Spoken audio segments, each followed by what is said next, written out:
Subcommittee on Government Operations and the Federal Workforce will come to order. Good morning, and welcome to the not only the members who are here today and the staff, but also those people in the audience in support of the discussion that we will have today. Without objection, I may declare a recess in time. I recognize myself for the purpose of making an opening statement. Today's hearing on the Department of Defense's fraud risk management efforts and how they work to combat fraud. In 2024, DOD officials told the GAO that they didn't believe there was much fraud within their department relative to their overall spending. Reports show that DOD spends over $1 trillion annually. So, as you can tell, even a small percentage would be significant. From 2017 to 2024, DOD reported that about $10.8 billion could be confirmed as fraud. $10.8 billion, when compared to $1 trillion, is not as what they would consider to be relative problem. We do. The people who are gathered today, including members of Congress on a bipartisan basis, do consider that $10.8 billion of confirmed fraud is a problem. This figure mostly relies on dollars that were recovered. According to GAO, confirmed fraud and the amount recovered may only reflect a small fraction of the extent of fraud within DOD. To accomplish its global mission, DOD relies on contractors for goods and services. In fiscal year 2023, DOD reported about $431 billion, or 71% of total defense spending, went to contractors for various products and services in support of the warfighter. 71%. For years, GAO has reported that DOD has struggled to accurately account for the government property that contractors possess. This long-standing issue affects the DOD's ability to produce fully auditable financial services, as we have discussed in this subcommittee and in the committee under our young chairman, James Comer, for a number of years. It affects our ability to ensure that taxpayer money is being spent appropriately. And our service members are getting actually what they need because the taxpayer of this country is paying that bill. It affects our ability to prevent bad actors from exploiting vulnerabilities in the contracting system. In essence, it keeps people honest because they know people are looking. There have been some notable cases over the years that highlighted how far fraudsters will go to line their pockets by defrauding the federal government. In the early 2000s, Fat Leonard orchestrated the worst corruption scheme in U.S. naval history. He bribed naval officers to steer businesses towards his company, Glenn Defense Marine Asia. This company offered services to the United States Navy, its ships, and it overcharged the military by at least $35 million. The scheme went on for over a decade. This case is still being investigated so this full scope of damage is going to be put together, and yet today we do not have the final figure. As far back as 2006, Navy criminal investigators opened and closed 27 separate investigations into Glenn Defense Marine Asia. GAO recently reported that DOD's updated fraud risk management strategy does not include data analytics. Data analytics would make it easier and clearer for personnel to verify information and determine eligibility for contractors to receive federal awards. It would also help connect the dots between suspicious activities and those which were legitimate. Had investigators and the DOD contracted personnel using data analytics back to 2006, perhaps Fat Leonard could have been stopped years before. Examples like this are horrible, but fraud within the DOD just doesn't threaten their financial positions, but it undermines the opportunity for them to know what they have, where it's located, and where the service is properly provided. There are real operational impacts that can pose a threat to our service member. One such case involved Defense Criminal Investigator Service involved in working against a fraudster that purportedly falsified documents. These documents included a fraudulent certificate to conceal the fraudster's company and failure to maintain required manufacturing standards were for a machine gun part. This financial impact was only $124,000, but the non-financial impact was more troubling. A military engineer testing one of these machine gun parts saw several deficiencies. These deficiencies could have harmed our warfighters, not just in protecting this nation, but also their lives. Our sons and daughters are fighting for our country, and they should not have to worry about whether or not a contracted part for their weapon will function as it was correctly manufactured. This subcommittee is continuing to have conversations with not only GAO, but also those within the Defense Department, including the Inspector General community. We are there to make sure that we work with them. We want to make sure agencies understand their responsibility to make sure taxpayer money is wisely spent. One of our first hearings this Congress was focused on preventing fraud rather than chasing fraudsters who've already run away with taxpayers' hard-earned dollars. Shining a light on contracting fraud within DOD and highlighting some common sense strategies that can prevent this fraud is also what this conversation is about today. Eliminating the amount of fraud within DOD is a hard task, but we are up to that. And I hope that this conversation, as well as those that we're giving to the two witnesses that we have today, where they will understand that we will join with them in making sure that the United States Congress speaks with one voice to say that we don't just expect this to be done, we want it done now. Time must be on our side. At this time, I would like to yield to the distinguished ranking member, Mr. Mfume, for any opening statement he'd like to make. And I'm delighted that you're here, and good morning.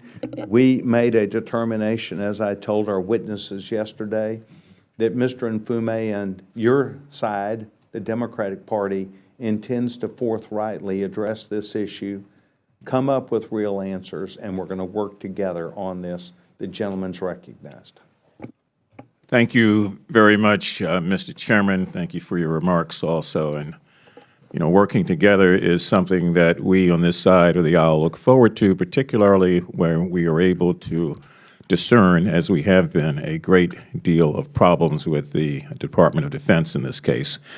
But thank you. I want to say good morning to you and to our witnesses and to everyone else who's here in the meeting room, as well as my colleagues who've taken time to be here today. All of this comes against a backdrop of 7 straight failed audits by the Department of Defense, which is really hard to fathom. Some of you may be hearing this for the first time, but 7 straight audits deserves an exclamation point behind it, because when we're dealing with the largest appropriation within our nation's budget, we deserve to be served correctly. Oversight of the public purse, it really is not a partisan talking point. It is indeed a constitutional promise that we make to every taxpayer and to every service member who wears the uniform. No federal agency, as I indicated, spends more on contracts than the Department of Defense. In fiscal year 2023, it obligated roughly $456 billion, well over half of all contract dollars, and the current continuing resolution boosts defense discretionary spending to $892 billion. It's kind of hard to get your arms around a number like that, but that is the case, $892 billion. When a balance sheet is obviously that large, even a 1% error drains nearly $9 billion from our troops, our readiness, and our modernization. Yet the Government Accounting Office still places DOD's business system on a fraud risk management of, as the chairman said earlier, a high-risk list, confirming that at least $10 billion in fraudulent payments have gone out since 2017, and then further warning us that the full extent is far higher than that. GAO's message is really rather blunt. Until senior leadership sustains a commitment to every defense dollar, all defense dollars remain at risk. The leadership gap should concern this committee, contracting officers across the services, and others. Because although there are many that do historic or heroic, I should say, work, they need clear direction from the top. And right now, that is not where they are essentially getting it. Congress must therefore hold DOD and all of its contractors accountable when fraud erodes readiness, when it squeezes small businesses, and when it undermines the public trust. Disturbingly, the Trump administration has moved us in the wrong direction on this matter because within days of taking office, it fired the DOD Inspector General, the department's chief watchdog, and has since proposed rolling back key acquisition safeguards. You know, speed has its virtues. I don't deny that. But dismantling guardrails and silencing oversight is not efficiency. It is an engraved invitation to fraud. And so as we look at DOD's progress today, I think that our focus ought to be threefold. Number one, drive leadership commitment through every aspect of the agency. Fraud risk management cannot be relegated to the back office. Secretary Hegseth and several secretaries who serve with him must own it, resource it, and insist on measurable results. Number two, modernize the prevention tools. GAO has found that DOD still lacks the real-time analytics needed to expose phantom vendors and collusive bidding. So data must be able to talk to data before the money walks out of the door. I'm not suggesting that's how you fail 7 straight audits, but it's certainly not the way that you pass them. Number three, enforce accountability with consequences. When fraud occurs, suspension, disbarment, and criminal action must be swift, public, and proportional. Anything less rewards the bad actors and punishes all the honest ones. Colleagues, today every fraudulent invoice paid is a weapons system delayed, a housing unit deferred, or a veterans clinic understaffed. When we achieve and maintain the strongest military on earth, we have a clear obligation to make sure that every defense dollar works as hard as it possibly can for the men and women it is meant to serve. So I look forward to the testimony of our witnesses. I look forward to working with Chairman Sessions and my other colleagues on both sides of the aisle here to try to find a way, how do we translate all of their insights into some sort of concrete reform, because reform is clearly needed.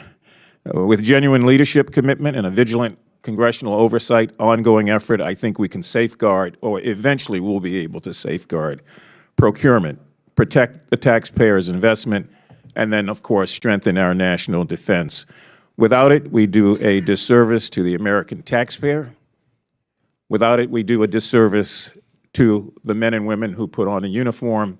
And without it, we give up the obligation that we have to make sure that waste, fraud, abuse, breaking the law, finding ways to skirt the process, and then ultimately making a profit off the system, that will be with us forever if we do not act and act swiftly.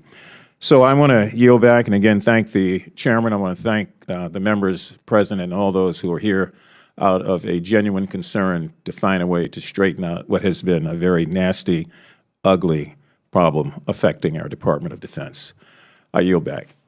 Mr. Mfume, thank you very much, and not just for your conversation, but remembering and seeing as you look up today, we have many young students that are here for a summer to learn not just about what might be democracy and the role of Congress, but also to understand that Congress, too, has not just a role to play, but an important role to play.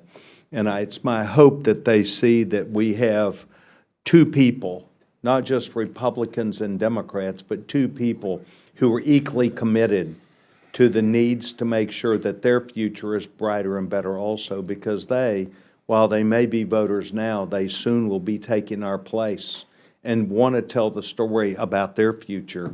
And it does reside around the national security issues of the United States military, and I want to thank you very, very much.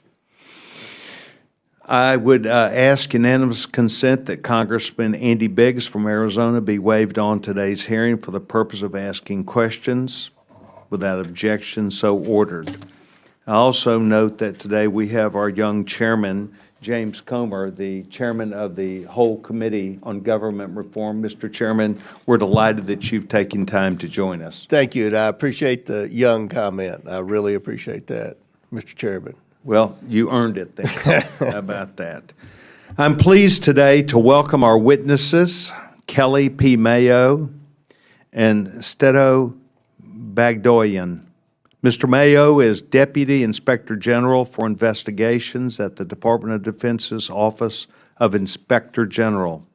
Mr. Bagdoyan is the Director of Forensic Audits and Investigative Services at the United States GAO Government Accounting Office.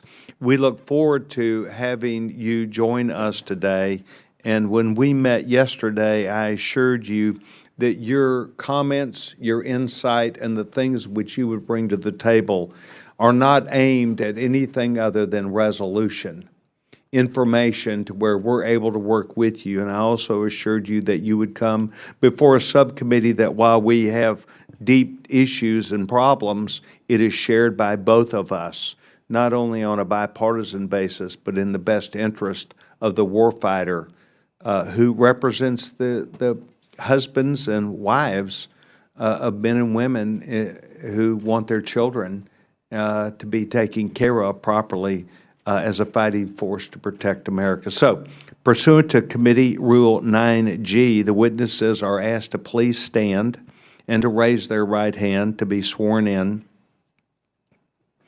Do you solemnly swear or affirm that the testimony that you're about to give today is the truth, the whole truth, and nothing but the truth, so help you God? Let the record reflect that the witnesses have both answered in the affirmative. Both of you may take your seat, and thank you very much. I now would like to recognize the witnesses for their opening statement. Let me remind the witnesses that we have read your written statement, and it will appear in full in the hearing record. As we spoke about yesterday, we are going to limit your oral statement to 5 minutes, but we want you to make your points if you sneak over that. But certainly in questions from the members that come here, we'd like for you to give full and complete thoughts that you have that enable us to better understand the role that you play. As a reminder, please push the button on the microphone in front of you so that the members can hear you, and when you begin to speak, the light in front of you will turn green. You will also see after 4 minutes or so, the light will turn yellow, and then the red light will come on. I encourage you to please make sure that your conversation with us fits not only within that time frame, but you're able to complete your work properly, because we need to use your time to help us in recognition of what we're trying to accomplish. I now recognize Mr. Mayo for his opening statement. The gentleman's recognized. Thank you, sir. Chairman Sessions, Ranking Member Mfume, and members of the subcommittee. Thank you for the opportunity to testify today regarding the important topic of procurement fraud within the Department of Defense. As the Deputy Inspector General for Investigations, I lead the Defense Criminal Investigation. We are the criminal investigative arm of the DOD's Office of Inspector General, which is mandated by Congress to oversight DOD programs and operations. In support of the DOD's broader independent oversight mission, DCIS conducts criminal and civil investigations to ensure that resources meant for America's service members are not stolen, wasted, or compromised. My testimony today reflects the experience of hundreds of DCIS special agents, analysts, and other talented professionals who are dedicated to exposing fraud and protecting the integrity of the U.S. defense spending at home and abroad. My message for the subcommittee today is clear and simple. Investigating procurement fraud within the DOD is a top priority for DCIS. Fraud harms military readiness, it puts service members at risk, and erodes the trust of the American taxpayers. That is why DCIS has been aggressively holding fraudsters accountable since we were established more than 40 years ago. DCIS defines fraud as any intentional act or scheme to obtain something of value from the DOD through false statements, deception, or misrepresentation. It can be perpetrated by individuals inside and outside of the government and by the private sector companies providing products and services to the DOD. DCIS targets fraud that threatens national security, including product substitution, bid rigging, cybersecurity, and domestic contractors. Our investigations routinely lead to criminal convictions, Civil False Claims Act recoveries, and contractor debarments, returning billions of dollars to the government and preventing future losses. For example, in just the 6-month period from October 24 through to March 25, DCIS investigations resulted in more than $3 billion recovered for taxpayers. To date, DCIS has 1,864 open investigations.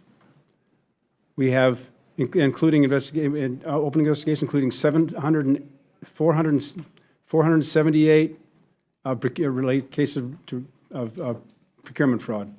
I cannot discuss any ongoing or open investigations during today's hearing to maintain the integrity of the investigative process. However, I can certainly talk about closed investigations. In conclusion, the procurement fraud is not a technical irregularity for the DOD. It's a strategic vulnerability that siphons taxpayers' funds and undermines public trust. Ongoing engagement and support from the Congress are essential to reinforcing the DCIS mission and upholding our trust placed in us by the American people and those who we serve. We look forward to working with a continued partnership with the subcommittee to uphold the standards of our warfighters that our taxpayers expect. Thank you again for the opportunity to testify today. I will welcome your questions, but if I may, I have 1 minute left. I would like to say that I am incredibly honored to be here. I was a blue-collar kid, homeless for a while, and this is a privilege of a lifetime. Thank you very much, ladies and gentlemen. Mr. Mayo, thank you very much, and the gentleman yields back his time. I now would like to recognize Mr. Bagdoyan. Mr. Bagdoyan, you're recognized. Thank you. Chairman Sessions, Ranking Member Mfume, and members of the subcommittee, I'm pleased to discuss today GAO's extensive work on procurement fraud risk management at DOD. The President recently proposed a $1 trillion fiscal year 2026 budget for the department, a substantial share of which is for procurement, an operational area inherently at risk for fraud. In general, fraud risk in federal programs is a function of weak controls, as well as high spending levels, sprawling scope and scale, and complex, often restrictive configurations. These causal factors are all present in DOD activities, making effective fraud risk management very challenging. In this regard, DoD faces significant financial and non-financial fraud risks, which, coupled with weak fraud risk management, compromise the integrity of its programs, resulting in operational readiness and national security impacts. An example from our reporting underscores such impacts, namely an ineligible foreign manufacturer, through opaque ownership of U.S. shell companies, obtained contracts, accessed and exported sensitive military data, and produced non-conforming parts, which resulted in the grounding of 47 fighter jet aircraft. My remarks today aggregate the results of 3 GAO reports since 2019 on DoD procurement fraud risk management, the addition in February 2025 of fraud risk management to the existing DoD financial management area on GAO's high-risk list, and recent related GAO testimony before the subcommittee. Against this backdrop, DoD asserted that fraud isn't a significant problem, challenged our adding fraud risk management to the high-risk list, and disagreed with key findings and more than half of our recommendations in our 3 reports. These recommendations are fundamental to effective fraud risk management. 13 of these recommendations, including 2 designated as priority, which means must-do recommendations, remain open. And though risks are immediate, DoD has repeatedly delayed their implementation. Regrettably, then, DoD's indifferent posture, including lack of timely action, suggests that fraud risk management isn't yet a top leadership priority. With the foregoing as context, I'll make 2 principal points about the state of fraud risk management at DoD. First, our analyses of about 2,700 adjudicated procurement fraud cases covering fiscal years 2015 to 2021 conclusively show that assertions to the contrary notwithstanding, fraud and risk is indeed a problem at DoD. Second, DoD's capacity to manage fraud risks falls well short across multiple fundamentals. For example, the DoD anti-fraud strategy hasn't established clear roles, responsibilities, and authorities across components for fraud risk management, including the entity charged with leading this effort. Accordingly, this entity can't readily compel timely and comprehensive action by components. Data analytics activities to identify and assess fraud risks are essentially non-existent across components, including investigative units, missing a major opportunity to significantly enhance fraud risk management decision-making and action. I'll close by underscoring that managing fraud risks effectively is serious business, as their multiple impacts are significant. Accordingly, for DoD to address such risks successfully and safeguard its assets, it must promptly do 3 vital things. First, acknowledge fraud risks are a problem rather than downplay their existence and significance. And second, determine their extent, nature, and implications at the institutional as well as the component levels. And third, act decisively and timely as part of an integrated anti-fraud approach to fully implement all our recommendations and build and sustain an effective fraud risk management capacity. Chairman Sessions, Ranking Member Mfume, this concludes my remarks. I now welcome your questions. Thank you. Mr. Bagdoyan, thank you very much. The gentleman yields back his time. I'm going to first go to our young chairman of the full committee, the gentleman from Kentucky, Mr. Comer. Sir, you're recognized. Thank you, Chairman Sessions, and I want to thank you and Ranking Member Mfume for the work you do on this subcommittee. You all do it right, and I appreciate that. My first question for both witnesses, I assume you all will both agree that fraud is a problem at the Department of DOD, correct? Yes, sir. So, yes. Do you, sir, Mr. Bagdoyan, do you have an estimate of how much fraud there is at the Department of Defense? I do not, Mr. Chairman. The numbers we have are based on what Mr. Sessions mentioned in his opening remarks, essentially confirmed fraud, which is Massive, massive. And it's been mentioned several times, the DOD, the Pentagon continues to fail audits, which is unacceptable, but they continue to do that. Yeah, if I may add that what is confirmed is what's been detected, investigated, and adjudicated. So we don't know what's been missed. Right. Well, let me ask both of you, does the Department of Defense agree? I know that, I think I know where Secretary Hedgepeth is, but do the rank and file employees, bureaucrats, whatever you want to call them at the Department of Defense, do they agree that there's massive fraud in the Department of Defense? Mr. Mayo? Don't know if I can speak to that broadly, sir.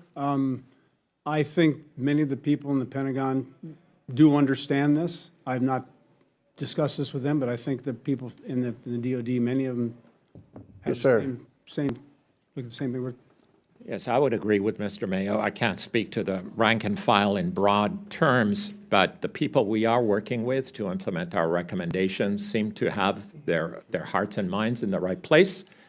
They do believe it is a problem that needs to be addressed, but in terms of personally verifying and vouching for that, I can't do that. So what advice do you all have for Congress, for this specific subcommittee that's sincere? This subcommittee is quality. Everyone's sincere about wanting to eliminate waste, fraud, abuse, and mismanagement in the federal government. I think everyone knows the Department of Defense is the poster child for waste, fraud, abuse, and mismanagement in the federal government.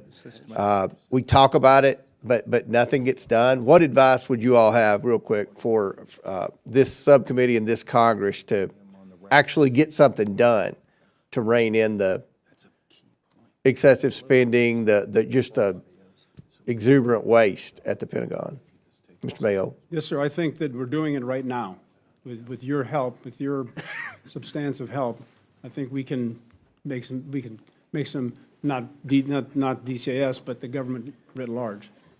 Sir? Yeah, I would agree with that. Sustained, regular oversight is very important. Well, let me ask you this. Is it Congress's fault? And we hear about Congress, you know, that the Pentagon will make a suggestion on a certain type of aircraft that maybe they don't need as many or they don't need them at all. And there's a member of Congress that has a facility in their district will change that and say, no, we're going to order 3 times as many as we need. Is it Congress's fault? Who do you lay the blame at? Is it Congress or the bureaucrats at the Department of Defense, Mr. Mayo? Someone has to be, we have to blame someone. Someone's at fault for the way the Department of Defense continues to fail audits, it continues to be efficient with taxpayer dollars. Is that our fault? Is that, when I say our, I'm talking about Congress is from way, way back, you know, not Mr. Burchett or myself or Mr. Biggs. We're relatively new here, but You want to blame me? yeah. Well, no. You're one of the good guys, Mr. Sessions. But who do you blame for this? I wouldn't know, sir. I think it's a pervasive thing across the DOD, and Yeah. I think they're working hard, and to get things done, and a lot of these things are slipping through the cracks. I don't know how. I don't think it's certainly not your fault. I don't think so at all. This is something, I've been here 8 years, and Mr. Biggs and I got here at the same time. It's not getting any better. I mean, it gets worse. And I think that the good thing we have now with President Trump, with the overall objective of the DOGE movement is we can't continue to spend $2 trillion a year more than we take in. We've got to tighten our belts. Jamie Dimon talks about it. The bond market's concerned. We can't continue this excessive spending. And we want a strong military. We want to support our troops. But we cannot continue to waste money. And I appreciate the witnesses here today. I appreciate the hearing, Mr. Chairman and Ranking Member. Hopefully we can come together in a bipartisan way to solve this problem of excessiveness at the Department of Defense. I yield back. Gentleman yields back his time. While the young chairman's here, I'd like to bend his ear for just a second on a bipartisan basis. We believe that what we're doing today is also to point out that the Department of Defense, when they respond back to the investigations that have been done, the findings of fact and conclusions that the GAO and IG have presented to the management of DOD. In writing, they come back and say they are non-compliant, which means they do not agree with the findings of professionals like the IG or GAO. And so while you are worried about, and we are too, what we spend, we are more concerned that they ignore that fraud is present in this. Right. And you will find that as a result of this hearing today, Mr. Nfume and I will be requesting you and the ranking member of the committee join us in going across the river to DOD to make sure that they understand that this is unacceptable and that they've got to understand there is fraud. Absolutely. Well, thank you all for what you're doing, and I appreciate this hearing and look forward to the rest of it. Mr. Chairman, thank you very much. Mr. Nfume? Thank you very much, Mr. Chairman. I've got a couple of questions about GAO and their risk management, if you don't mind. Mr.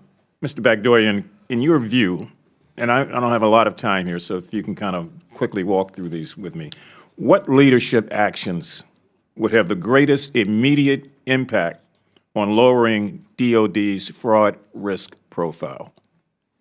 Yes, the key action here is to make it the top priority for action and make sure that that translates down to the various levels, the various components that we've audited over time. So it has to come from the Secretary to make sure that his staff are aware of that priority and start building a culture of fraud risk management. Without that, all the rest is not going to work. Yeah, and I think that's one of the clear things we're going to be communicating to Secretary Hicks, that it's got to start at the top and it's got to be sustained. Otherwise, we'll be here 8 years from now talking about 15 failed audits. How would you characterize the current state of DOD's data integration for fraud detection? In other words, are we at the starting line, the halfway point, or near the finish line?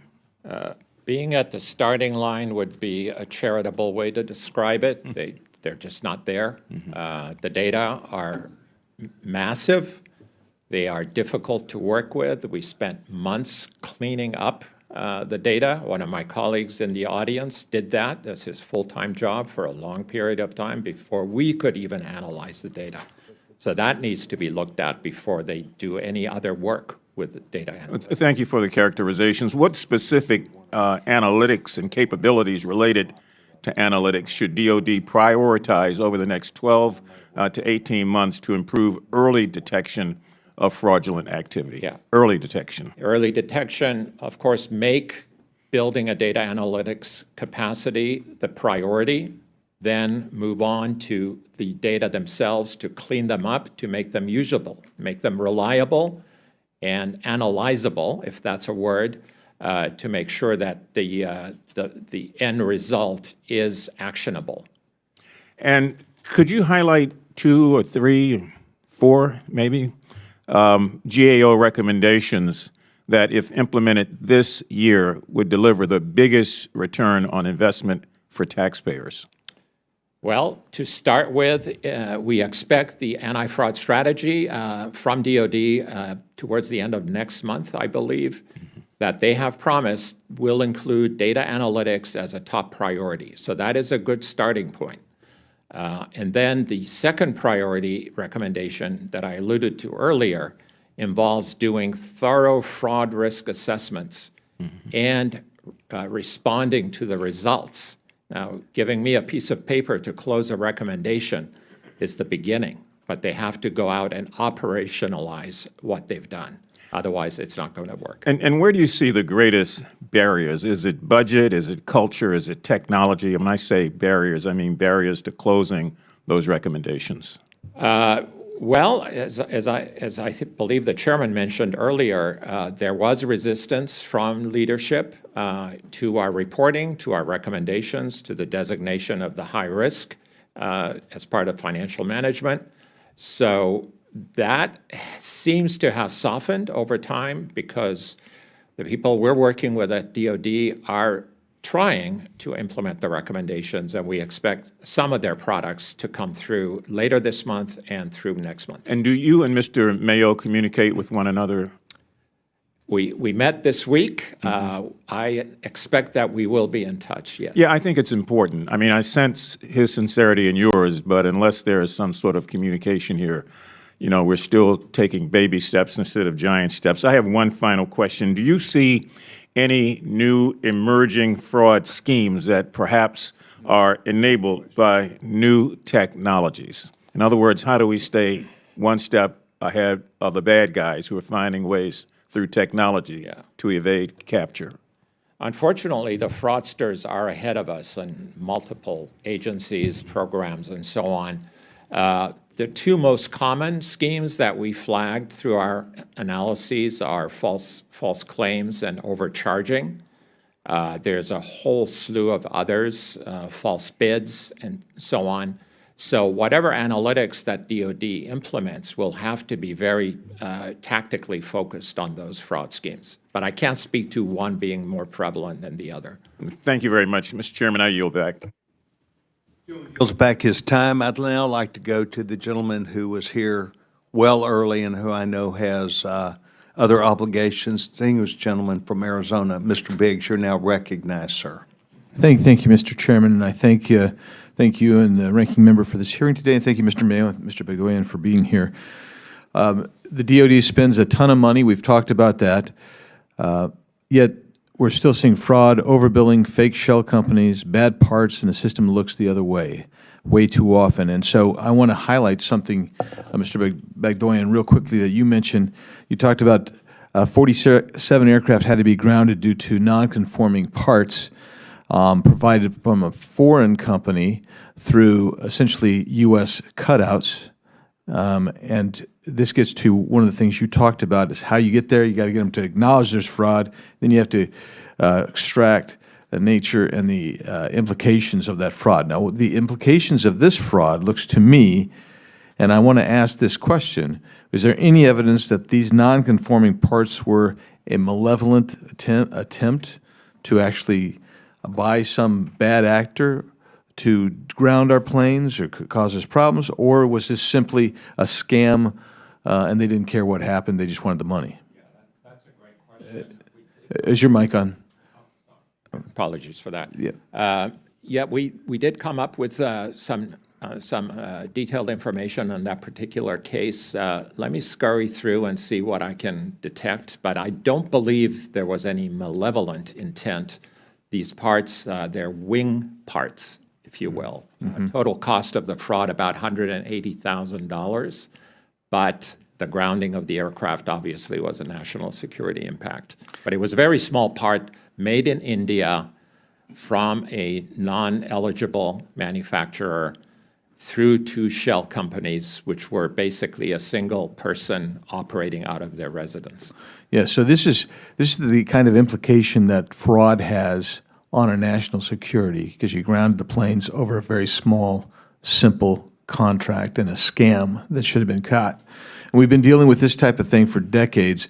In fact, I appreciate Mr. Mfume showing his chart, but as far as my research has shown me is I've never seen that the Pentagon ever has actually survived and passed a full comprehensive audit. In fact, I've actually heard them say they're too big to be audited that way.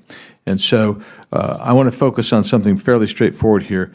What makes a contract high risk? What red flags do you see again and again? And most importantly, how do we stop it before the money's already out the door? So it's not about politics. This is a bipartisan issue. We've had this problem for decades under both brands. So we just want to make sure the system works. So my questions for you, I'll begin with Mr. Bagdoyan and then go to Mr. Mayo.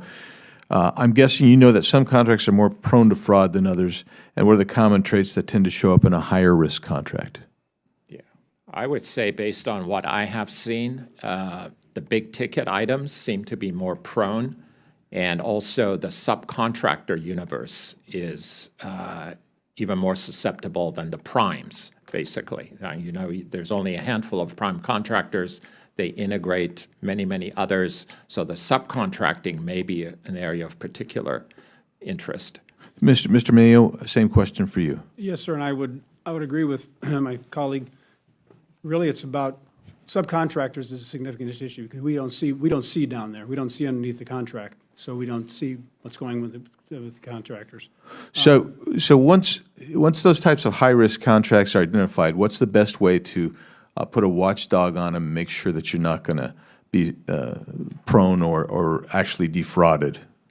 Well, our audit component does a lot of audits in that regard. But that's post.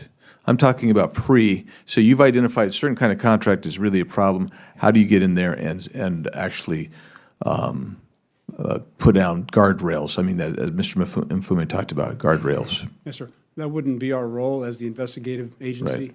Well, so I would say a robust due diligence process, past history, for example, should be looked at. And if there is a risk. of the contractor. Of the contractor, right? Forget the contract itself. Yeah. It's the player that needs the attention first and foremost. Right, okay. And so that leads to some kind of a weird dichotomy here.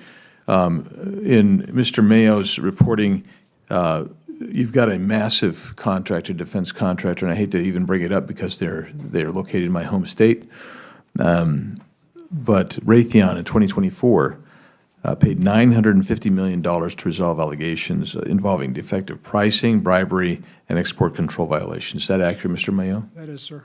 That's $1 billion that one company can afford to pay back after some very egregious and serious allegations. And I say I'm out of time. I do have Mr. Chairman, a submission for the record entitled. Without objection. Thank you very much. And with that, thank you for letting me be here. Does And the thank gentleman you, seek additional time? Mr. Chairman. I could probably go all day on this. I've got a whole truckload of questions, but I think I'll submit them in writing to Mr. Bagdoyan and Mr. Mayo that way, and then I'll share with the committee the responses. We respect that and Thank you. appreciate your line of questioning. A gentleman yields back his time. The distinguished gentlewoman from the District of Columbia, Ms. Norton, is recognized. Thank you, Mr. Chairman. For over 3 decades, GAO has maintained a high-risk list to identify critical government programs and services most vulnerable to waste, fraud, and abuse, or most in need of transformation. GAO added financial management at the Department of Defense to that list in 1995, and it has remained on it ever since. I have grave concerns that the chaos we are seeing at the Pentagon under the Trump administration is threatening the progress we have made toward a clean audit. Secretary Hedgefest has proven time and again that he cannot be trusted to lead the department or with any national security. The Trump administration has also purged independent expert and nonpartisan leaders at DOD, including the Inspector General. President Trump and the Department of Government Efficiency are also decimating the federal workforce, which serves and protects Americans, and DOD is not exempt from this purge. Secretary Hedges has announced plans to reduce DOD civilian personnel by 5 to 8%, which will result in tens of thousands of jobs being cut from the department. Mr. Mayo, would you agree that having adequate staffing is important for carrying out your office's important work? Yes, ma'am, I would agree with that. Mr. Mayo, have you had any staffers accept the deferred resignation plan that the administration offered? Yes, ma'am, we did have some people that left. Mr. Bagdoyan, has DOD's speed and responsiveness improved in recent months? Speed and responsiveness to recommendations, for example. Not sure I understand your question fully. Apologies. It's like DOD responding to GAO's requests. Yes, we have seen some improvement in that regard.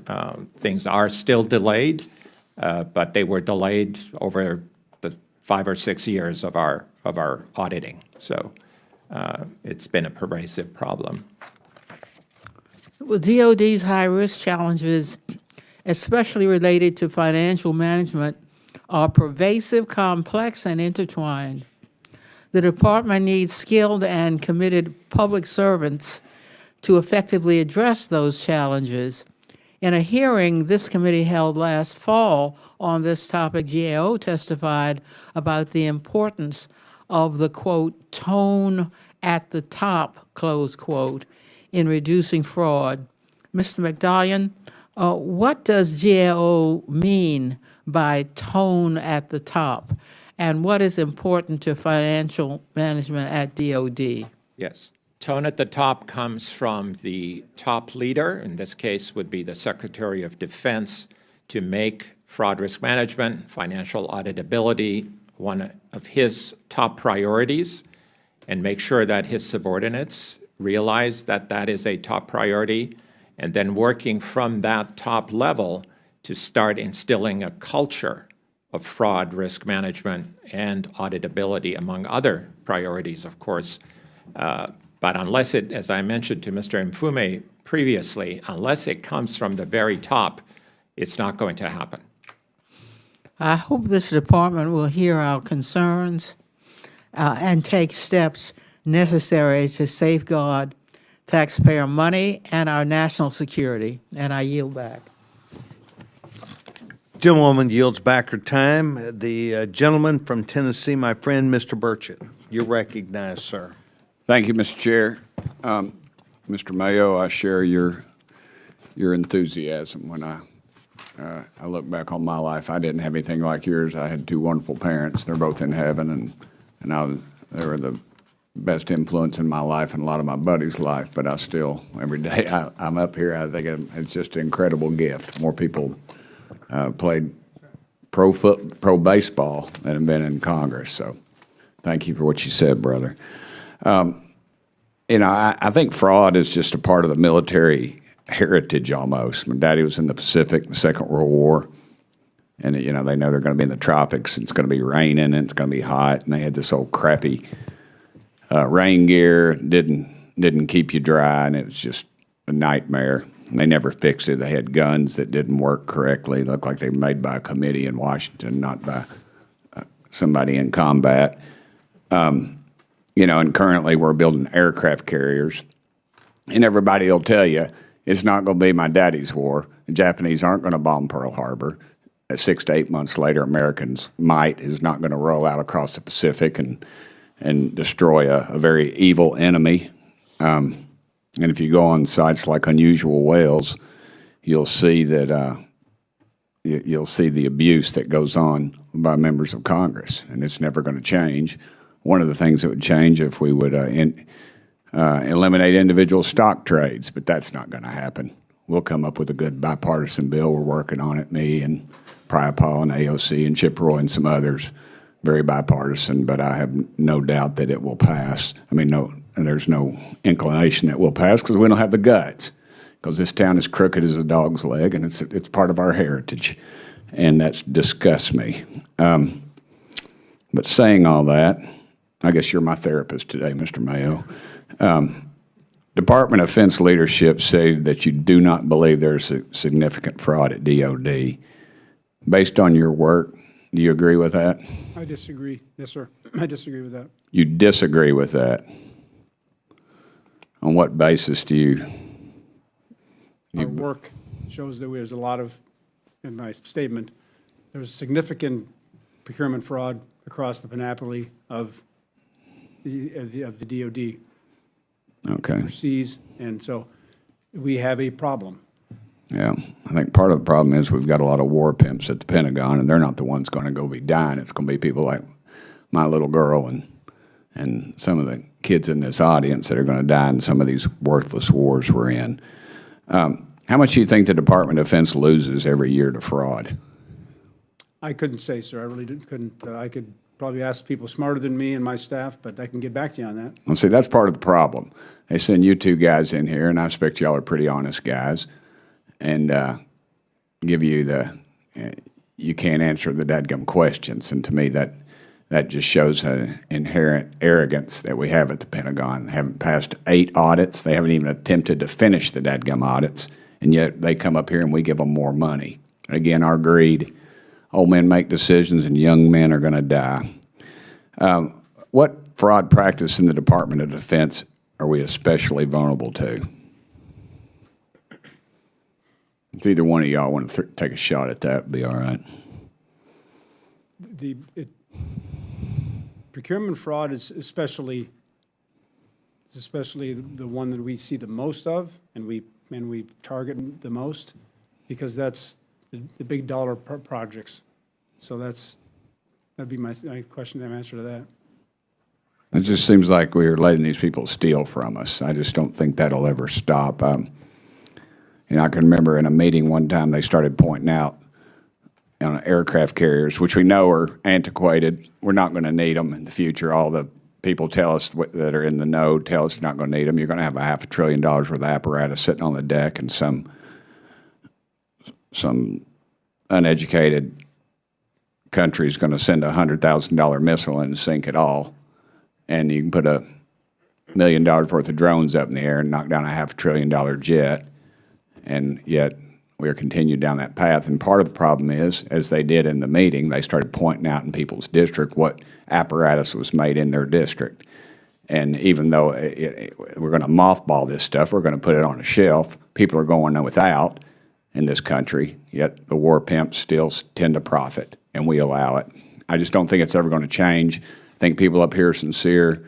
I would say our chairman and ranking member Infumi are some of the most honest, honorable people I've ever served with.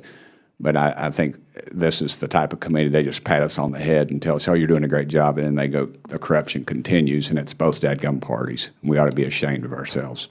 Thank you, Mr. Chairman.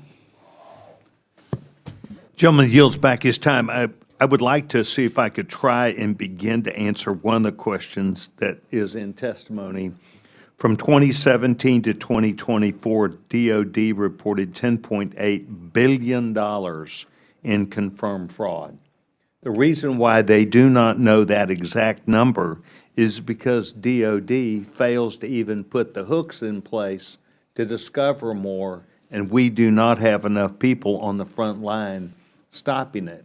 But $10.8 billion is very significant. I appreciate the gentleman's not only line of questioning, but holding accountable the significant amount of that. Mr. Chairman, we just don't have the guts to do anything about it. We're going to sit up here and make platitudes, not you all, but other members of Congress will, and then they'll walk out and wink and nod to the K Street lobbyists who profit from this. So thank you, Mr. Chairman. Thank the gentleman very much. The distinguished gentleman from Florida, Mr. Frost, you're recognized. Thank you so much, Mr. Chairman. Yes. And I agree with the comments we just heard from my colleague, Representative Burchett. And hopefully, as years go on and more people come to the institution, we actually get the guts to deal with this waste, fraud, and abuse in the DOD and with our military contractors that, yes, are stealing from us. And I think it's despicable that so much of our taxpayer money goes to these companies. And yet, I'll tell you one place I was last week.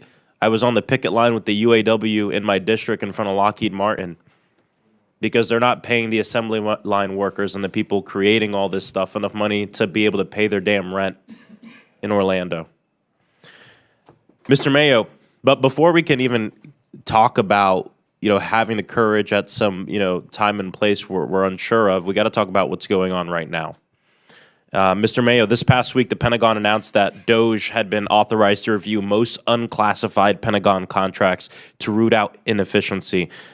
Is DOGE answering to you or the DOD IG in this effort? We haven't talked to DOGE at all. You haven't spoken with DOGE at all? No, they've not. When was your office consulted about DOGE's input into the contract review process? I can't answer that, sir. I don't know. You don't know? Because to me, if your job is to find waste, fraud, and abuse, and then you have DOGE, which is supposedly supposed to be looking for waste, fraud, and abuse, would you agree that the only efficient way to go about that would be to work together? Yes, sir. Perhaps. In the contract review process run by the DODIG, how would you typically prevent political interference? Please restate that. In the contract review process that the IG's office runs in DOD, how do you typically go about preventing political interference? I have no answer for that because that's not part of what we do, but I can certainly get back to you on that and get some. So do you have any idea of how your office is ensuring that DOGE has the strongest controls possible to prevent this kind of abuse that we're talking about? Well, DOGE, I don't know, because DOGE hasn't come to the OIG at this point. We have not seen anybody from DOGE. Yeah, I mean, under DOGE, it feels like efficiency and anti-fraud have been actively defunded, deregulated, dismantled, and disregarded. And this is part of the problem is we can sit up here and talk about work in a bipartisan way all we want, and I think that's really important. In fact, the chair of the committee, Comer, said during his comments, quote, DOD is the poster child for waste, fraud, and abuse, but voted yes on a budget that would give the Department of Defense more money than they've ever had, over $1 trillion. So, and then on the other hand, they talk about waste, fraud, and abuse in food assistance, in Medicaid, and slash that to the tunes of hundreds of billions of dollars. That means they're taking more of an aggressive approach on working families and people who depend on some of these services for their health care and to feed their children than they will with the military contractors. That's why, and to, you know, Burchett's being really nice about it, but that's part of the reason why we're not going to handle this. We can sit up here and talk to you all day. The fact of the matter is right in front of us, the majority is moving through a budget that would give the Department of Defense the most money they've ever had, while they are, quote unquote, the poster child for waste, fraud, and abuse. Americans need to know which Pentagon dollars are going to service members in national defense and which are lining the pockets of unethical contractors, over 50% of the DoD budget. According to the recent GAO testimony before this committee, the DoD thinks there's very little fraud in their procurement. Mr. Bagdoyan, do you agree with the DoD's assessment? I do not. And Mr. Mayo, do you agree with the DoD's assessment that there's little fraud? I do not. From where you sit, have the DOGE staff firings and reduction of resources from the IG's office to other offices, has this helped you investigate fraud cases? No. Has it hurt? I think we're doing the same thing we've always done. So We continue to just run cases, run investigations like we've done, and we just do what we're supposed to do. And I don't think it's impacted us as an investigative agency. All right, thank you. I've been watching the limited progress towards getting DOD to be able to pass a financial audit. The Marine Corps recently explained that the personnel cuts will likely erase the progress they've made when last year they became the first of our service branches to be able to pass a financial audit. I don't know what the path we're on is right now. I think it's hurting these efforts. My hope is that we'll be able to take this seriously moving ahead and not just put it in our sights, food assistance and Medicaid, when it comes to cutting budgets because of perceived waste, fraud, and abuse, but look at the biggest budget item that we have and the poster child of waste, fraud, and abuse, as said by our chairman of the full committee, the Department of Defense. Thank you. I yield back. Gentleman yields back his time. Thank you very much. The distinguished young chairman who sits on this committee and who has distinguished service to the United States Congress, Mrs. Fox is recognized. Dr. Fox is recognized. Thank you, Mr. Chairman, for your distinguished service. My question is for both of our witnesses. I'll start, Mr. Bagdoyan, you can answer first. We can all agree we must hold bad actors accountable for poor performance and fraud. Federal agencies, including DOD, may suspend or disbar contractors for sustained poor performance or serious lack of business honesty or integrity.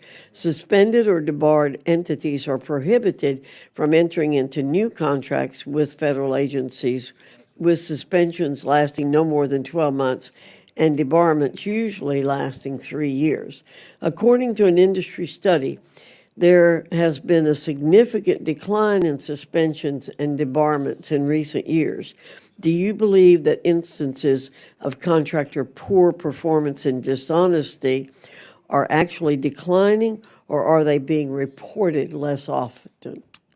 That's a good question. I'm glad you asked it, Dr. Fox. I will have to get back to you on this. This is beyond my area of expertise, but we do have people at GAO who may be able to provide an answer for you if I'm. I do want an answer. Absolutely. Mr. Mayo, do you have anything to add to that?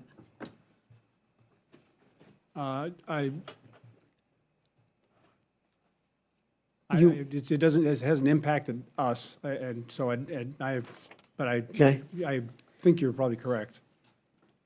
Okay, Mr. Bagdoyan, a GAO report from early 2024 notes that data analytics can help inform fraud risk management and are a significant tool for helping agencies transition from a costly pay and chase model to an approach that is more focused on fraud prevention.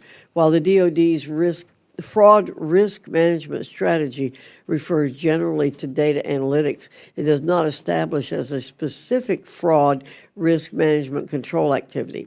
In your opinion, is this a missed opportunity for the department to root out fraud, and what benefits and cost savings could be achieved if DOD made greater use of data analytics?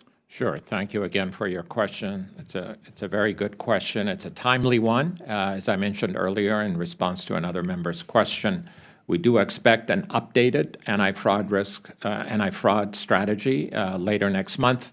And it's our understanding that DOD will make data analytics an explicit requirement in that strategy. Of course, that remains to be seen. We will give it a very good scrub to make sure that whatever DOD is proposing to do is responsive to our recommendation. But the key point is, if they implement the recommendation on paper, they send me something over to look and review, that's the start. Then they have to go operationalize that and achieve results. So having a requirement for data analytics is not the end of the story. I understand that. Well, what do you think is the biggest obstacle for DOD identifying cases of fraud or abuse before they occur? Is that lack of having analytics? That is a significant part of it. Also, it's the commitment to look. If you don't acknowledge you have fraud, then you're not really going to bother to have controls in place to figure it out. Are you aware of other federal agencies doing a good job fighting procurement fraud? And if you do, what lessons can we learn from those examples? Sure. Unfortunately, I've been doing fraud risk management work for about 11 years now at GAO, and many agencies, big, intermediate, and small, struggle with this. But one of the ones that we have pointed out as being a success story is the Export-Import Bank of the United States. They started a tone at the top, made it a priority, and then took all the steps necessary to implement fraud risk management capacity.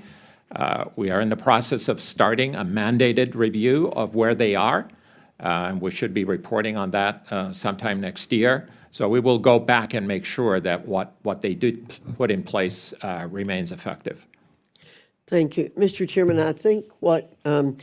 Bagdoyan especially has pointed out is that there has to be the willingness to look for the fraud, first of all, and there's a need, I think, for us as an oversight committee to stay on top of this issue and to push for that. You know, it's really, really sad that so many people who work for the federal government do not understand that it's the hardworking taxpayers who provide the funds for these programs, and that all of us deserve them to have that attitude where they want to save every penny. I have that attitude. The people in my office have that attitude. And somehow or another, we have to infuse the entire federal government with that attitude. Thank you for your indulgence, Mr. Chairman. Gentlewoman yields back. To clarify a little bit of what you've spoken about, which I think is on point, and that was yesterday when I met with both these gentlemen separately, I asked the question that was asked by Mr. Randall, and that essentially was, do you believe that there is a problem? And both of these gentlemen virtually leapt out of their chair in violent agreement that there is a problem, and we came to a quick resolution. I knew where they stood. Thank you very much. We next would move to the gentlewoman from Washington. Ms. Randall, you're recognized. Thank you so much, Chairman. And, I'm so grateful for our witnesses for being here. And I just want to start with additional grounding and gratitude for my constituents, nearly 27,000 of whom are federal employees working for the DOD, who each individually do want to deliver the best results possible, know they're using taxpayer dollars, and are fighting to deliver for the mission. Often with parts that they are, responsible for piecemealing together using old equipment, scrapping naval vessels in order to, use every piece possible to deliver results for the mission. So I do believe that we have work to do to ensure that the Department of Defense is accountable and is able to pass an audit, because that is important and that's our oversight responsibility. But we have to make sure that the folks on the ground doing the work, delivering these results for mission readiness, have all of the resources that they need in order to meet the mission. Naval Base Kitsap and Puget Sound Naval Shipyard are the two of the installations in my district, and I recently met with the superintendents at these military installation, and they have voiced some important reasonable steps that we should implement in order to root out fraud and improve procurement and contracting and operations. But there are steps that should be done not with a chainsaw, but with a tactical approach that we're not currently seeing with the DOGE efforts to slash a budget and infuse additional dollars into Department of Defense without real thought to how we deliver these mission critical efforts. Mr. Bagdoyan, can you discuss instances of counterfeit or substandard equipment that may have compromised the safety of our service members? Sure. Thank you for your question. I will refer back to the example that I cited in my opening remarks. This occurred about 15 years ago. It took a couple of years to investigate, given the complexity of the scheme, but essentially it involved two shell companies co-owned by a company in India. The shell companies obtained and exported plans and schematics of military equipment, in this case, jet fighters, and the wing part for the F-15 fighter aircraft. That's what the type of plane involved here is, was defective because it was not conforming to what the contract required. So whether it was poor workmanship or some other factor contributing to that, but it did result in the grounding of 47 aircraft over a period of time. And it involved not a lot of cost, $180,000 if I recall correctly, but I'd be happy to look into some more details and send them over to you if you like. Sure, thank you. I would appreciate reviewing that. I also want to bring up another example. In August of 2024, Austal USA, a shipbuilder for the Navy, pleaded guilty to a scheme involving faulty butterfly valves used in ships. And Austal charged the Navy for military-grade valves, but failed to actually test the valves to make sure that they reach the proper safety and operational standards. These faulty valves could potentially lead to leaks in a ship's hull, and Austal's actions put the individuals of our military at grave risk. And these, we are talking about are two examples, and I'm sure they are not the only two. Mr. Mayo, what proactive measures does your office take?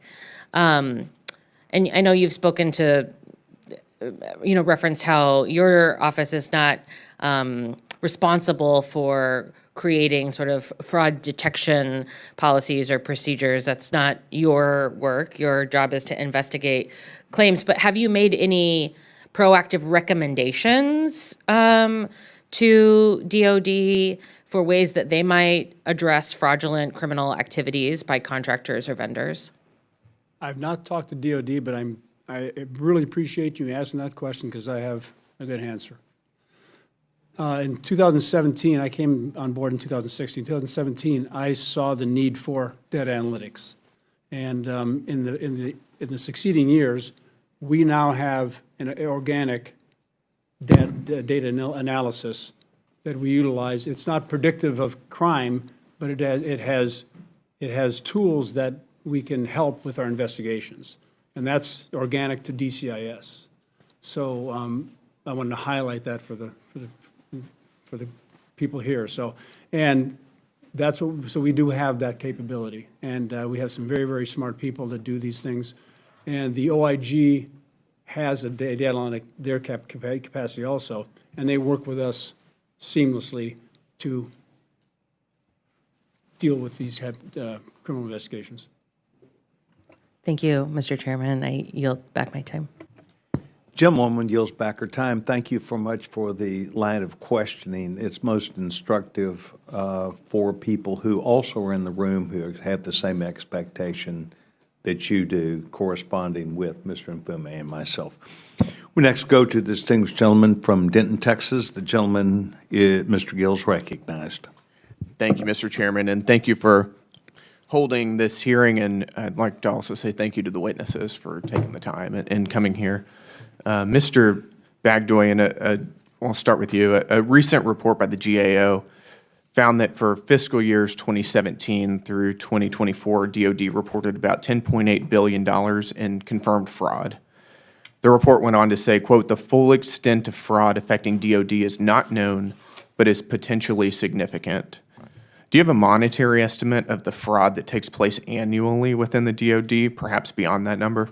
I do not. And actually, the figure you quoted is for all fraud around DOD, not just procurement. The recovered amount that is about $7 billion over a number of years is for procurement. So those are two different sets of numbers. Plus, for the confirmed fraud, we did notice, and I believe the IG may have flagged this as well, that DOD reported the same figure, $2.4 billion, for 2 consecutive fiscal years. So that raises some questions about the reliability of what's been reported. I believe in the past, the OIG has questioned the process of arriving at those types of numbers. So I would urge some caution in using those numbers, but they do represent what is basically known through adjudication. So they have to be detected first, investigated, then adjudicated. So we have no idea what is being missed. If you were to guess, would you guess that total fraud at the DOD is higher than that number? I would suspect it is, yes. And how many open recommendations issued by the GAO are there that would improve financial management within the DOD? For financial management, I will have to get back to you on fraud risk management based on the 3 reports that I've been responsible over the last 6 years or so. We still have 13 open recommendations. We are expecting responses from DOD, as I mentioned before, throughout June and into next month. We just sent over the list of priority recommendations to the Secretary of Defense, Mr. Hegseth, for his personal attention. And so that letter will be made public early next week. Got it. So but either way, it's a substantial number. it is a substantial number. The risks are immediate, so delaying implementation exacerbates that risk. Why do you think they have delayed implementation, and how long should it take for the DOD to implement some of the recommendations that have been given to them? Yeah. To be fair, it does take time to do this and to do it right. But we have encountered pretty significant delays, I think, over time that may reflect lack of attention, lack of urgency, lack of priority. That is speculative on my part, but it is consistent with what we've encountered with other agencies. Got it. Thank you. And Mr. Mayo, a couple questions for you. The DoD Inspector General has identified 17 scope-limiting weaknesses that are significant roadblocks to the DoD's clean audit opinion goal. What steps do you think the DoD can take or needs to take to obtain a clean audit by 2028? Sir, that's a great question and really outside my, my expertise. I would submit, I can go back to the audit component and get some data for you and get back to you on that. Got it. Okay. Thank you. And with that, Mr. Chairman, I'll yield back the remainder of my time. Gentleman yields back his time. I'd like to, if I can, answer one of the questions that the distinguished gentleman asked, because we have two witnesses who are trying to professionally represent not only themselves but the department's GAO and the IGs. The bottom line is that there's plenty of documentation that shows that DOD, at least over a period of several years, said it's not a problem. The things you bring to us is not a problem. We're not going to even take this conversation further. And so that is the conversation that both of these gentlemen are operating under. And the hope is now with a new administration, a new secretary, that there will be an emphasis not only on attempting to do something, but be willing to opening up their eyes to the recommendations that have come from professional groups like GAO and inspector generals. And so it's not a matter of them wanting to do or not do. They deny its existence. And this is the part why both these gentlemen literally came out of their chairs yesterday in my office when we pulsed this issue. And so I want you to know that your line of questioning is most instructive.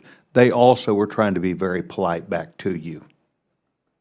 So that's in defense of these young men. Thank you very much. Gentleman yields back his time. We now move to the distinguished gentleman, the young chairman from Alabama, Mr. Palmer. You're recognized, sir. Thank you, Mr. Chairman. I'm going to direct my questions a little bit differently, and I wanted to participate in this hearing because I've been looking at some of these issues for quite a while. And I realize this is focused predominantly on fraud, risk management. But one of the things that I think creates an opportunity for fraud and mismanagement is how we handle big projects at the Department of Defense, whether it's a construction project or a new weapon system. And I just want to ask each of you to comment on this if you think it's you're able to do that.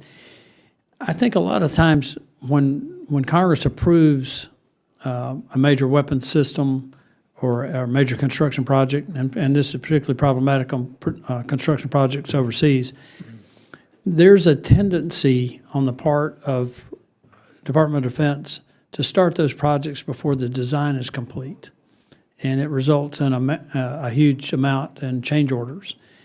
I'm working on some ideas on how to mitigate that from the congressional side in terms of ensuring that the money will be there so that they don't feel the pressure to start these construction projects or other projects or weapon systems before the design is ready.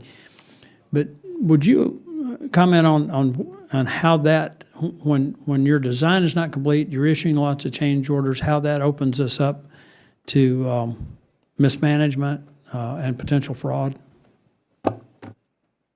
Me, sir? Yeah.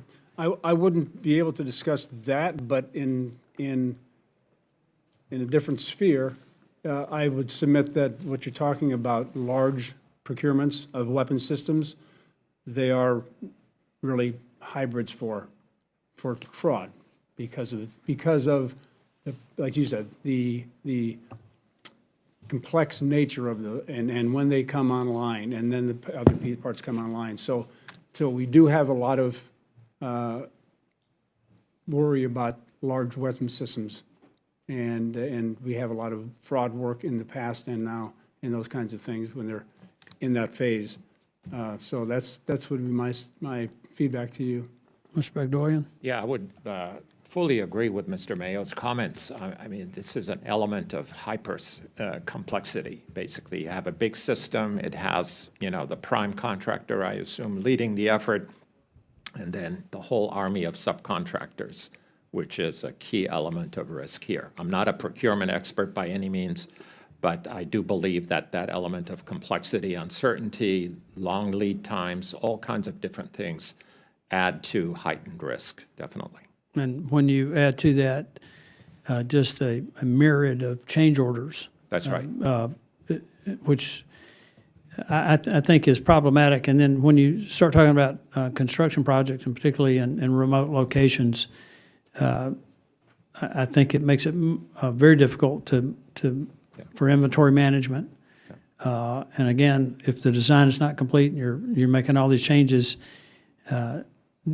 isn't that an area where we need to really bear down? And Mr. Chairman, I've been giving quite a bit of thought to this, and I've actually been thinking about this for 6 or 8 years about how we appropriate for major defense programs, and maybe thinking about saying that if a program design, if the project design or the weapon system design is not ready, that we carry the funding over into the next fiscal year, so that we give the Department of Defense time to get the design right. And I think that will reduce a lot of the fraud and mismanagement and save us a lot of money on that area, in those areas. And Mr. Mayo, Mr. Bagdoyan, you can comment on that. And you may have already commented sufficiently, but that's one of the areas where I really want to focus, Mr. Chairman, in terms of trying to reduce the amount of waste that we have in our defense procurement programs. Yeah. That I'll be happy to yield back. Yeah, if I may answer Mr. Palmer's question, Mr. Chairman, each element of complexity in a program, as I alluded to in my opening remarks, that's one of the key drivers of fraud risk in federal programs, is their complex configuration, what someone can do, can't do, and so on. So it's almost like risk is built in. And if you add multiple layers in a big, complex program of DOD, then that really exacerbates risk. So trying to control for that as part of the upfront due diligence, for example, would be an important step. I thank the witnesses. Thank you, Mr. Chairman. Gentleman yields back his time. Thank you very much. I now would yield myself time. Gentlemen, thank you very much. This time that we are spending with you is just one of many areas where this subcommittee, including Mr. Mfume and myself, are concerned about not just waste, fraud, and abuse, but also misdirected payments. And we have looked at and determined that it's a government-wide problem. And while there is discussion necessarily up here that could be a disagreement between the parties, something called DOGE, which is government efficiency, is a necessary item whereby we bring in fresh eyes to look at actually the data and information that most of the time Congress and perhaps even you do not see. And that is an observation about the amount of money that flies out the door. One of the most instructive things that I have learned is that there is approximately, at this time documented, some $400 billion that went out from big government. We're talking about all the agencies, some $400 billion that went out the door from the day after the election to the day that President Trump was inaugurated. And it was a determination made by someone to move forward on decisions to spend money, knowing that there needed to be a review, knowing that waste, fraud, and abuse not only existed across government, but that it increasingly was an issue that they were challenged with. And so, regardless of that, I think it's important that you have confidence that Mr. Nfume and I, not looking back to blame someone, but rather moving forward, we want to hear from FEMA. We want to hear from DOD. We want to hear from the newest of the secretaries and those management organizations. What are their plans? How do they intend to structure now based upon information that I think DOGE has provided, that have become public, that are not hidden, that are not whispered about, but that become generally available? And so I want you to know that both organizations, Inspector Generals, Mr. Mayo, Mr. Bagdoyan, the GAO, that you represent organizations that we will continue on a bipartisan basis, both of us, to look at, and instead of looking back, we will have the vision to how are we going to fix it. You both have specialized in DOD.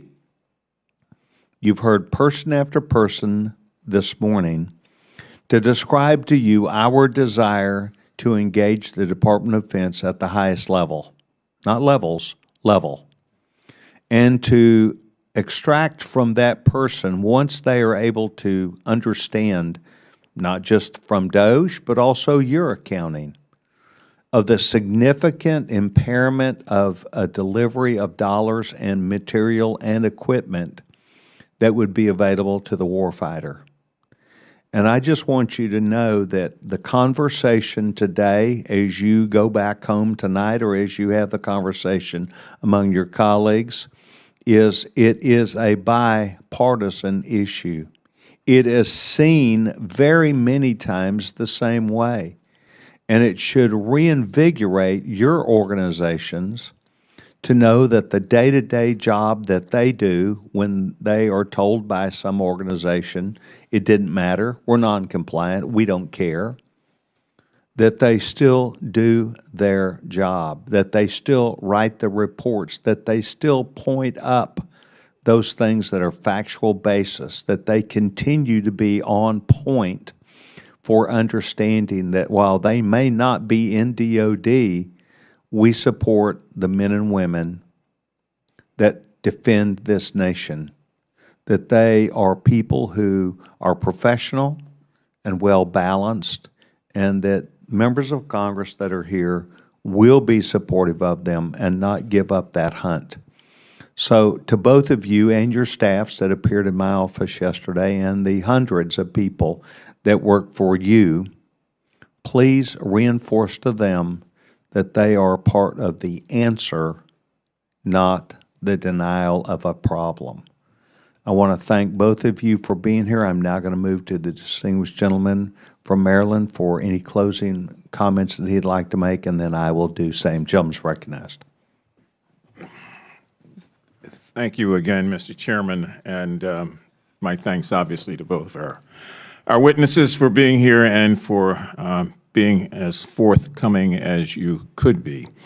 I think one of the things, for me at least, is common sense, which is not always common, as we know in life.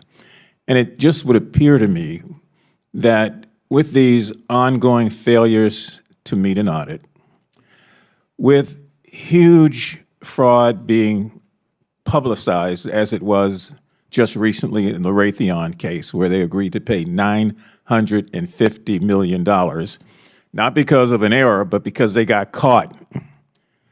And when you consider also the fact that this conversation predates many of us on this panel, it just goes back years and years and years. And when you consider the fact that all branches of the service, save the Marine Corps, continues to find ways not to be compliant with basic law, and when you hear GAO report as it's done today and it has done previously about all these things that are going on, common sense tells me that it is important for the Secretary of Defense to speak with a clear tongue and a clear idea of what has to be done down the ranks. That's where the order has to come from. We know that with respect to the Marine Corps, it was testified here in previous meetings that the Commandant said, look, we're going to do it this way, it's the right way, and anybody that doesn't do it that way is out of here. I think we need the same kind of determination and the same kind of commitment from, as the chairman said, the top level, which is Secretary Hegseth. And I would hope that he would come before this committee and be prepared to talk about what we've been talking about now for years, that he's inherited this and what he plans to do about it. I'm glad to hear about the Export-Import Bank. I didn't know that they had kind of established a pattern that could in fact be something that could be looked at by other parts of DOD and other agencies.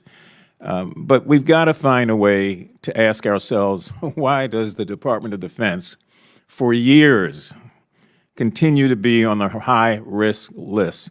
People come in, they go, secretaries die, they move on, and this is an embarrassment. It's an embarrassment, and it's thumbing the nose of the government right at taxpayers. Our taxpayers really want to expect that if we're going to be, as we say, efficient, that we're doing something in a real way to be efficient. I mean, DOGE, with all due respect, was this committee. This is what we've been dealing with for years and years and years until all of a sudden there was a new entity, DOGE, that claims to be doing exactly that. We've got the playbook, we've got the information, we've got the data, we've got the research, we've got the examples. So this is sort of like reinventing the wheel for no necessary purpose, and at the same time, not being able to deal with the real question of, in this current spending resolution before the Congress, we're prepared to be voting on a package that includes $892 billion for the Pentagon, which is why I have opposed that spending package altogether, because you can't do that and at the same time cut money, in my opinion, from Medicare and say you have to cut it, when you really don't have to. What you need to do is tighten your belt and find monies elsewhere, like within this budget that we continue to see talked about over and over and over again. As I said before, the budget is so large, just a 1% error is the equivalent of $9 billion. We should not take that lightly. And, you know, I'm going to say it again, Mr. Chairman, I swear I am tired of saying this over and over again, and like you are, and I really appreciate your efforts here. We want to see progress. And if we don't see progress, I think we've got to go before the full Congress and to argue and to forcefully debate and to make the case that no action is not sufficient. So we've heard the stories today, and we know that in many respects people are wondering, how are you going to cut this? You're going to cut SNAP assistance for children and women. You're going to reduce Medicaid, Medicare. You're going to threaten, even though it's not been said yet, to make Social Security unstable. Just the thought of it being unstable causes problems. And then you look at what's happening in the bond markets and what's going on with investors and other countries around the globe as they look at our credit worthiness and whether or not we, in fact, mean what we say. So I'm going to get off of my little soapbox. I just can tell you that this is bad. There's no justification for this whatsoever. Thank you, Mr. Chairman. I yield back. Gentleman yields back his time, and I want to publicly once again thank the distinguished gentleman for not only working with us and with me, but for your insistence that we can make progress. And I think that it's important that the GAO community and the IG community, as well as these organizations in government, yes, I'm talking about Article 2, that they understand that there are several people on the Hill who will not kick the can down the road, that we will decide that a mark has been laid in the road, because it is important that the American people have confidence in what we're doing, because we expect results. So I want to thank the distinguished gentleman. I want to thank both of you. I did this in my comments, but I want to thank both of you for taking time. I find you both not only genuine men of honesty, but of representation of professional product. And both of you took my questions yesterday and have taken them today that we believe must be resolved. And so for your staff and for the people that you represent, we're very proud of the work that you're doing. And I see no further questions from the subcommittee. We will now conclude this hearing, and I want to thank each of you very much. This concludes the hearing of the Subcommittee on Government Reform and Oversight for Federal Government Operations and the Workforce.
Chair is authorized to declare recess at any time. We welcome everyone to today's hearing on collusion in higher education. Without objection, I ask unanimous consent for Mr. Nails to be permitted to participate in this hearing, to question the witnesses if a member yields him time for that purpose, of which I will yield him 5 minutes. I'll now recognize myself for an opening statement. According to the National Center for Education Statistics, U.S. colleges and universities are $700 billion industry. Harvard endowment alone, which stood north of $50 billion as of 2023, is larger than the GDP of 120 nations. 6 of the 8 Ivy League schools have endowments exceeding $10 billion. Ivy League schools should be competing to offer the best product at the best price possible. Instead, they collude to raise prices and spend their inflated cartel earnings on administrative bloat. According to the Bureau of Labor Statistics, while products like cars, clothing, and TVs have become more affordable as businesses reduce costs to attract buyers, the cost of college tuition and textbooks has risen by more than 180% and respectively continues to go higher. Today, the cost to attend an Ivy League school can exceed $100,000 per school year. Ever since the Ivy League was established in the 1950s, these schools have been focused on exclusivity, maximizing profits, and artificially inflated prestige rather than expanding access to education and serving students. In 1950, Harvard charged $600 a year for tuition. Today, that number is nearly $60,000. Not only has tuition skyrocketed, but these schools are also deliberately keeping class sizes small to maintain exclusivity and inflate their perceived prestige. Between 1978 and 2023, while the U.S. population grew by just 50% and the number of applicants increased by 450%, Harvard reduced its class sizes by 258 seats. Across all Ivy League schools, demand has steadily increased, yet admissions remain flat. As you can see from the graph displayed, although each Ivy League school on average receives more than 50,000 applications, it accepts less than 2,000 students per year. These price increases and shrinking class sizes are not coincidental. Ivy League schools have a history of coordinating pricing practices to avoid competing on cost. In 1958, MIT and the 8 Ivy League schools formed what is widely known as the, quote, Ivy Overlap Group, a cartel to fix prices.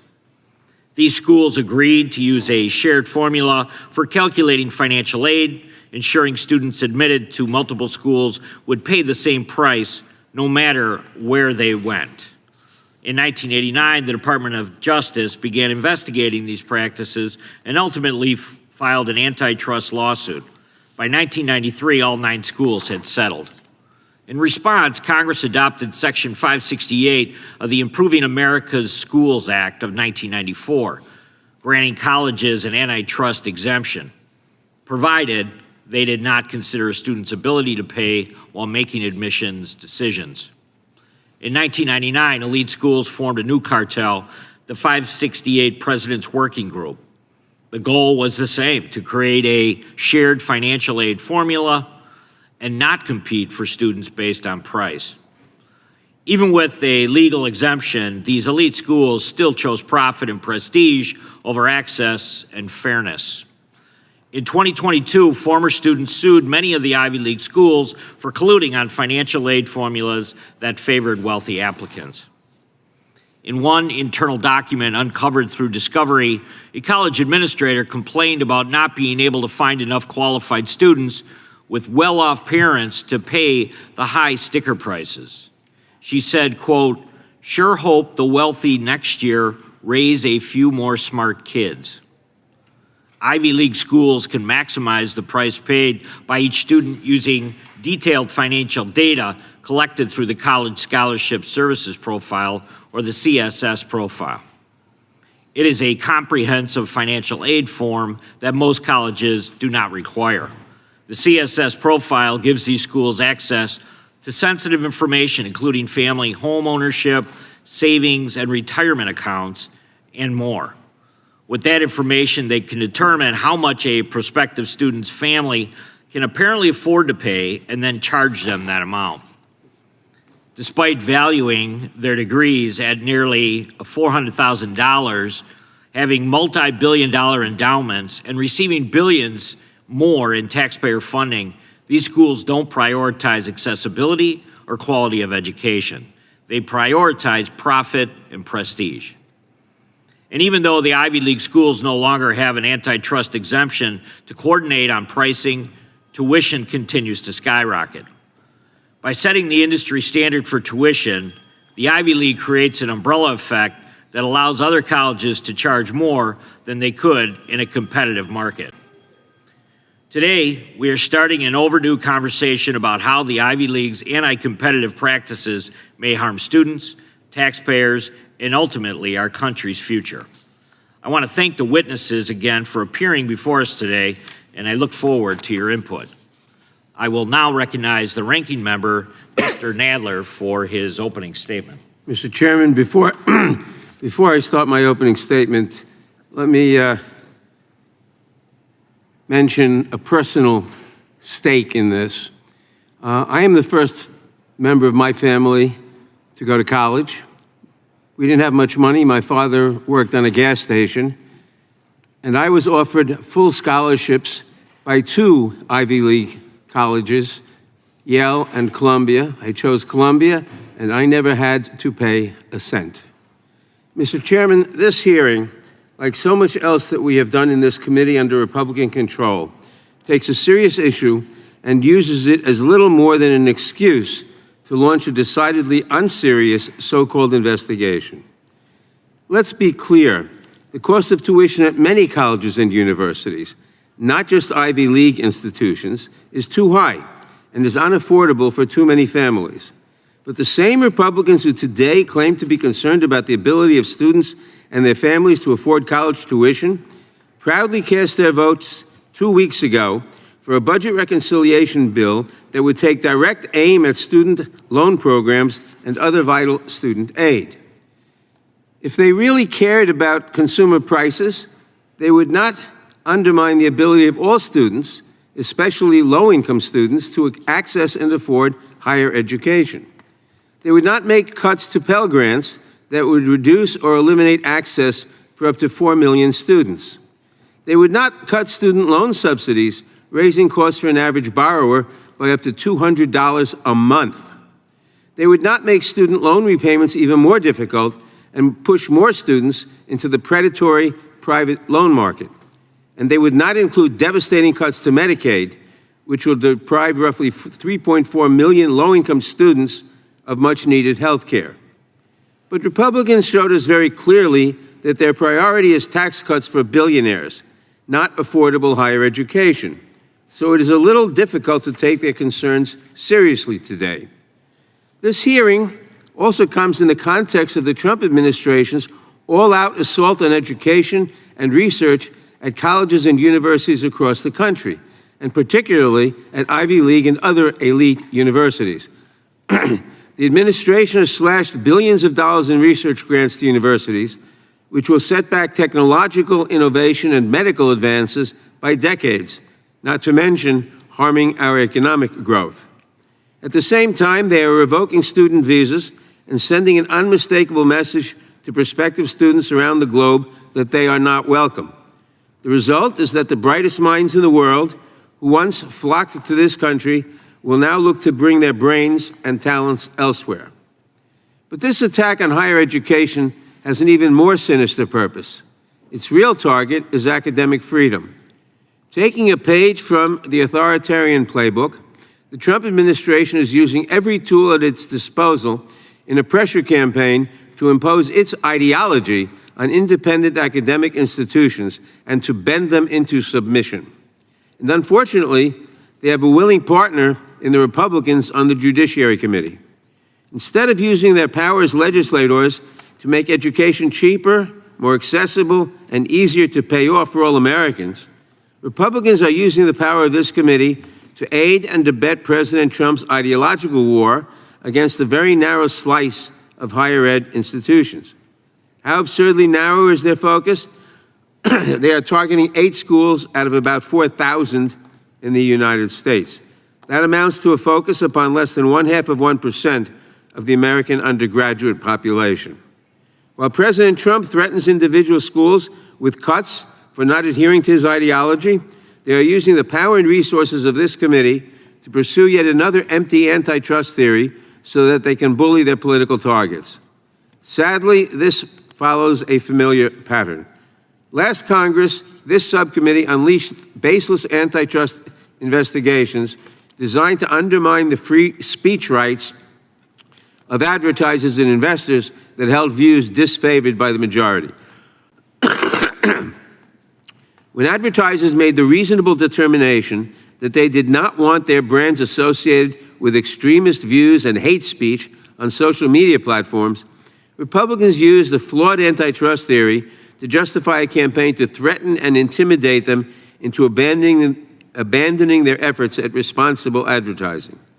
When investors threatened the profits of big oil and gas companies by considering the risks that climate change posed to our economic future, the committee rushed to the defense of their corporate allies with another hollow antitrust investigation.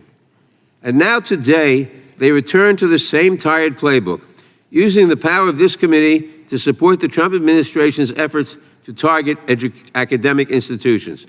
After having launched an overbroad fishing expedition against Ivy League universities, they're now holding a hearing today to justify these efforts at harassment and intimidation.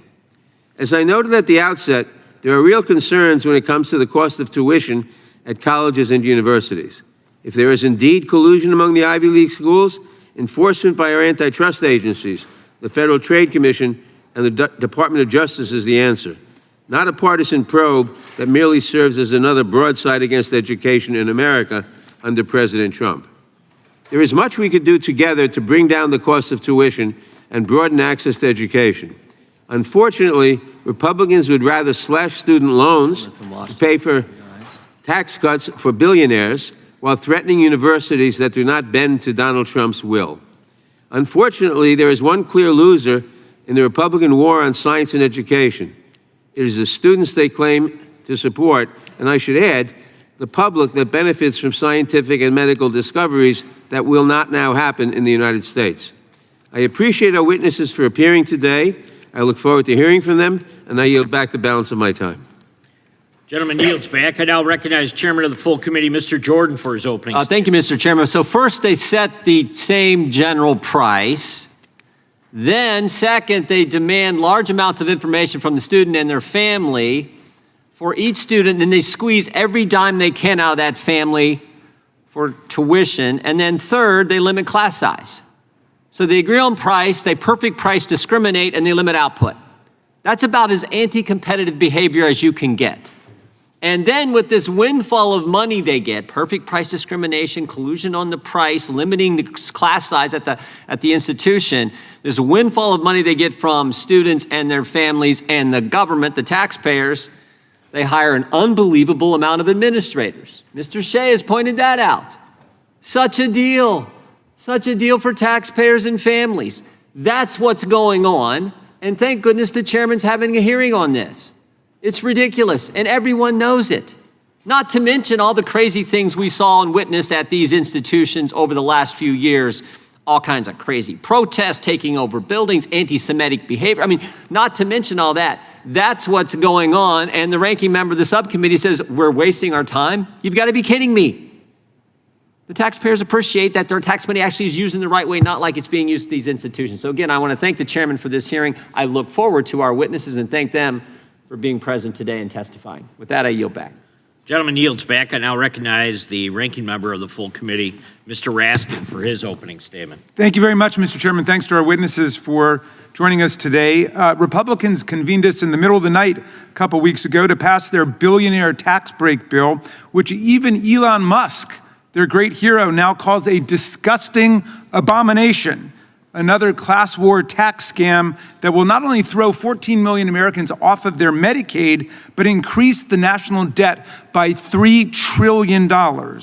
In case our friends missed it, Elon Musk, who you've been praising since this administration began, has a message for you today. Shame on you. Shame on those who voted for it. You know you did wrong, says Elon Musk. So I was pleasantly surprised to see we were going to have a hearing on antitrust, because there used to be Republicans like progressive trust buster Teddy Roosevelt who actually believed in protecting the American people against price-fixing conspiracies, monopoly, and runaway corporate power. I thought perhaps, Mr. Chairman, we could get together to protect our personal data, to investigate alleged monopolization of live events tickets, and lower prices on everything from eggs and other groceries to credit card junk fees, which have been soaring under the Trump administration, despite his promise that he would lower the price of eggs and everything else on day one. Silly me. Like everything else, antitrust in the hands of our friends is just one more chance to attack America's colleges and universities that refuse to surrender control to that luminary academic scholar, Donald Trump, who wants the federal government to take over faculty hiring, student admissions, and academic affairs at every university in America. And I don't even know why Donald Trump's so mad at Harvard. They let in his son-in-law, Jared Kushner, after the Kushner family donated $500,000 to get him in, just like Trump pardoned Kushner's father, Charles, a major Trump donor who's our new ambassador to France, for his multiple convictions for tax evasion and witness tampering. Now that would be a worthwhile hearing, Mr. Chairman, how wealthy people like the Kushners and the Trumps buy their way in to America's elite institutions, as Donald Trump calls them. But antitrust is now just a weapon of political attack, not economic analysis. When businesses advocate sustainable investing, House Republicans accuse them of violating antitrust. When consumers want to exercise the right to boycott, Republicans accuse them of violating antitrust. Gee, if you don't support their monstrous, ugly tax break bill for billionaires, they'll accuse you of violating antitrust. We'll probably be having a hearing on how Elon Musk is now violating antitrust since he's turned against Donald Trump and their appalling bill. So today they're accusing 8 universities who represent less than 0.5% of undergraduate students in the entire market across America of engaging in some completely vague and massive antitrust conspiracy. Republicans actually trotted out this pathetically weak theory in the first Trump administration, and of course no antitrust scholars took it seriously, and even their own Department of Justice didn't do anything with it. They control the antitrust division again. Why do they need another hearing in this committee? Why don't they just bring their case if there's a case? They've got the power. That's what they've been talking about. Look, this is pure power politics. President Trump's attacks on higher education reflect a standard move by authoritarians like Vladimir Putin in Russia and Viktor Orban in Hungary. This is right out of the dictator's playbook. Subdue and control any institution that could provide a check on your lying and your corruption. Prevent any possibility of opposition and dissent from forming against the autocrat and his regime. Clear a path for the agents of propaganda and disinformation, and destroy the institutions that have given us great advances in scientific discovery and intellectual inquiry, as Mr. Nadler points out. J.D. Vance gave the whole game away, by the way, when he repeatedly quoted Richard Nixon to say, the professors are the enemy. Nixon said, the professors are the enemy. Write that on the blackboard 100 times and never forget it. Department of Education Secretary Linda McMahon ominously warned, if schools want to continue to do research, they must fall in line with the administration and its goals. They must be, quote, in sync with the administration and what the administration is trying to accomplish. That's a federal government takeover of every private and public university and college in America. Now, Harvard has stood up to the administration's attempted hostile takeover, rejecting its blatantly unconstitutional demands to control its governance, its curriculum, and the ideology of its faculty and students. In response, the administration has come after the university's research contracts and grants, and more recently, even its ability to enroll foreign students, only to be shut down by the courts, and not left-wing rogue Democrat judges, but Republican judges too, for violating the university's First Amendment rights. We've got academic freedom in America under the First Amendment. And now the Trump administration ridiculously threatens to come after the university's tax-exempt status They want to revoke Harvard's tax-exempt status, and they've asked all federal agencies to cancel all of the contracts they have with Harvard to get the work of the American people done, contracted work.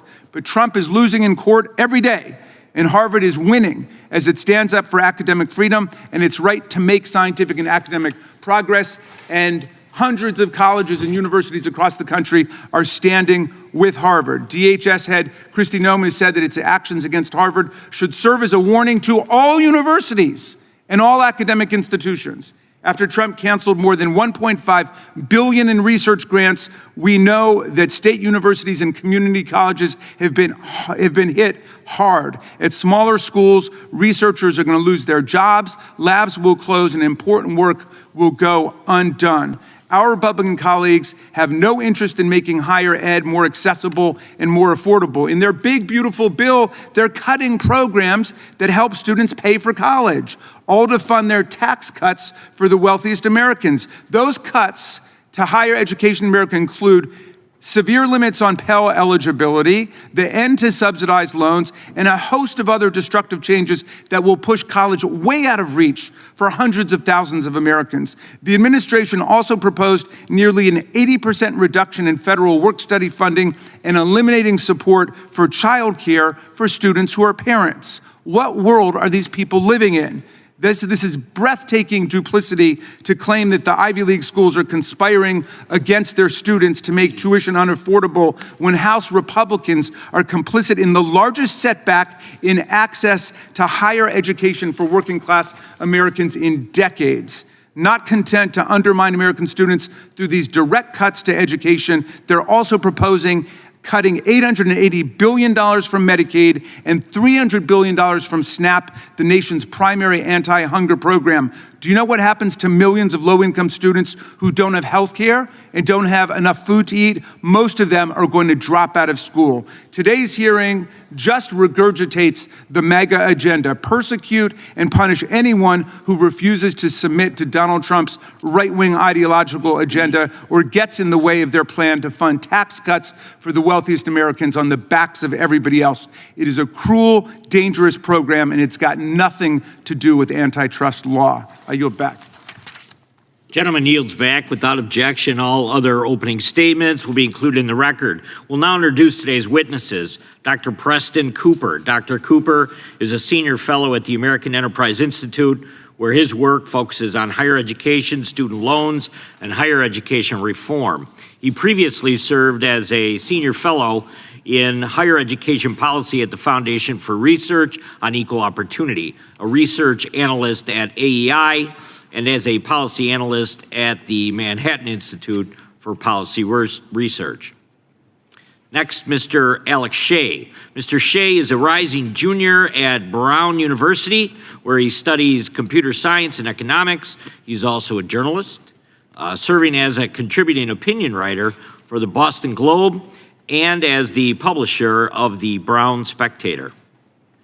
Mr. Scott Martin. Mr. Martin is a partner and co-chair of the Antitrust Practice Group, excuse me, at Halsfield LLP. He has spent more than 25 years in civil litigation, and his practice specializes in pricing, distribution, and other competition issues. Miss Julie Margaretta Morgan. Ms. Morgan is the president of the Century Foundation, a progressive think tank. She previously served as the Associated Director of Research, Monitoring, and Regulations at the Consumer Financial Protection Bureau. We welcome our witnesses and thank them for appearing today. We will begin by swearing you in. Would you please rise and raise your right hand?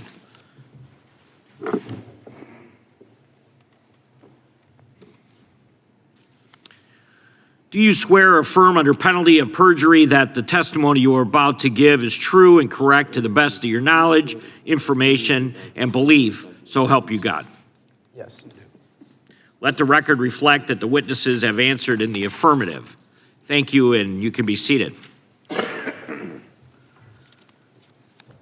Please know that your written testimony will be entered into the record in its entirety. Accordingly, we ask that you summarize your testimony in 5 minutes. And Dr. Cooper, you may begin. Good morning, Chairman Fitzgerald, Chairman Jordan, Ranking Member Raskin, and Ranking Member Nadler, and distinguished members of the subcommittee. Thank you for the opportunity to testify today on the enrollment and pricing practices of Ivy League universities. My name is Preston Cooper, and I am a senior fellow focusing on the economics of higher education at the American Enterprise Institute. The 8 institutions of the Ivy League show many hallmarks of anti-competitive behavior.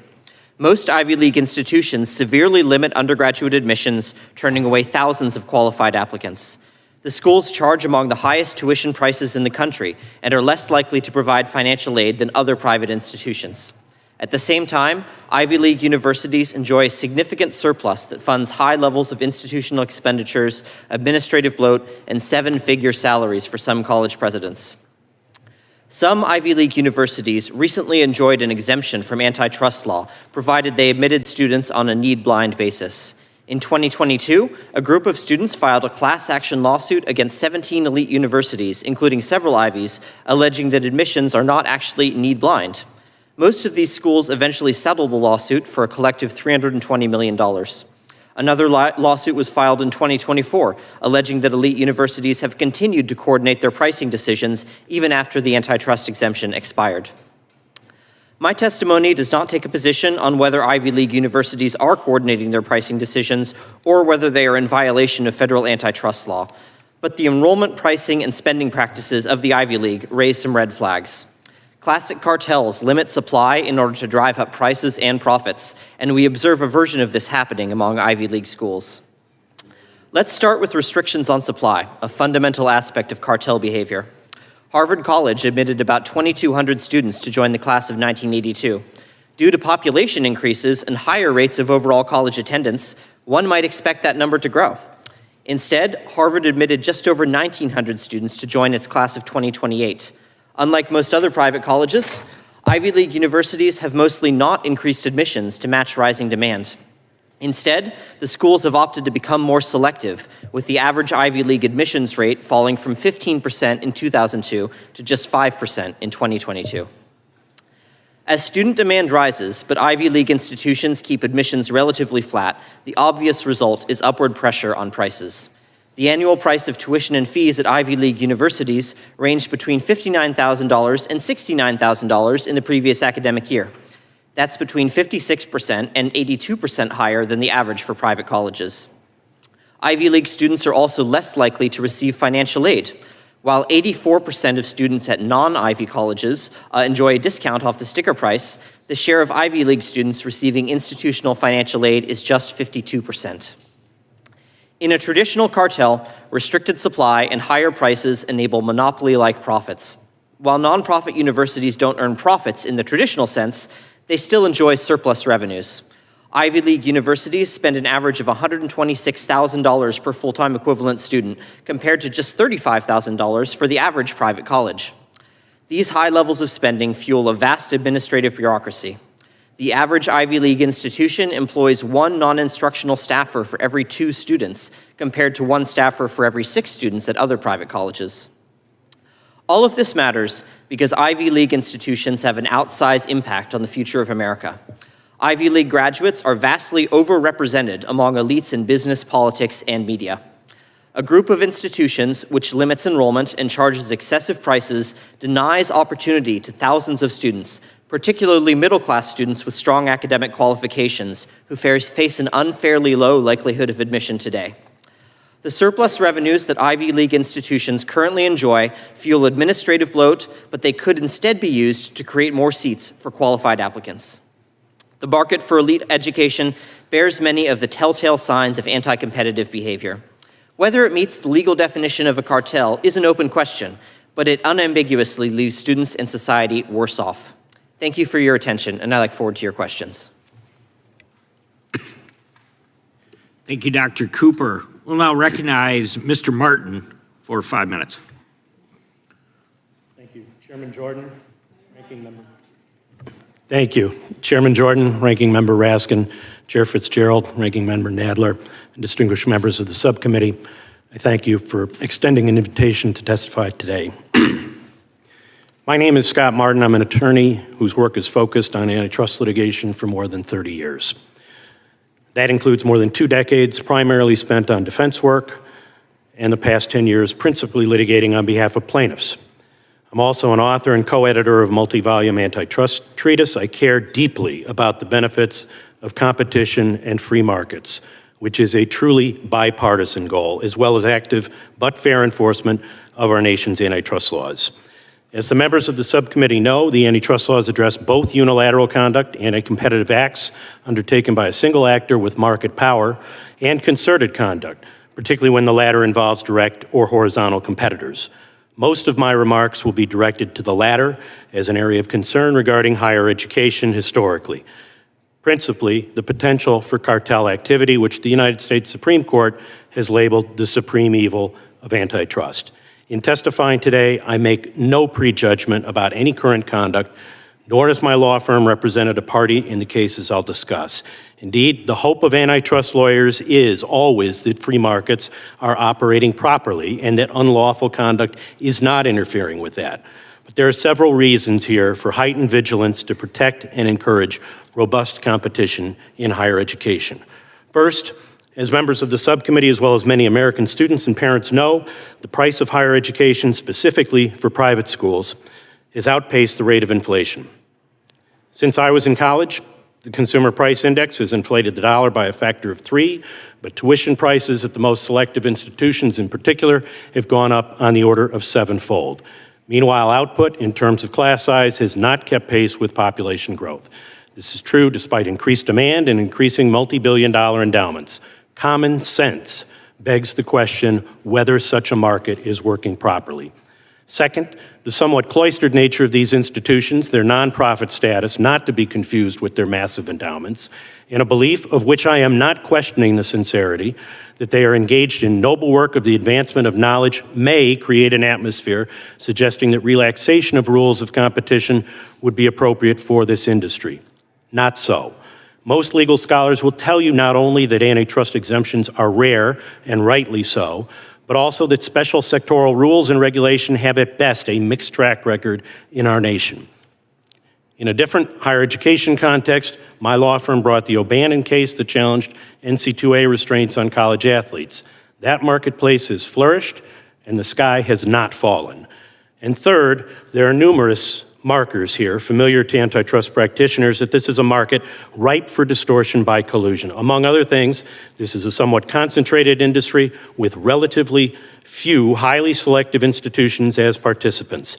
There are numerous opportunities for those entities to collude, whether directly, such as at meetings of university presidents, or facilitated through intermediaries, such as the College Board. And there are, of course, exceptionally high barriers to entry into the market. As I mentioned, by way of context, this industry has been the subject of investigations and litigation, raising competition concerns in the past on issues ranging from no-poach agreements concerning graduate school faculty members to monopolization of markets for college bookstore sales and local housing. The common application used by over 1,000 colleges and universities throughout the United States also has been the subject of a private antitrust action, ultimately settled. And perhaps most pertinent to the subcommittee here, in 1989, as you've heard, the DOGE filed a civil antitrust case against a group of universities alleged to have employed the same analysis to compute family contributions toward the cost of attendance for purposes of collectively determining financial assistance offered to commonly admitted students. That case resulted in a 10-year consent decree in 1991, under which those universities committed not to agree on student financial aid, and subsequently to the congressional passage of the so-called 568 exemption, permitting colleges to formulate common approaches to awarding financial aid, provided they strictly adhered to need-blind admissions. 568 exemption expired on September 30, 2022, and was not renewed. However, as you know, current and former college students allege in a class action filed in 2022 that members of the 568 President's Group of 17 top private colleges and universities have conspired to eliminate competition among them for financial aid. To date, 12 of those 17 schools have resolved the lawsuit in settlements totaling approximately $320 million. I thank you again for your attention and your vigilance in this regard. Thank you, Mr. Martin. Mr. Shea, you may begin. Chairman Fitzgerald, Ranking Member Nadler, Chairman Jordan, Ranking Member Raskin, thank you for inviting me to appear before you today.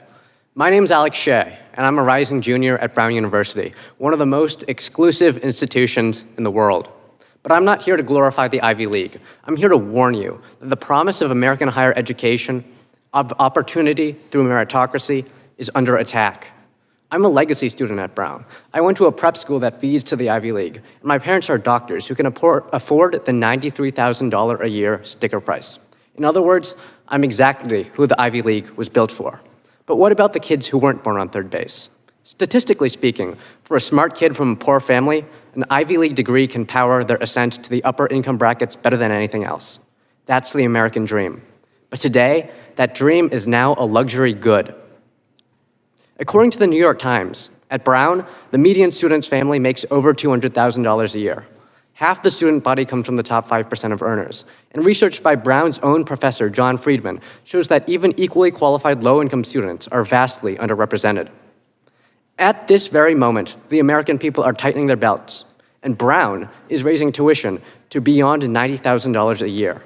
And even while charging students the price of a luxury car, Brown is on track to run a $46 million deficit this year. Where's all the money going? I'll tell you where it's going. It's going into an empire of administrative bloat and bureaucracy. Brown employs 3,805 full-time non-instructional staff for just 7,229 undergrads. That's one administrator for every 2 students. This isn't education. This is bloat, paid for on the backs of students and families who are mortgaging their futures for a shot at a better life. Meanwhile, Grace Calhoun, Brown's athletic director, earns over $1 million. A household assistant on payroll tends to University President Christina Paxson. And when budget cuts are made, these expenses stay while the student experience deteriorates. My dorm floods when it rains, and the burger patties in our dining hall have been replaced by an unappetizing beef-mushroom blend. The idea that Brown's administration can be streamlined isn't conjecture. We didn't used to have these many administrators. Across the nation, the number of university administrators has risen by 162% in recent decades. And it's no coincidence that correspondingly, the cost of education has risen 181% in inflation-adjusted dollars since the 90s. Across the pond, a world-class education at Oxford or Cambridge can cost about half as much as an Ivy League degree, in part due to a much lower administrative burden. The status quo has a real human cost. I recently learned of a brilliant young man from Pensacola, Florida, who got into Brown but was forced to walk away because the financial aid wasn't enough. Brown says it meets 100% of demonstrated need, but Brown gets to decide what that need is. Middle-class students in particular suffer from these policies, earning too much to qualify for generous scholarships, but not enough to go to Brown without straddling themselves with significant amounts of debt. And let's not forget that Brown is one of several Ivy League schools that settled a federal antitrust lawsuit last year for allegedly colluding to suppress financial aid offers. I'm a reporter for the Brown Spectator, and to document this problem, I created a website called Bloat at Brown that used AI to assess whether each administrative role was actually necessary. I sent each administrative employee a DOGE-style email to ask them, what do you do all day? Instead of answering, Brown's response was retaliation. My social security number was leaked. Our website was hacked. And Associate Dean Kirsten Wolf launched a disciplinary investigation into a litany of baseless charges, such as emotional harm. When they couldn't get me, they charged every single board member of the Brown Spectator, an unprecedented attack on student journalism. But we refused to back down, and we won our hearings. There was no misconduct, only exposure, and that's what Brown feared the most. This committee has a responsibility, not just to investigate Ivy League antitrust violations, but to reclaim the American dream from those who have twisted it into a racket. I call on you today to subpoena Brown's president, Christina Paxson, and ask her why Brown costs $93,000 a year. The American dream isn't just for the legacies, the coastal elites, or the children of privilege. It belongs to the kid in rural Kansas with a 4.0 GPA, the first-gen student working a night shift, and the families who did everything right and still got priced out. They deserve a seat at the table. They deserve a shot at making it big. Their American dreams matter too. I thank you for the opportunity to testify, and I welcome your questions.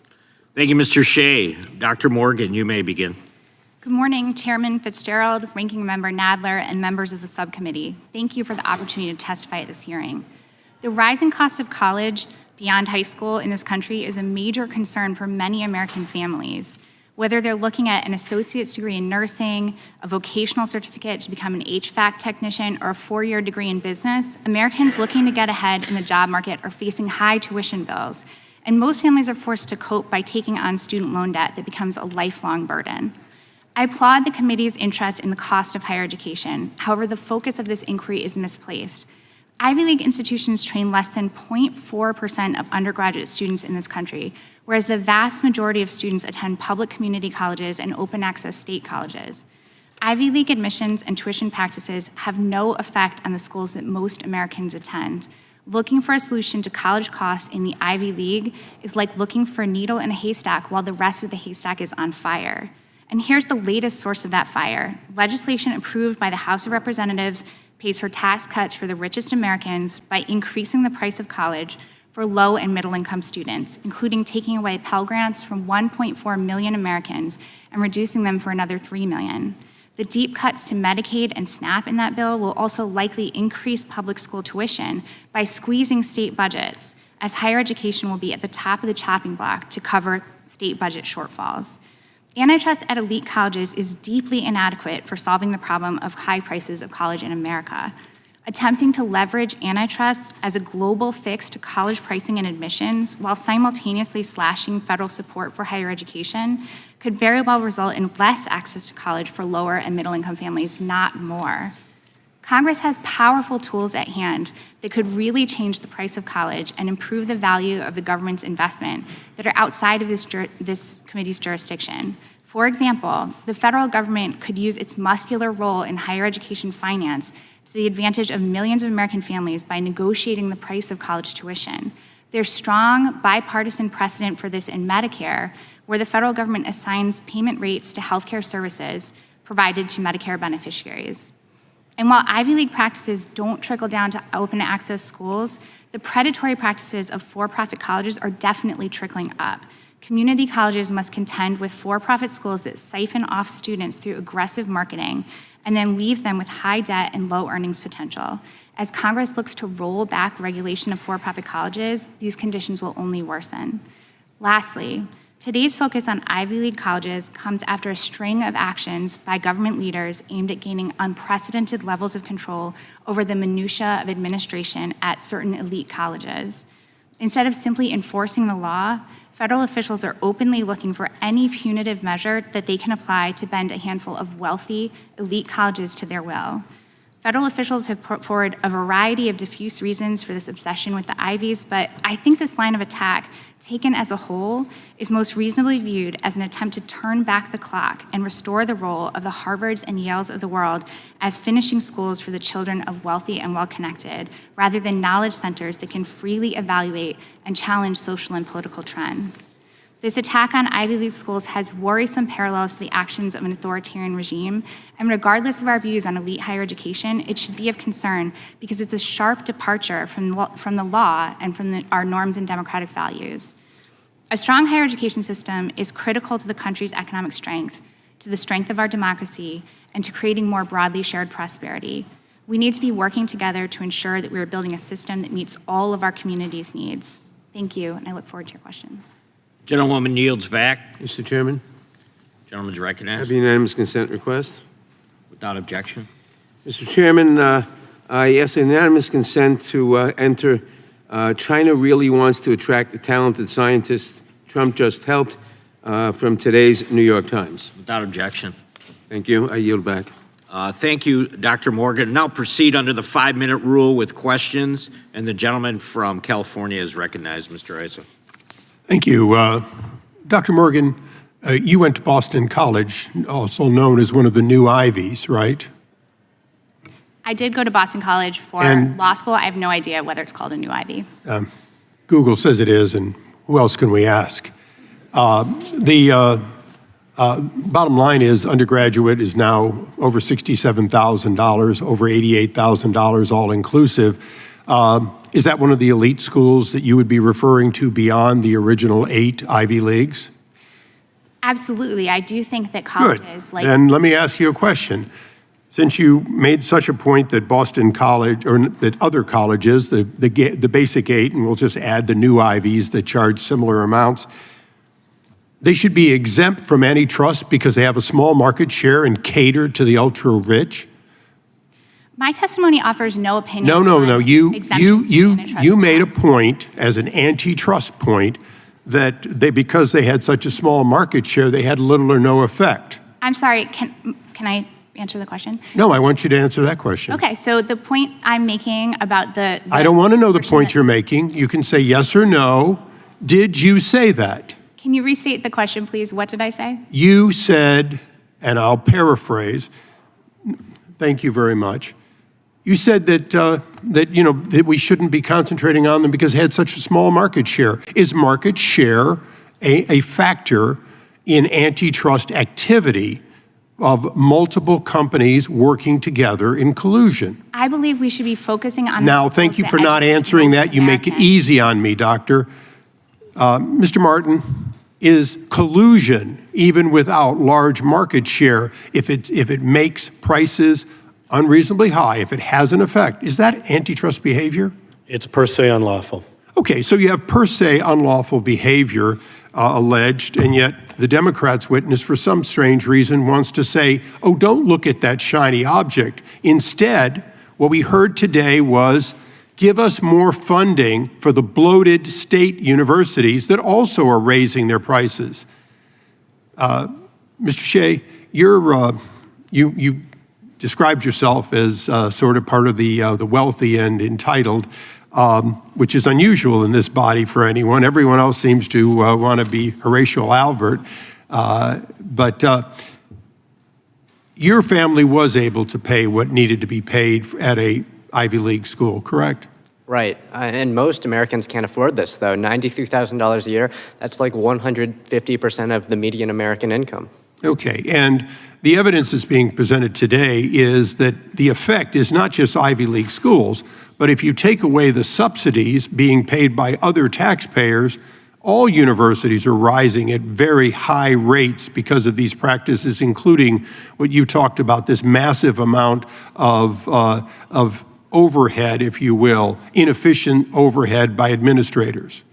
Absolutely. Administrative overhead is growing not just at the Ivy League, but at state universities all across the country. It's risen dramatically in recent years. And Dr. Cooper, is it fair to say that one of the things you see among cartels, antitrust activity, and so on, is you see higher prices and less efficient, higher overhead? Isn't that kind of a hallmark when you give antitrust exemption? That's correct. We often see higher prices and higher profits. So for our witnesses, is it fair to say that if in fact we bring back real competition at all levels, at all universities, and as a result, we then would be able to drive down prices, drive up the efficiency, we could in fact allow more people to be able to leave college without burdensome debt? I think that's correct. We need more competition in higher education. Okay, so today's hearing is really about antitrust behavior by the most esteemed university. And Mr. Shea, I'm going to ask you a question. Is it your understanding as a rising junior, if I'm correct, that if you go to one of these great universities, the rest of your life, your career income is on average greater, isn't it? This is empirically true, is that if going to an Ivy League school can definitely raise your potential earnings, especially if you're from a low-income family. So, Mr. Martin, the tendency by the universities that will deliver the highest lifetime earning to restrict, to reduce, and as a result, to deny to the people who otherwise would have that opportunity, isn't that one of the real detriments of this antitrust behavior? It should trouble us as antitrust lawyers. Thank you. I yield back. Gentleman yields back. Now recognize the ranking member for 5 minutes. Thank you, Mr. Chairman. Dr. Morgan, before I begin my questions, can you please say your answer to Mr. Ice's question on market size? Yes, I believe that market size is relevant here to the question of where we should be focusing our attention. The vast majority of students in America do not attend Ivy League colleges, and they don't attend colleges who are affected by the competitive forces that the committee is discussing here today. We need to be focused on open access colleges and community colleges who take their cues from the state legislators and federal legislators who provide sufficient resources for their budgets.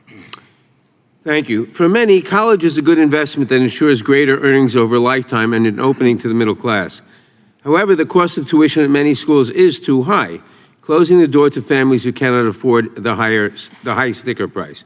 Despite this affordability problem and the growing disparity between the richest few and the many who are seeing rising prices in all parts of the market, the Republicans' reconciliation bill takes direct aim at student loan programs and other critical student aid programs. The Trump administration has also taken aim at students and universities while pulling critical research funding and kidnapping students and academics off the street. Dr. Morgan, how does the Republican budget impact low-income students and the public's access to higher education going forward?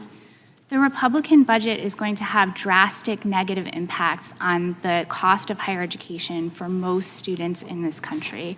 As I said in my testimony, it's going to cut Pell Grants for millions of students, making them foot the bill for more of college. It's going to make student loans more expensive to repay on the back end. It caps the amount of federal student loans that people can take on, but not the amount of tuition, meaning that more people are going to have to take on private student loans to cover that gap. And how does higher education support the country and our economy generally? Higher education is incredibly important to our economy, and it serves a number of purposes. Number one, those open access schools and community colleges that I referred to are educating people to become nurses, nurse practitioners, HVAC repair people, electricians, the people who serve our communities every day and make our economy robust. But our educational institutions also provide funding for, or receive funding to do research that provides innovations that are incredibly important to our society. They make us safer, they make us healthier, and they make our country more competitive. Well, following up on that, how does the gutting of federal research programs at the National Institutes of Health, the Centers for Disease Control and Prevention, and the National Science Foundation impact not just the institutions, but society and even humanity?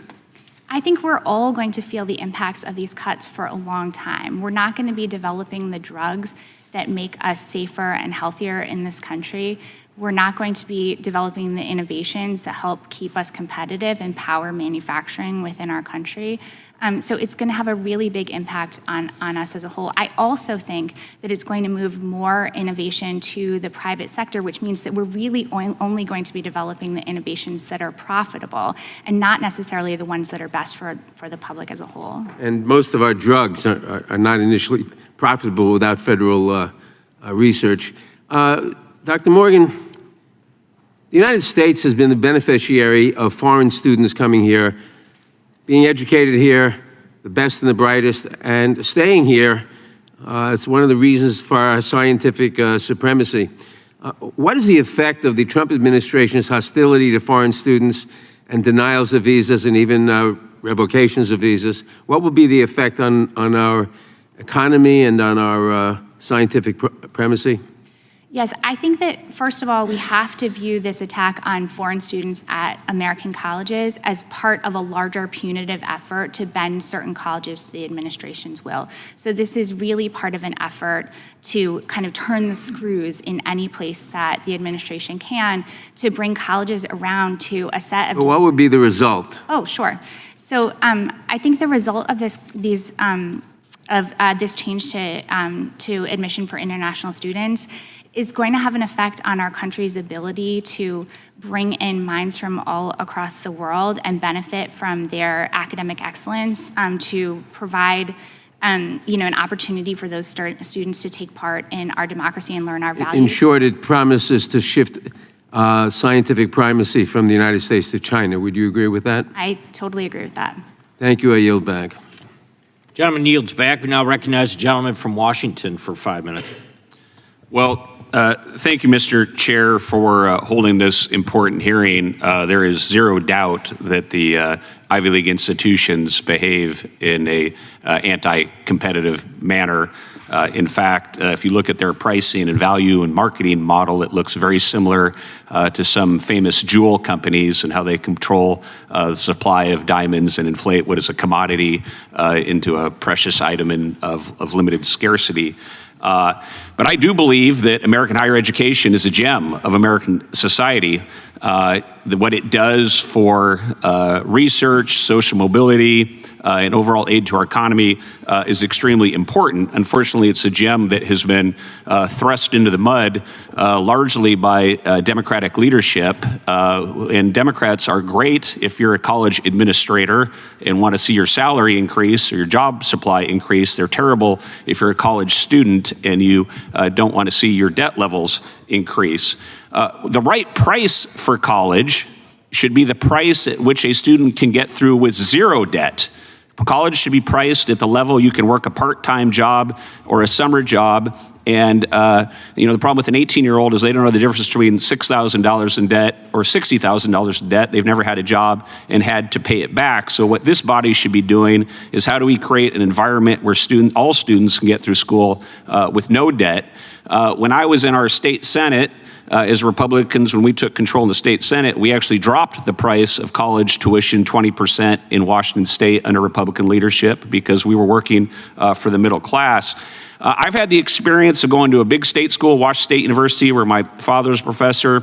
I spent a year as a teacher at Catholic University of Mozambique teaching war refugees. I was a teaching fellow at Harvard when I did my master's there, and I was on short-term on the faculty at Sciences Po University in Paris, which is kind of the Harvard of France. And across all those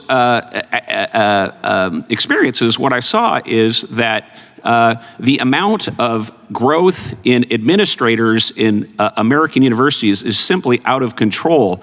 When you go to Sciences Po, there's no diversity deans, student housing deans, student welfare deans. There is simply this reliance on college students to behave as adults and figure stuff out for themselves. In doing that, they're able to provide college at a much, much lower level. So what this body needs to do is to figure out ways to get out all the BS out of higher education, get back to basics, and create mechanisms to bring costs down. Now, I do want to touch on this issue of the Ivy Leagues and Harvard specifically, which does have some real problems. When I went to Harvard, there was a lack of viewpoint diversity. We used to call the Republican Club the phone booth club because there were so few of us we could fit in a phone booth. Now I make that joke, and a lot of students don't even know what a phone booth is. But in any event, the solution to this is just to make these universities reflective of American society. It's like Noah's Ark, just increase access and viewpoint diversity. This shouldn't be hard, except the fact the far left does not want to give up its stranglehold on America's most elite universities, but this is going to happen. Secondly, there is a problem with the Chinese government and foreign institutions utilizing America's most elite universities. When I went to Harvard, there was sort of a small-scale scandal that they refused to fly the flag of Taiwan at that time. And in fact, we have some important legislation here in this body in the Deterrent Act, which we passed out of the House, that would illuminate how much foreign influence is going on in college campuses from places like China. And even today, Harvard resists implementing that bill. I'd like to enter for the record this column, this newspaper article that Harvard has trained so many Chinese communist officials, they call it their party school. So there very much is a problem of China. Without objection. These universities, if I could enter this in the record. Thank you, Mr. Chair. And finally, I just want to thank all the panelists for fighting this antitrust issue. But as we think about these issues, we all need to realize that college enrollment is about to go off a cliff due to demographic changes in America. We have a silver tsunami of older Americans, and we have a dwindling rapidly supply of college students because of demographic factors in terms of birth rates and also the cost. So this anti-competitive behavior will likely become worse in coming years as the total market for college students reduces. With that, I yield back. Gentleman yields back. Mr. Nadler is recognized for unanimous consent request. Mr. Chairman, I ask unanimous consent to enter into the record an article from New America titled, "The House Reconciliation Bill Makes College Less Affordable, All to Pay for Tax Cuts for Millionaires and Billionaires," that argues low-income to moderate students will, quote, borrow more but with worse terms. Without objection. Thank you. And I also seek unanimous consent to enter into the record two articles, one entitled, "The Number of 18-Year-Olds is About to Drop Sharply," as the gentleman said. Without objection. And another entitled, Declining Enrollment is Leading to School Closures. Without objection. The ranking member of the full committee, Mr. Raskin, is now recognized for 5 minutes. And thank you, Mr. Chairman. Mr. Shade, so you describe yourself as a son of wealth and privilege. I think you describe yourself as a legacy student. Does that mean your parents or your grandparents went to Brown? Yeah, my father went to Brown. But other than having some complaints like the beef mushroom blend, you're really speaking not so much for yourself, but for other kids. You say the kids who are not born on third base. Is that right? Absolutely. I think the value of an Ivy League degree used to mean that you were smart, that you're brilliant, but I think it's being diminished. And as you know, the vast majority of young people who want to go to college are not going to be able to go to Brown, even if you increase the class size as you've advocated by a couple hundred kids. The vast majority are going to end up going to, if they can afford it, state universities, community colleges, and so on. So my question for you is, will you use your platform here today to oppose the major cuts in Pell Grants, which have allowed an avenue for upward mobility and education for young people that are built into the current tax bill? 1.4 million Americans would be thrown off, and I just wonder if you would oppose the cuts to Pell Grants, the cuts to student loans, and the 80% cuts to college work study, which you know allows people to work their way through college. Well, I think something that we've observed economically is that... No, I'm going to, like my friend, I'm going to ask you to answer the question. Do you oppose all those cuts, or do you support them? I guess I believe that that subsidizing education only increases the cost because... So you favor those cuts. So you would just get rid of the Pell Grant program, is that right? I'm not an expert on the Pell Grant program, but I know that generally... You seem to be an expert. So you don't favor federal student aid to kids who want to go to college for Pell Grants or college work study. You're opposed to that? I think that when students don't pay the cost of going to college, then we've seen prices rise. Made yourself clear, and thank you for coming in for your testimony. Look, a point was made before that collusion is per se illegal, which of course is true as a matter of antitrust law. But per se collusion is only illegal if there is actually per se collusion. Now, this reminds me of a hearing that we did over in the Oversight Committee with Chairman Comer about impeachment, where the Republicans lined up all these witnesses about impeachment of Joe Biden, and then all of them said that they didn't see evidence, they were not aware of evidence that would justify impeachment. And so the two expert witnesses here, Dr. Cooper and Mr. Martin, as I'm reading your testimony, are saying that they don't have evidence of price fixing. Mr. Martin says, I think you just stated it, I'm making no judgment about any current conduct. You're not making a statement. And Dr. Cooper, you said my testimony does not take a position on whether Ivy Leagues are coordinating their pricing decisions or whether they're in violation of federal antitrust law. So again, this is much ado about nothing. This is an attempt just to create kind of a propaganda smokescreen to attack the Ivy League schools, and your expert witnesses are saying that they don't have evidence that there are antitrust violations going on. And of course, they're correct, because if there were, the Trump Department of Justice would actually be engaged in prosecution or an investigation of them. So we have one champion of the working class at Brown University who is opposed to Pell Grants and other means for kids to actually go to college in America, where most kids do go to college, and two expert witnesses who don't see price fixing taking place by the Ivy League institutions. But there is a real problem in America. Only 10% of college students go to for-profit colleges, but they're responsible for 50% of all student loan defaults. And I'm going to ask for unanimous consent to enter a campaign statement by Marco Rubio entitled, "Trump University is an absolute scam. Get the facts about pending litigation," if we could, Mr. Chairman. But Dr. Morgan, let me go to you. How does the Republican attack on regulatory protections against for-profit colleges and universities affect the fraud against students taking place and the education market generally, because they are dismantling the regulations that were put in place to protect students against for-profit university fraud? Yeah, we're seeing action both here in Congress and at the Department of Education that are dismantling or laying the groundwork to dismantle all of the protections that have been put in place for-profit schools. And what we've seen cyclically over time is when those rules are pulled back, we have increased enrollment in for-profit colleges, we have increased debt that people can't pay off, and we have increased allegations of fraud. Okay, and what about their move to abolish the Department of Education and to gut the Consumer Financial Protection Bureau? Will that exacerbate the difficulties that young people are having paying for college? We're taking the cops off the beat who can actually identify that fraud and stop it and put money back into people's pockets. Gentleman's time has expired.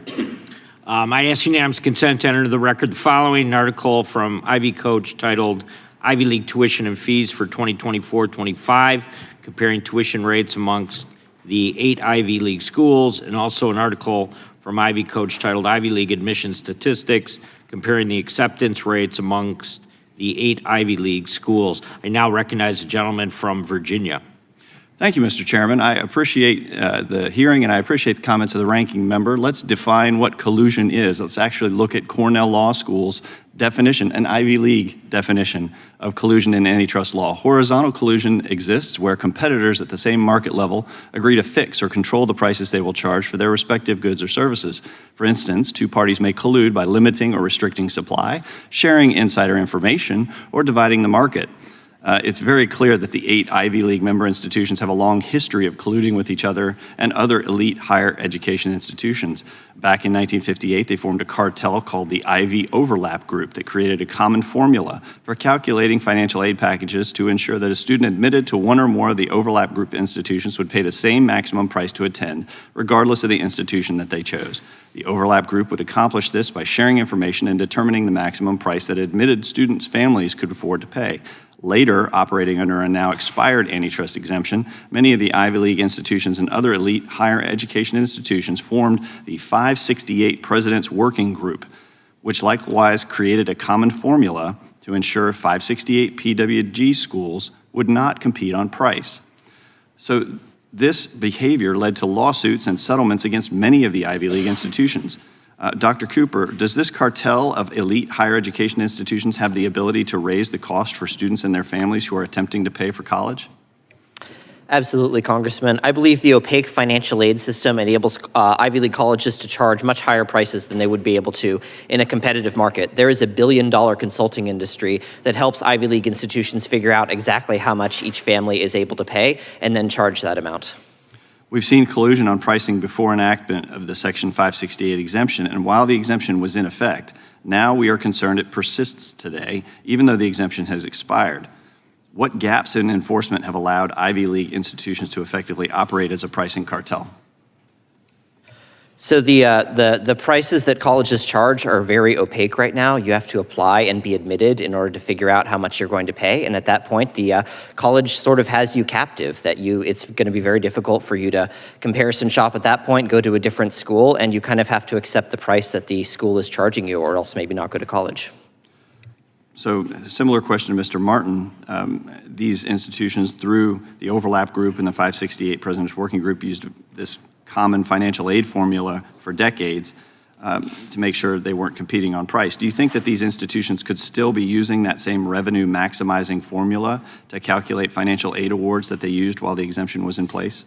Well, that's the subject of an ongoing litigation in the Northern District of Illinois. And to put a finer point, I make no prejudgment as to what the outcome of that litigation would be.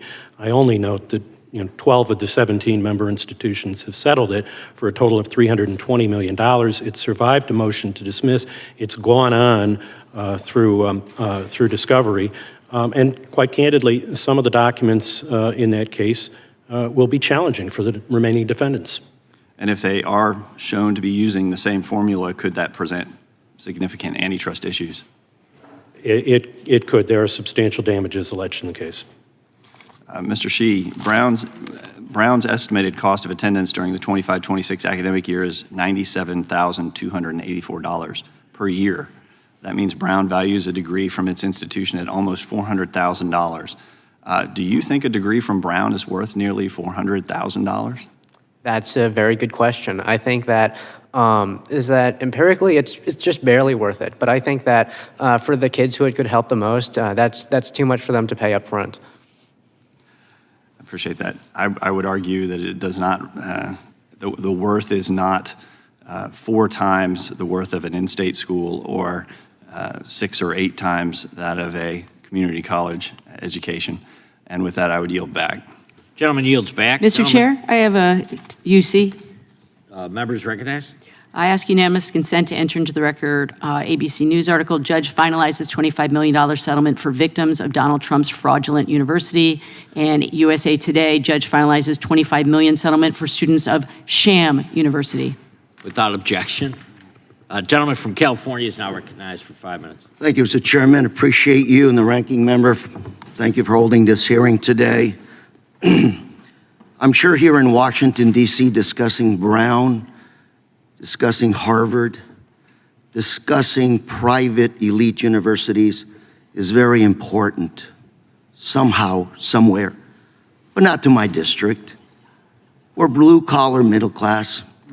My dad wasn't a doctor. He was a union worker making cardboard boxes. And my mom used to clean hotel rooms at $1.50 an hour. And we managed to survive. My neighbors, myself, we were all in the same boat. Never thought about Harvard because we weren't going to have the grades, we weren't going to have the money, and we had to survive, pay the rent, pay the bills on a day-to-day basis. Appreciate holding this hearing today, talking about these elite institutions, but I can assure you back home, nobody gives a darn about this stuff. What they care about is how to survive on a day-to-day basis. Public policy, government subsidization of public education. What's that old saying? If it ain't broke, don't fix it. The GI Bill, World War II, over. The greatest generation comes back to the U.S. We decide to pay for their college education. We educated a generation, the greatest generation, that built the greatest country in the world on the government dime. My generation, I did go to the Harvard of the West Coast, Cal State Fullerton. Second-rate school, not a UC, but a Cal State. That was right for this kid from the hood. By the way, my tuition then was $0. Pell Grant, Cal Grant, paid for everything, and I skipped a few meals to make it happen. Here we are today discussing Harvard, Brown. I'm gonna have to go back and tell my constituents that the 2 or 3 hours spent here today is gonna make a big difference in their life. I will tell you what they're looking at. Cal Grants, Pell Grants, cutting of Pell Grants, school loans. They want to know how they can also get the opportunity to go to college. And by the way, subsidization of education, I thought we were all taxpayers. Do we not have the opportunity as taxpayers to say where our tax dollars are going to go? And don't those taxpayers go to our children, the greatest gift God gives us, our children, to educate them? So what's wrong with a subsidized loan that they will have to pay back? What is against public policy here? Again, if it ain't broke, don't fix it. Let's go a little bit further. Current administration, public policy, research grants, California, immigrants. Chart behind me shows all of the AI companies that have been recently started up by immigrants in this country. I thought we were supposed to win the AI competition. And I bring this up in the context of, if it ain't broke, why are we changing education, public policy, investing in research and development, investing in making sure the best and the brightest from around the world come to help us come up with new inventions in this country, keep us ahead of the rest of the world. So again, what is it that's broke that we are trying to fix? Would the gentleman yield for question? Go ahead. Mr. Correa, thank you for your very passionate and eloquent remarks. What would have happened to you if you had not had access to Pell Grants and Cal Grants and public money to go to school? What would happen to your working class constituents today? Were you asking me to delve into a personal confession? The gift that my father gave me when I graduated from high school was, he said, can't give you a watch, can't give you something nice, but I can free you. You don't have to help us pay rent or pay the bills. You focus on studying, and that's where that financial aid came into being. This kid from the hood who wasn't quite ready for college was able to make it with that financial aid. Gentleman's time has expired. Now recognize Mr. Gooden from Texas for 5 minutes. Thank you, Mr. Chairman. I think one of the points Mr. Shea was trying to make was that these universities shouldn't be so expensive in the first place. None of us want to take away Pell Grants and loan support, et cetera, financial aid for anyone that needs it. Our point is it shouldn't cost this much in the first place, to the point that we need $400,000, whether it's subsidized or not, to pay for these degrees. I'm curious, Mr. Shea, when you started asking all these questions and making noise at Brown University, what was their response to you? They were not very happy. The Brown administration told people not to respond to our emails, and then they hit us with a disciplinary investigation, charging me personally for bizarre things such as emotional/psychological harm. Apparently that's a real student code of conduct violation, but I was found not responsible for anything. But they also dragged in the entire board of the Brown Spectator and charged all of us. And luckily we were cleared, but I think this shows that there's rot and they're trying to cover it up. Isn't that interesting that they had a problem with your free speech and the work you were doing, but they didn't have a problem with the pro-Palestinian encampments and all the anti-Semitism? Isn't that just wildly ironic that they would go after little old you, just a student that's banging the drum and kicking and screaming about high cost, and that pissed them off so much that they started an investigation and came after you, but they didn't have a problem with the anti-Semitism all over their campus? This is certainly a double standard. In 2023, we saw that a large group of protesters were actually arrested for trespassing. They invaded one of the buildings and they were asked to leave. They didn't leave. They were arrested, and Brown told the prosecutor to drop the charges. They weren't disciplined at all. I think there's a clear double standard here. Well, I hope you'll keep after it. The fact that the Democrats on this committee are going after you, not hard, I'll give them credit, but trying to nail you down on a Pell Grant question that really doesn't have anything to do with the point we're trying to make here. The point is, if college wasn't so expensive, we wouldn't even need all this financial aid because it wouldn't cost a fortune to go to college. It shouldn't cost $400,000, and kids that can't afford it wouldn't need the aid that they get because they would have aid, but we would need $400,000 of it.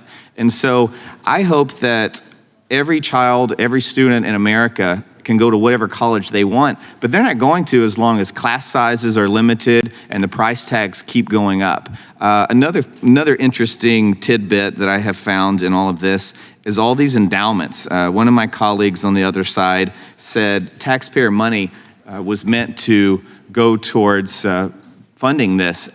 If an Ivy League institution has billions of dollars in their endowments, then I'm wondering how much needs to be given to this university with extra taxpayer dollars. Dr. Cooper, will you comment on that? Absolutely. Some of these Ivy League universities have endowments in the tens of billions. Harvard is an endowment north of $50 billion. And these institutions actually are less likely to provide institutional financial aid than other private colleges with fewer resources. And yet my colleague over here seems to just be outraged that we would want Harvard or Brown or name your university to use their endowment billions to educate the masses rather than to use taxpayer dollars to further their cost escalations and their price increases. Am I missing something, Dr. Cooper? I think you're right. Harvard and other Ivy League institutions could certainly be doing a lot more with the tremendous resources they have available to make college more affordable for their students and to expand to more talented students. Well, I praise your work. I'm sorry on behalf of my colleagues on the left that seem to be so angry with your exposing of the corruption and the collusion and the exorbitant cost increases of Ivy League educations. I can't hear one peep out of them with respect to the anti-Semitism in these same Ivy League institutions. They're all mad at President Trump for actually standing up against this anti-Semitism that we're seeing. They're mad at President Trump for trying to bring down the cost and saying to these Ivy League institutions, we're not going to keep sending you money of U.S. taxpayer dollars as long as you're helping to propagate this anti-Semitism. They're doing nothing about this. And Democrats are so mad at the president for standing up for the students and for standing up for the taxpayers that they instead are wasting your time going after you. So keep it up, Mr. Shea, Dr. Cooper, Mr. Martin. I appreciate your work, and I encourage you to keep the pressure on Brown, especially Mr. Shea. Don't be discouraged, and know that the American people, the vast majority of the American people, support your efforts, and we stand with you, and we share your views. Thank you. Gentleman yields back. We have a couple of unanimous consent requests. Mr. Correa first. Thank you, Mr. Chairman. Unanimous consent for the, including the following items in our record. First one, Trump is crushing America's AI leadership. We still have time to fix it. April 23rd, 2025. Without objection. J.D. Vance wanted to aggressively attack American universities. June 3rd, 2025. Cost of federally sponsored research infographic on the Association of American Universities website.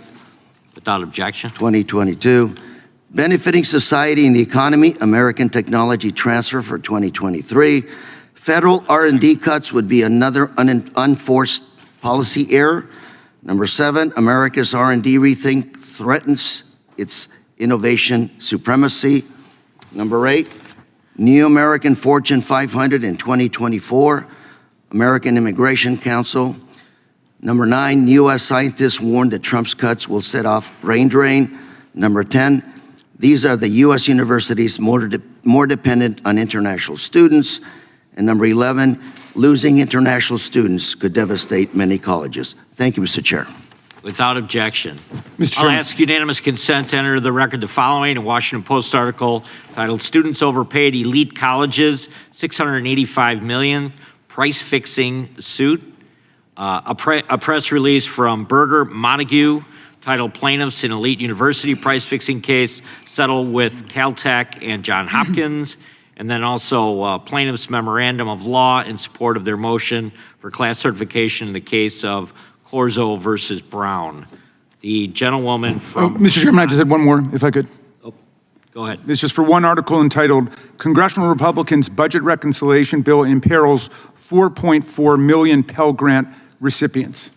Without objection. The gentlewoman from Vermont is now recognized. Thank you, Mr. Chair. We should be able to work together and find bipartisan solutions to this problem. I have 2 teenagers myself. They're starting to look at colleges. I've got sticker shock, as do most parents who go through this process. And I am really worried about all of the talented students who don't even apply, not just because of the tuition or the room and board, but simply the fees in order to apply. It's out of reach for so many families, and the astronomical costs mean working people do not have a fair shot at higher education. I think that is why we have been so vocal today about the cuts to the Pell Grant program. Everyone seems to agree that the high cost of college is a real problem in this country, but we can't seem to agree on how it is that we're going to bring down tuition costs. This is the kind of things that Americans want us to be working on, to the point that my colleague was making here. They want us to come together and actually dig into the problem of how we solve this so that every student has an opportunity to go to college. But that's not actually why we're here today. It's so clear that that's not what this is actually about. Dr. Morgan, I'm so glad that you're here, and I thank you so much for your time. Can you, take us through sort of the crux of what it is that we're supposed to be doing here, which is unpacking all of this? What are the things that are driving these higher costs in education? Yeah, thank you for the question. It differs really by sector. There are a lot of varied factors that go into college costs, but it really differs by the type of institution and the type of business model. So when we take a look at a for-profit college, they're out to maximize their profit. So the cost of providing the education is actually quite low and doesn't really drive the tuition prices. Their cost of marketing is quite high because they're trying to bring people in the door. When we think about state institutions and community colleges that are educating the majority of students who go to college in this country, studies have shown that the thing that is really driving their costs, or the cost of tuition, is state appropriations. And so that's why I've been quite focused on what federal and state aid, and local aid as well, is going to these colleges, and how what we do at the federal level impacts those state budgets. Because I think we are going to see a squeeze on state budgets that increases the price of tuition. And what we've seen in the past is that it takes a really long time to unwind that, even if we're looking at something that, that only affects a given year. So what you're saying is true, that if we are not investing in the institutions that most of our students go to, we are compounding the problem. That's right. So I really appreciate that. When we're talking about the affordability problem, are we talking about all institutions of higher education in the United States, or is it just the Ivies? I think there's a broad swath of colleges where the tuition is quite high and where they're using these opaque discounting models to get to a net price. But there are a lot of colleges in this country that have held their costs quite low despite, weathering the storms of state budgets and cuts to federal aid, and are really doing their best to provide an education at a transparent price to people where they can come out with as little debt as possible. I do think one thing to think about with that group of institutions and that group of students is how the costs in the rest of those students' lives have gone up. That's right. For community college students in particular, they're going to be affected by cuts to things like SNAP. They're also affected by the impact of things like the tariffs and the cost of living increases that's driving for families. So for them, the whole package and their indebtedness to achieve an education is going to be higher because of all of the rising costs that we're seeing right now. I really appreciate that. It's a complicated problem. It requires a seriousness of purpose and not some sham hearing. My Republican colleagues are not here to seriously investigate the problem of college affordability. They are here to advance Donald Trump's culture war against people and institutions that he doesn't like, and to go after anyone who remotely disagrees with him. He wants to continue to silence the opposition. The reason I know this is because my Republican colleagues, every single one of them across the aisle here, voted to eliminate or reduce student aid, increase monthly student loan payments, and drive students to take out predatory private loans. So this hearing, once again, which we have seen over and over again in this committee, is to do the president's dirty work. We have real work that we should be doing to support our students, but we are preoccupied with going after the president's supposed political enemies. It's a shame, and it's a disservice to our students across this country. I yield back. Gentlewoman yields back. Gentlewoman from Wyoming is recognized for 5 minutes. Thank you. I yield my 5 minutes to the Mr. Niels from Texas. Thank you, Ms. Hageman. Thank you for our witnesses taking the time to be here. As we've already discussed, the tuition rates at self-proclaimed elite universities have ballooned over the years due to long-standing collusion between them, long-standing collusion. This has allowed these schools to accumulate the kind of severe administrative bloat rarely seen outside of our own federal government. As Dr. Cooper testified, Ivy League universities average 1 non-instructional staff per 2 students. How do you like that ratio? Yet the average private university gets by with 1/3 the administrative staff. And much like we see in the federal government at some point, bureaucracies, they get so big, fat, bloated that they serve no real purpose other than to justify their own existence. If these elite universities have 1 administrative employee for every 2 students, then what exactly are they employed to do? Well, one of our witnesses, Mr. Alex Shea, decided to ask. Great question, Alex.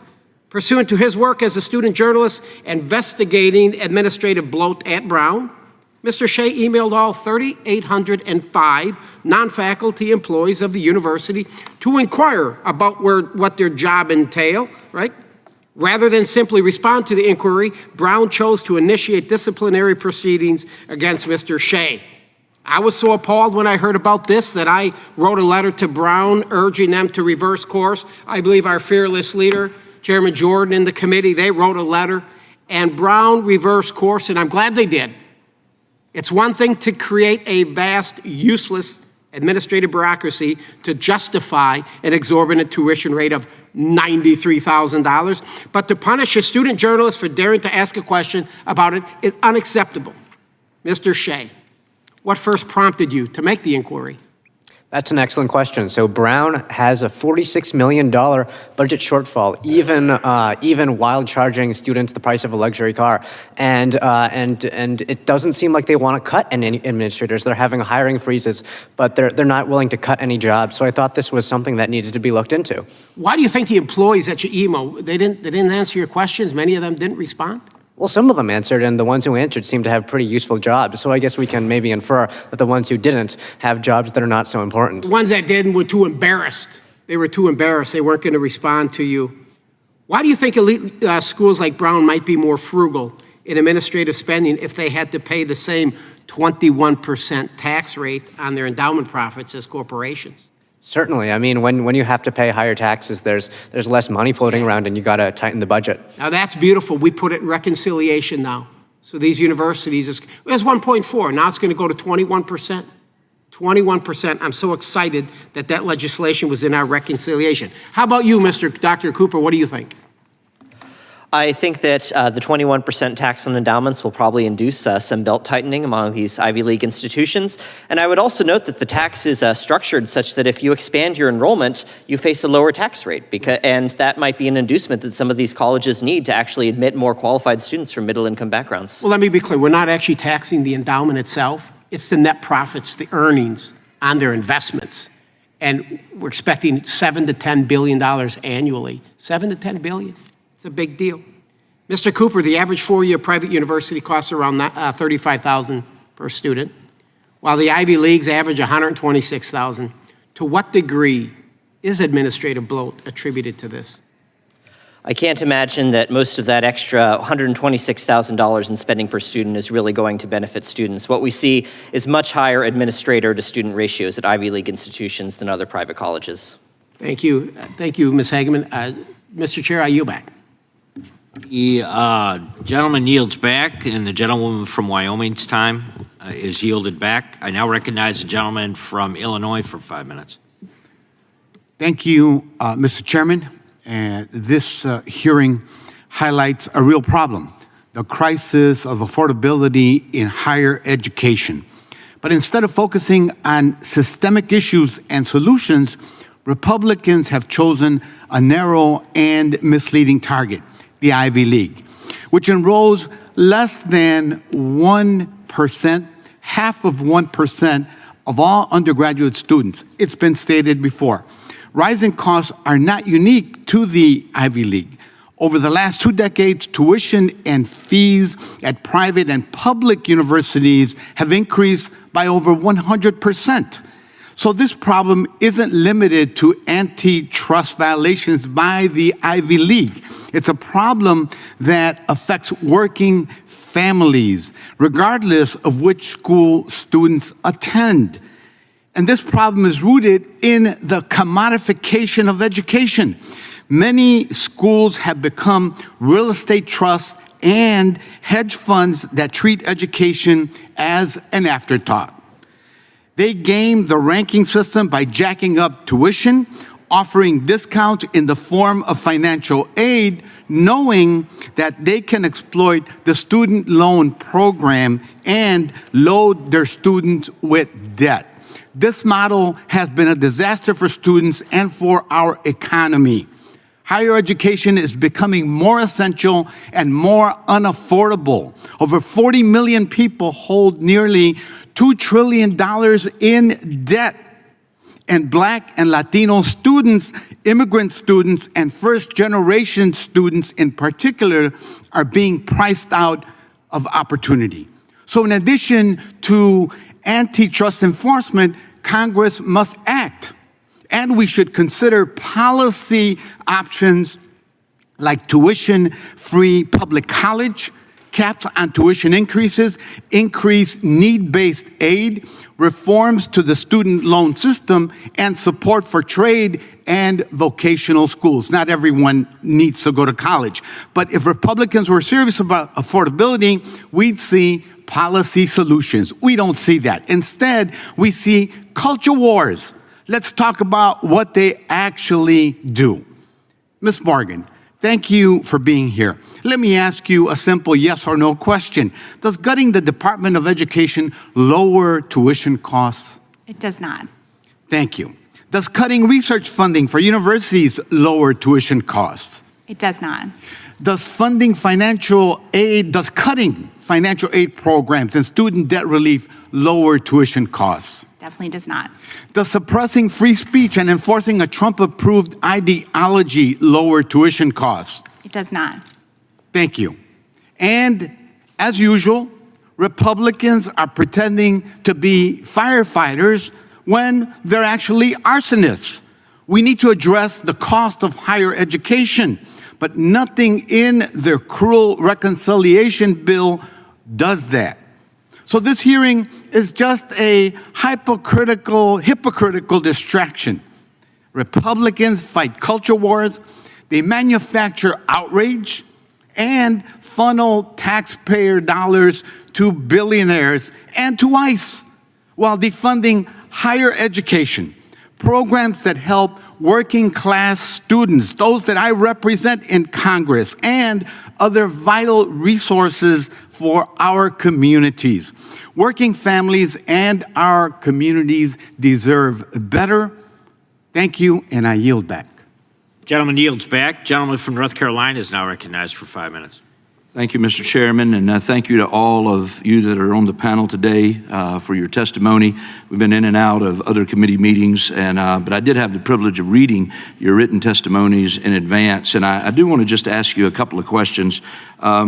You know, for decades, elite universities were protected by the antitrust exemption under the understanding that they were going to provide these need-blind financial aid, which they arguably are not. And so, Mr. Martin, I want to go to you first. In your view, did the exemption do anything meaningful to bring down colleges' cost to make colleges' expense more accessible? I've not studied that, Congressman, but I'm aware of nothing. Okay. We really, I think, have seen what 30 years of colluding about the financial aid formulas did to college affordability and accessibility, but the exemption expired in 2022. So my question again, Mr. Martin, would be to you, if we want students to be offered the best college experience at the lowest possible price, should Congress enact another antitrust exemption like Section 568 or force the schools to compete against one another? As an antitrust lawyer, Congressman, the free market is generally the best tool for solving problems of prices. Well, and I too, I believe that competition would play a role in bringing down college costs. And we have data from the last 30 years that the antitrust exemption only succeeded in making our elite institutions more elite and further remove the needs of everyday Americans. So thank you for your response. I want to go to Mr. Shea. And Mr. Shea, you caused quite a stir with your email to Brown's employees. Your efforts to shine a light on Brown University's excess mirrors our fight in Congress to cut wasteful spending as we're dealing with it day in and day out. Can you, I don't want to give you a chance to explain your motivation for shining a light on what you describe as administrative bloat. Exactly. Well, I think the root of the problem is that Brown is just so darn unaffordable for students all across the country, and that's why Brown has the richest median income of all the Ivy League schools. Like I said, half of the Brown student body is from the top 5% of Americans, and I just think that's wrong. I think that's morally wrong because the Ivy League is supposed to be a ladder to the American dream, but we're pulling up the ladder so that only rich kids can access it, and I think that's wrong. And I noticed in your written testimony that you pointed out there's roughly a ratio of one administrator for every 2 students. And I got to ask you, is this necessary for Brown students to obtain a degree? Certainly not. We've seen that in the past. Brown didn't have this ratio, and it has functioned fine for hundreds of years. Across the pond, Oxford and Cambridge don't have that many administrators, and they function fine. Certainly, all these administrators are not necessary. And I would say, does this number of administrators meaningfully impact the overall experience of Brown students? Certainly not, and they might even detract from it, because when budget cuts need to be made, the enormous administrative bloat means that, and their unwillingness to reduce it means that the costs have to be cut somewhere else. Right. So, and which leads you almost answer my other question, is how could cutting some of the bloat benefit the consumer that's looking to come to Brown? Well, absolutely. Like dorms flood, the food is unappetizingly bad, and the quality just keeps getting worse. Like they're reducing red meat from all the dining halls. They say it's about the environment, but it's really about the cost. And by reducing administrative bloat, we definitely could see some improvements in the student experience. Thank you. Dr. Cooper, let me ask you, you said in your written testimony that, quote, the surplus revenues that Ivy League institutions enjoy currently fuel administrative bloat, but they could be used to create more seats for qualified applicants. Can you explain the benefits for our entire nation that could come from increased enrollment at these elite institutions? Absolutely. Right now, if you look at elite institutions graduates, they are vastly overrepresented in the elites of business, politics, and media. And if we were to expand Ivy League undergraduate colleges to more students, that would enable more students to get their foot in the door for this pipeline and enable, a greater diversity of folks in those elite positions. So I would love to see Ivy League institutions use their endowments, use all the money they're currently spending on administration to expand and create opportunity for more of those students. Well, thank you. And thank you to all of you for shining the light that you're shining today. And Mr. Chairman, with that, I yield back. Gentleman yields back without objection. I ask unanimous consent to enter into the record the following. A press release from the Department of Justice titled Consent Decree Settles Charge of Conspiracy to Restrain Price Competition on Financial Aid Against Major Universities. And an article by Saja Sarda titled How to Crush the Ivy League Cartel. And finally, a document number 753-18 filed in the case of Henry versus Brown University on December 16th, 2024. We now recognize the gentleman from Georgia for 5 minutes. Thank you, Mr. Chairman. Let's be clear, everybody. There is no 568 antitrust exemption thanks to the Biden administration. And as far as Mr. Xi's testimony is concerned, Brown did not discipline Mr. Xi, contrary to his report. And also, Mr. Xi's numbers in terms of administration staff for Brown University are incorrect. So, and I'm surprised that you would pull up the ladder for students who are going to regular universities and colleges, prevent them from getting financial aid. That's crazy. But at any rate, Donald Trump and his MAGA Republican supporters in Congress are attacking our elite institutions of higher learning because these institutions and others produce the critical thinkers who stand opposed to the global trend towards authoritarianism and dictatorship, which Donald Trump and MAGA represent. They say this hearing is about 8 Ivy League institutions and the cost of higher education, but that is just a facade. This is really about Trump's war on facts, debate, and truth. This is Trump's attack on academia, which comes straight out of the authoritarian playbook. Universities are full of smart, young, engaged people, and the institutions are committed to freedom of inquiry and diversity of thought.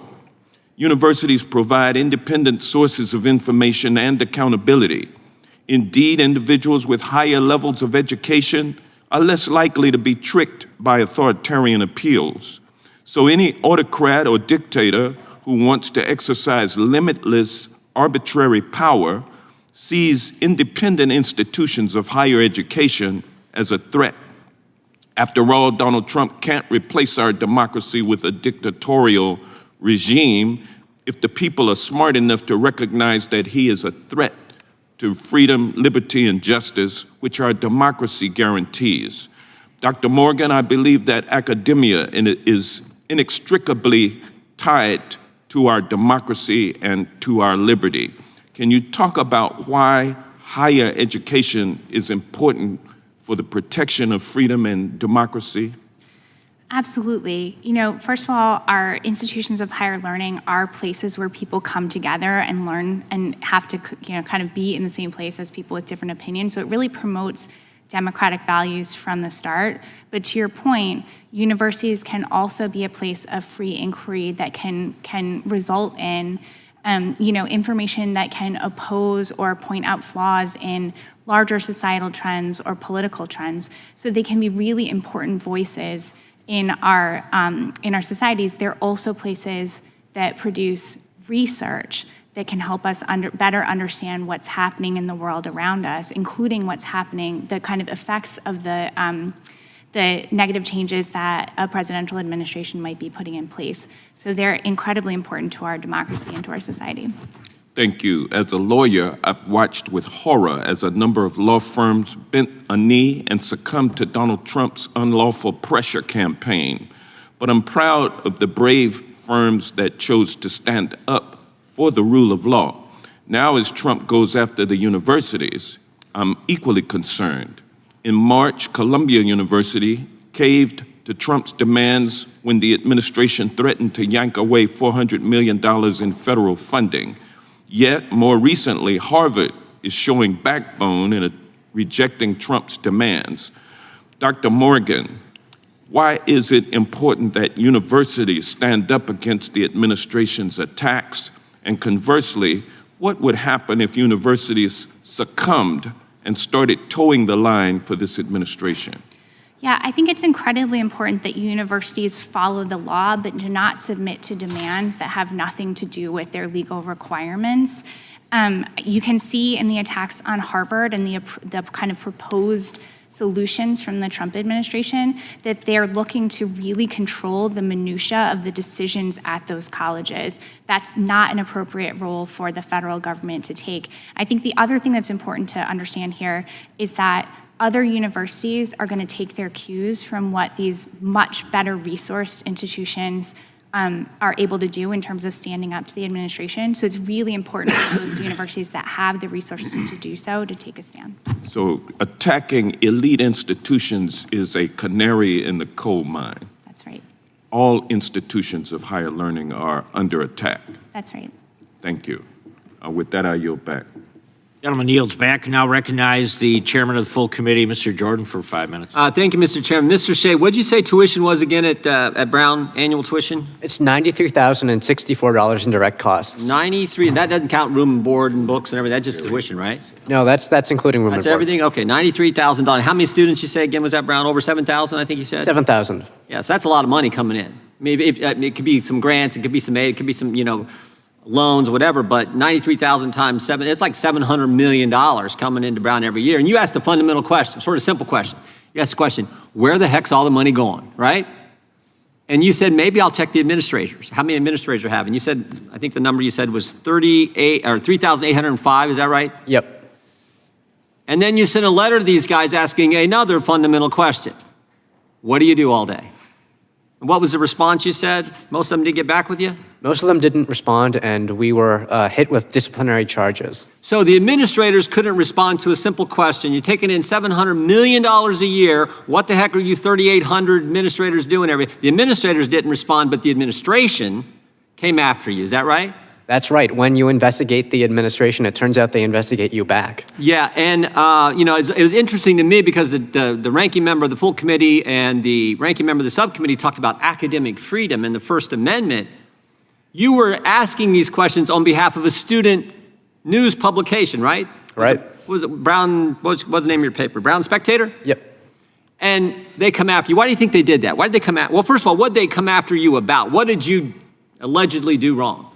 Well, first it was emotional and psychological harm, invasion of privacy and misrepresentation, and then they decided to charge me with violating the technology policy. Asking someone how they spend your money is emotional harm? That's what they alleged? Apparently.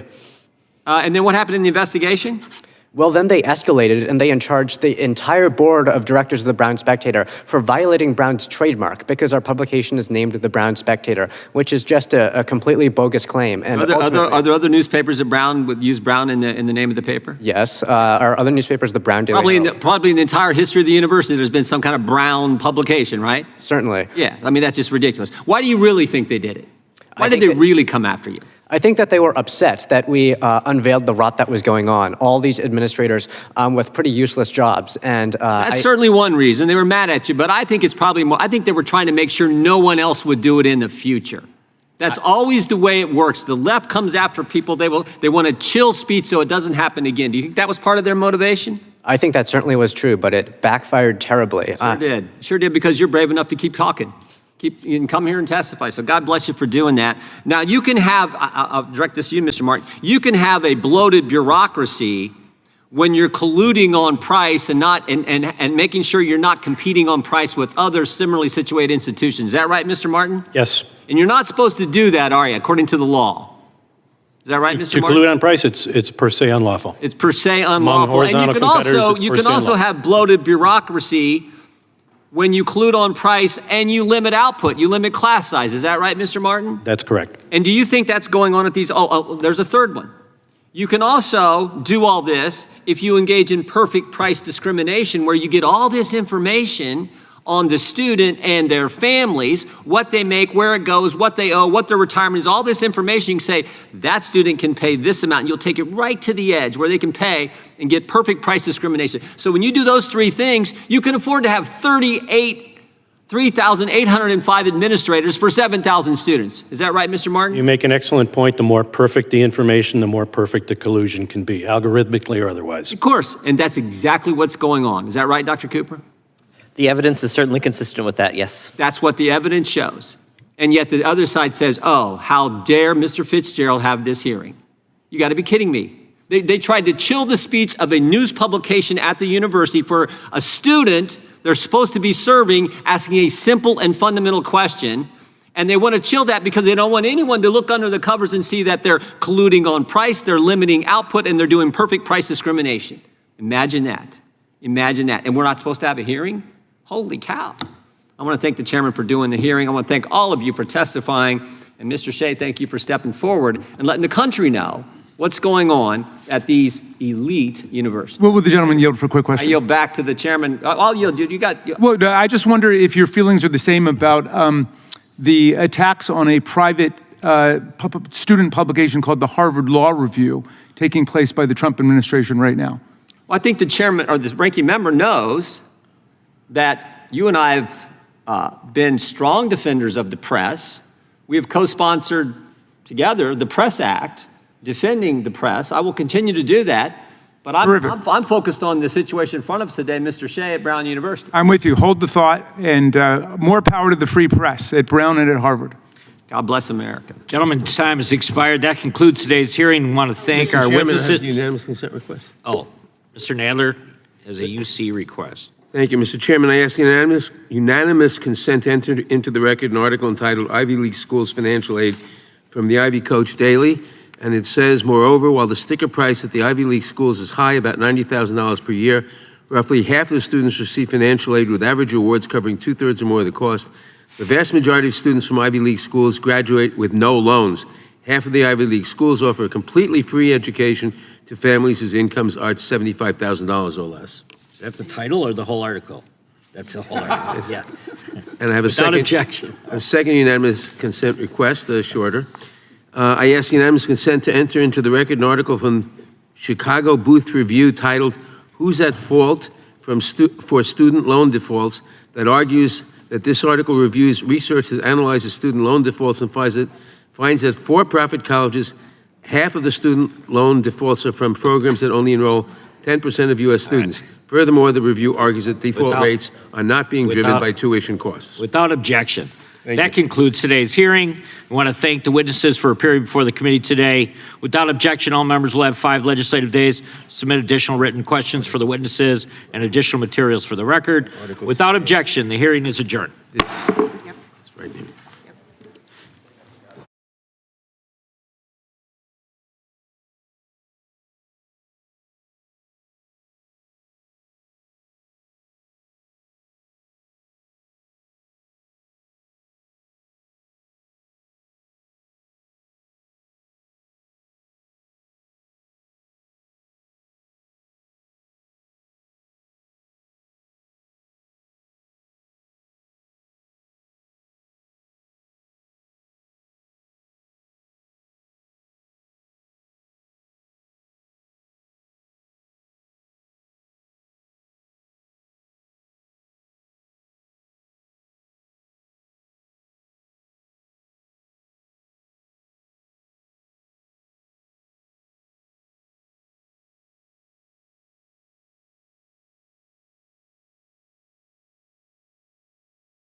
Good morning, everyone.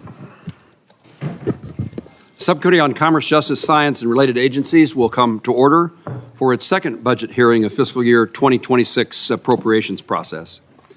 This hearing will consider the President's budget request for the Department of Commerce. I'd like to welcome our witness, Secretary Lutnick. Glad to see you again. Thank you for your presence here. You were easy to corral, and we appreciate that. Your testimony comes at a pivotal juncture for the department and its agencies. I look forward to hearing about your priorities and how you plan to achieve them under the President's budget request. That request is outlined in a brief document transmitted to Congress last month and further clarified in materials published late last week, proposes significant cuts across several agencies within the Department of Commerce. We need additional information from the department, including the FY26 budget justification and the FY25 spend plan. This spend plan is required by law, and the limited information to date is insufficient. The budget request proposes a 16.5% reduction in budget authority for the department and its agencies, including a $1.5 billion reduction in the National Oceanographic and Atmospheric Administration, a $325 million reduction in the National Institute of Standards for Technology, NIST, and the eventual elimination of the Economic Development Administration. I support the administration's effort to save dollars. We do need to make certain that these reductions do not harm our efforts to expand manufacturing jobs and to promote Americans' exports abroad. One of the instances I'd like to highlight is this proposal suggests the elimination for the Hollings Manufacturing Extension Partnership, a popular NIST program that supports small and medium manufacturing firms in the United States and certainly in Kansas, despite President's strong support for American manufacturing. While NOAA's overall budget is reduced, I'm pleased to see that the budget appendix appears to support maintaining funding and operations for the National Weather Service. Last Thursday, I visited the Weather Forecasting Office in Goodland, Kansas, which I was unable to operate for the 24/7 since early May. I appreciate your help, Mr. Secretary, in lifting the nationwide hiring freeze impacting weather forecasting offices, a critical step in restoring normal operations, particularly as in Kansas, where it's now tornado season. We'll also discuss your plans to unwind the BEAD program's burdensome regulations that have stifled domestic investment in broadband deployment. Secretary Lutnick, thank you for your testimony today. I look forward to working closely with you and throughout the appropriations process to provide the right level of federal resources to support the Department of Commerce and its agencies. I now recognize Senator Van Hollen, the ranking member, for his opening statement. Thank you, Mr. Chairman. Welcome, Mr. Secretary. I hope that this hearing will be a restart of what had been a strong and professional relationship between this committee, this subcommittee, both sides, and the Department of Commerce. And I say that because I think that it was the experience of Senator Moran that during the Biden administration, whether they agreed or disagreed, the Department of Commerce was forthcoming in providing responses to questions. And that's also true when you go back to the first Trump administration, right? But it has been a very different and broken relationship since this administration took office, at least with respect to trying to get answers from this side of the aisle. I'm not fully aware of all of the chairman's inquiries. But as you know, we have witnessed during this period of time since the beginning of the Trump administration an unprecedented and, in my view, illegal firing of thousands of federal employees, including many at the Department of Commerce, NOAA, and other places.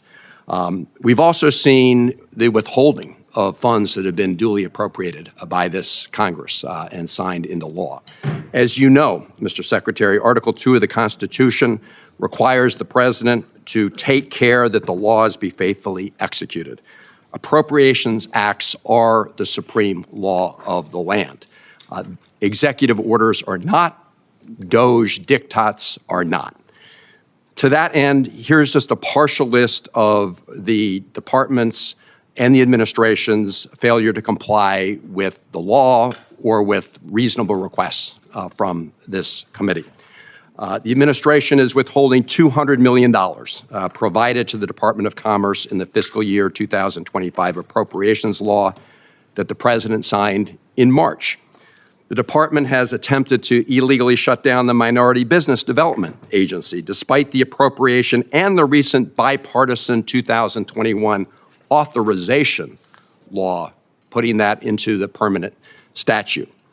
The department has not provided its agency RIF and reorganization plan, despite a letter that both the chairman and I sent to you and the department requesting the specifics. The department has illegally fired nearly 1,000 employees, including over 500 from NOAA alone. The department has failed to provide a real spending plan outlining how you tend to execute the fiscal year 25 appropriations law. We have this 2-page document. The chairman referred to the fact that this is still missing other than this 2-pager. Just to give you a point of reference, this was an equivalent from last year with respect to the plan to spend the remaining funds for this fiscal year, which, as you know, ends on September 30th. The department has failed to respond to virtually all committee inquiries, at least on the Democratic side. Letters I've sent, I sent you 2 letters, Mr. Secretary, in addition to the joint letter I sent you with the chairman, and our staff has sent multiple inquiries, and I'll have some questions about the lack of responsiveness going forward.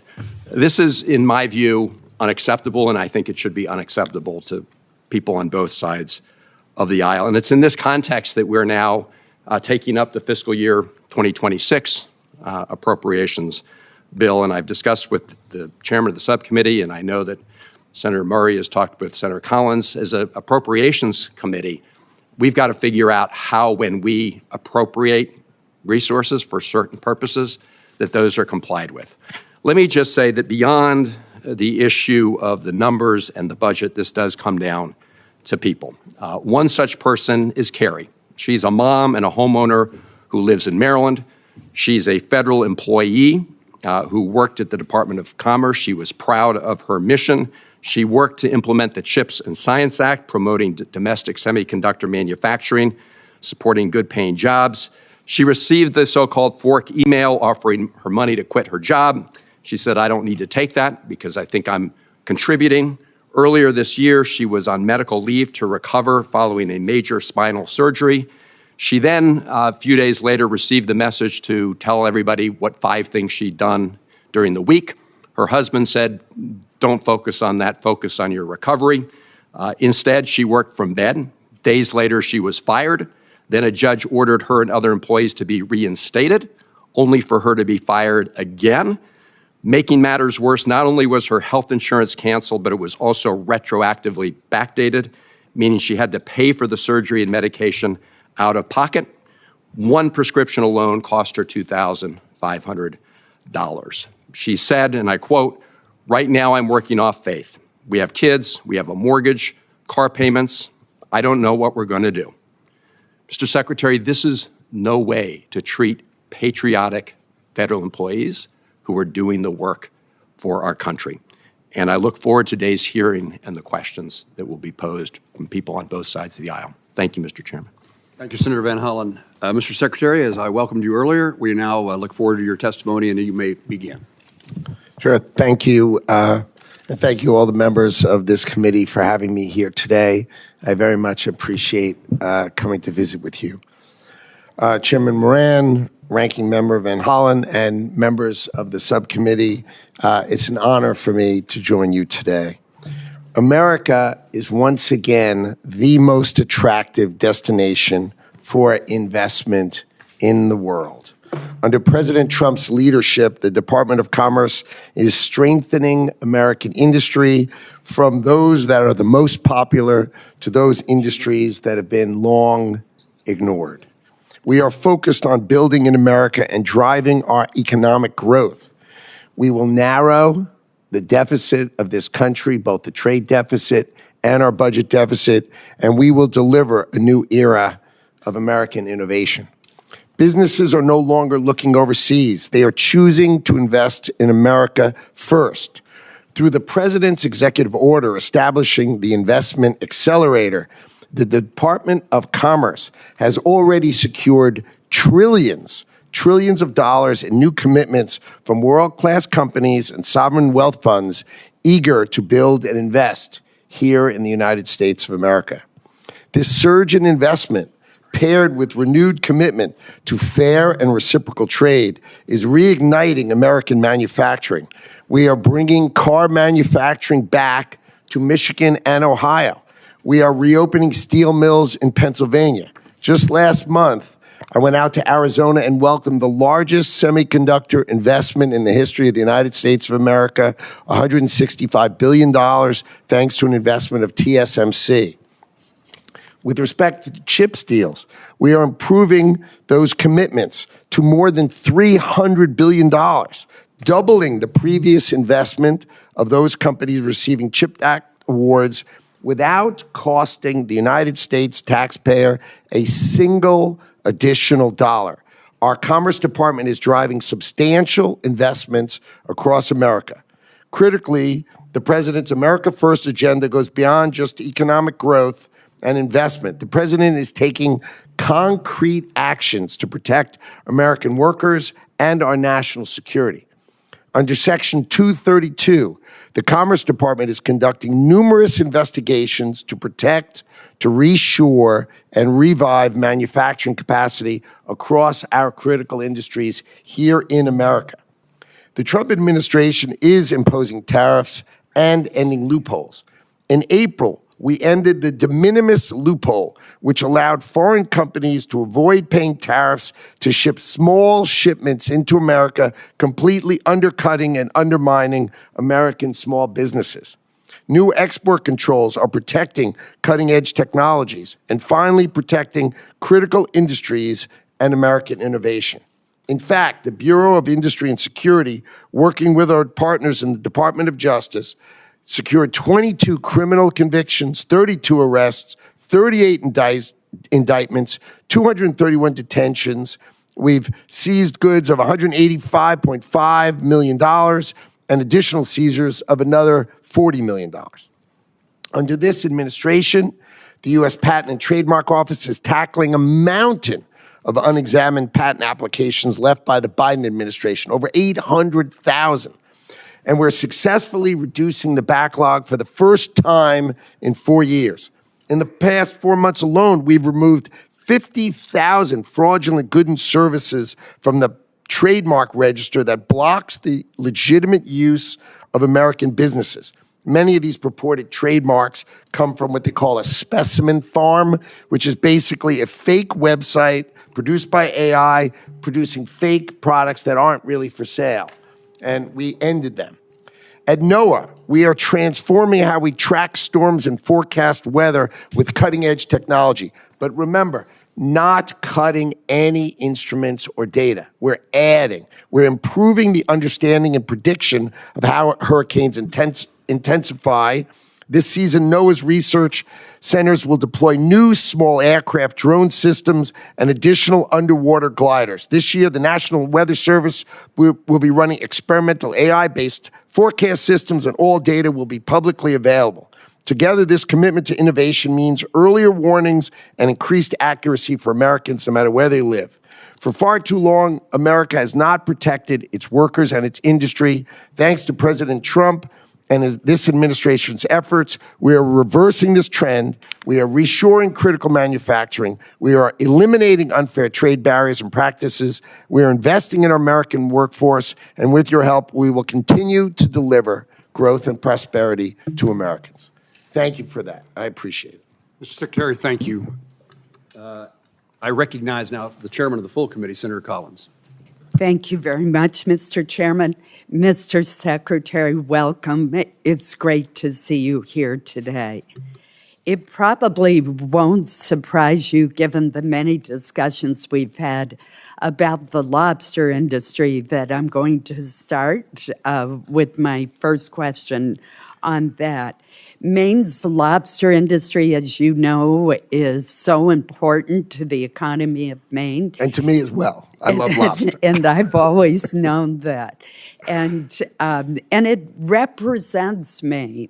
It's really an iconic industry for us of hardworking people that sustain many of our coastal communities.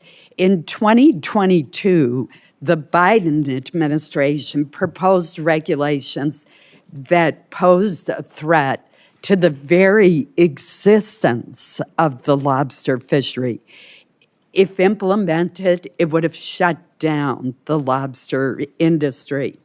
The Maine delegation worked as a team, and we were able to successfully block those regulations and prevent them from going into effect for a period of years. Subsequently, the Maine Lobstermen's Association sued the National Department of the National Marine Fisheries Services in the Department of Commerce and overwhelmingly won the case in June of 2023. And I want to read you just a little bit of what the judge said, what the three-court panel said in its decision. It said that the service had relied upon worst-case modeling that was, quote, very likely wrong, based on assumptions that the service conceded that it did not believe were accurate. Projections that are very likely wrong obviously are not likely to occur. And what the court found was that the service acted in an arbitrary and capricious way and blocked the regulations from going forward. But obviously it's costly to go to court and to do that. So, Mr. Secretary, I know there's a new executive order that attempts to establish much higher standards for scientific research. It emphasizes rigorous evidence-based methodologies to inform federal regulations. Can you talk to us about how you believe that this new approach to regulation based in science will help protect the Maine fishing industry and our lobster industry from arbitrary and capricious regulations, as the court found was done in the previous administration? This administration views the Maine lobster industry as an American treasure, and we need to protect it. And you will see as we do our trade deals, right? They treat the Maine lobster industry horribly. And in the UK deal, they said, we will invite you to 10 Downing Street and we will have now a lobster dinner. Okay, so we've opened, for example, the UK to lobster. We think this capricious lack of rigor in our science has got to end. So the gold standard executive order saying only real science, not opinion-based science, has to be the rule. So we protect our fishermen, we protect our ranchers, right? These are key things that this administration is going to drive for. So I completely agree with you. We will protect the great Maine lobster industry because it is a treasure for America. Thank you very much, Mr. Secretary. We've also talked about how integrated the Maine economy is with Canada. And Canada's our closest neighbor, our dear friend, and our largest trading partner. And so I have been very concerned, and I know the department and you personally are working very hard on this issue about tariffs on Canadian products. Our lobster, our potatoes, our blueberries are largely processed in Canada and then come back across the border. We have a paper mill in northern Maine, in Madawaska, Maine, whose sister mill is right across the river in Canada. The sister mill in Canada produces the pulp that is piped across the river to the paper mill in Madawaska, Maine. So that's how close the partnership is. 95,000 Mainers are not connected to the New England electric grid. They get their electricity from Canada. I just mentioned these examples. 95% of our refined petroleum products come from Canada. 90% of potash, which is used, the fertilizer for potatoes, comes from Canada. Just to give you a few examples of how integrated our approach is, could you give me a brief update on where we stand with Canadian tariffs?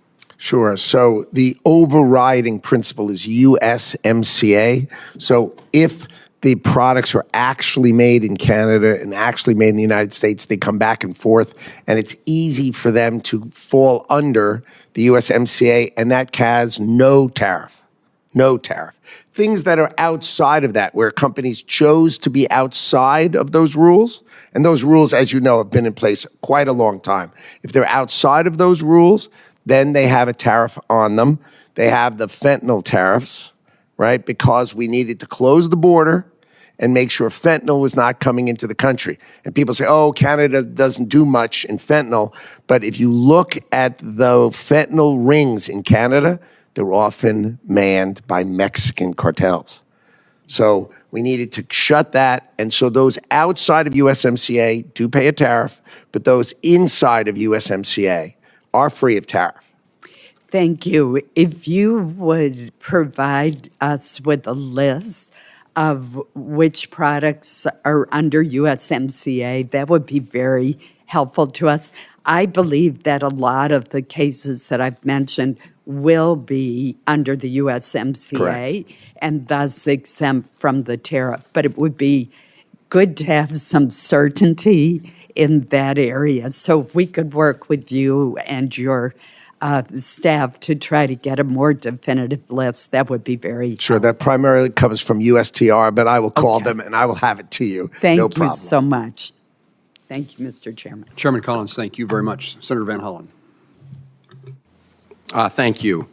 So, Mr. Secretary, I mentioned in my opening comments the RIF plans. On February 11th, President Trump signed an executive order requiring agency heads to plan, quote, large-scale reductions in force, known as RIFs, and agency reorganization plans. On March 27th, Senator Moran and I sent you a letter requesting that you send us the plans the department submitted to the White House. It's now June 4th. We've not received a response. We're in the middle of a budget hearing. First of all, you would agree, would you not, that your reorganization plans are relevant to the committee's consideration of the budget? I think our proposal for the budget is clear, so I think it takes those things into account. Mr. Secretary, let me ask you this. Are you going to provide us with the reorganization plan, and when? I will certainly get together with the department, and we will consider what information we can give you that makes sense. But I'm happy to work with you offline if you'd like.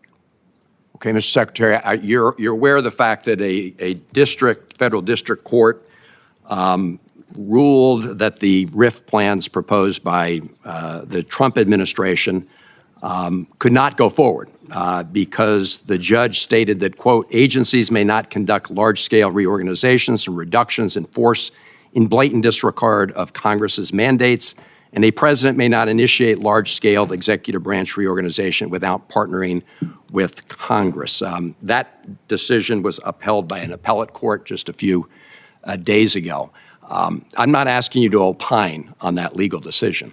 I'm simply asking you to provide the committee with the reorganization plan, and your response is maybe yes, maybe no.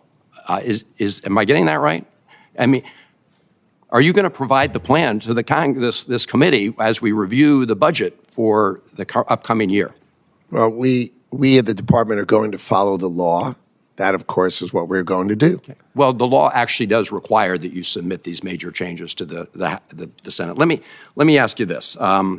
I mentioned in my opening statement the fact that I'd sent a number of letters to you. Our staff has actually sent inquiries to your team.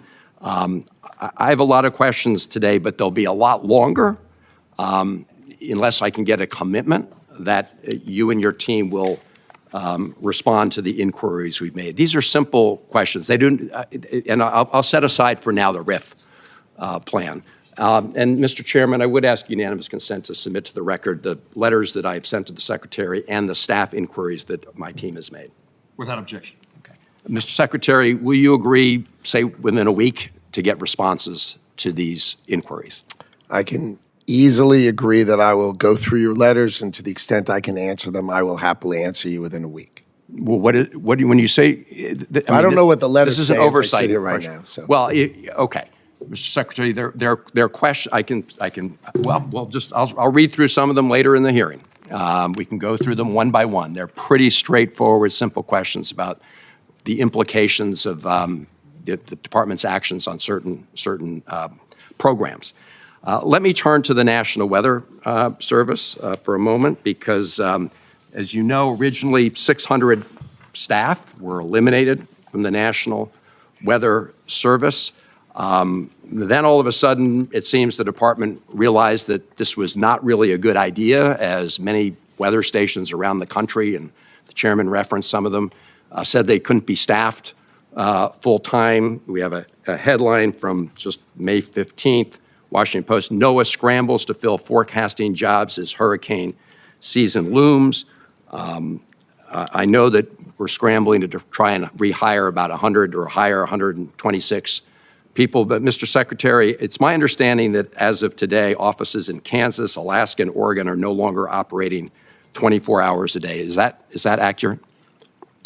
The department employs 2,100 meteorologists and hundreds of other forecasters. Okay, this is less than 5%. We are fully staffed. There are no openings on the National Hurricane Center, zero. It is fully staffed. We are fully ready for hurricane season, and our meteorologists Mr. Secretary, are fully staffed. you did not answer fully staffed. You did not answer the direct question about whether those weather offices are open full time, and it's obvious that you all made a huge mistake. I mean, you've acknowledged it by having to rehire 126 people. But can you just comment on whether or not those offices I mentioned are operating 24 hours a day? We have not made a huge mistake. I did not say such a thing. I didn't say you did. It's pretty obvious from the actions. I will. As I said, you fired 600. You're rehired. Inaccurate, obviously. Obviously. Obviously. We're happy to follow up, and you can provide the facts. Sure. Thank you, Mr. Chairman. Mr. Secretary, in Kansas, we have lots of manufacturers, and the aviation and aerospace industry is a significant component of that. That industry has a very positive trade balance, perhaps the best in our country. Fantastic. And I wonder how the Department of Commerce is going to act to protect that trade surplus as you have negotiations with other countries for trade agreements. There's a 0 tariff provision on aerospace parts and tools. Is that something that you would continue under the 1979 agreement in the aviation aerospace industry? Is that something you will pursue in trying to maintain so that trade balance continues to be such a positive for our nation? Our nation's aircraft business is, as you correctly say, a fantastic asset of our country, one of the great exports of our country, and we are going to protect it. So we have a 232 in the Commerce Department, but we do expect, as we did with the UK, we negotiated a 0 tariff with them, and I would expect if other countries play ball with us, that I would expect that's an offer we make, provided they're buying our aircraft. Remember, in exchange for us doing a 0 tariff. I mean, think of Donald Trump. He then gets an agreement by British Airways to buy $10 billion. They were competing with Airbus. And in part of that agreement, they committed to buying Boeing aircraft of $10 billion. That's exactly the way the Trump administration thinks about these kind of negotiations. Make sure it wins for American industry. You mentioned Section 232 dealing with aircraft and jet engines in particular. The comment period expired, I think, yesterday. What do you expect to occur next? Well, we expect probably by the end of the month, we'll have an analysis and we'll set the standard for aircraft part tariffs. We're going to discuss it with the president. We'll discuss the analysis, and we will take due consideration on what to do. But the key is to protect our industry and make sure those who trade with us treat us fairly. And I think we will use these tools to the betterment of American industry. In the aircraft and aviation aerospace industry, there are certainly large companies. You mentioned Boeing as a particular player in that field, but that's true in Kansas. We have some large companies who manufacture aircraft and aircraft parts, but there's also a lot of mom and pop manufacturers, small businesses are in that arena. And one of the ways we've been able to help those small manufacturers, aviation and otherwise, is the Hollings Manufacturer Extension Partnership Program that we refer to as MEP. I've heard from manufacturers in Kansas about the importance of that program, and I'm interested in knowing, it doesn't appear that it's going to be funded by what in your budget, or it's not going to be funded by, not going to be requesting funding. How does the department intend to replace the manufacturer's assistance that comes from MEP to make sure that our small manufacturers have the best access to technology and techniques to compete with the larger companies who sometimes dominate manufacturing?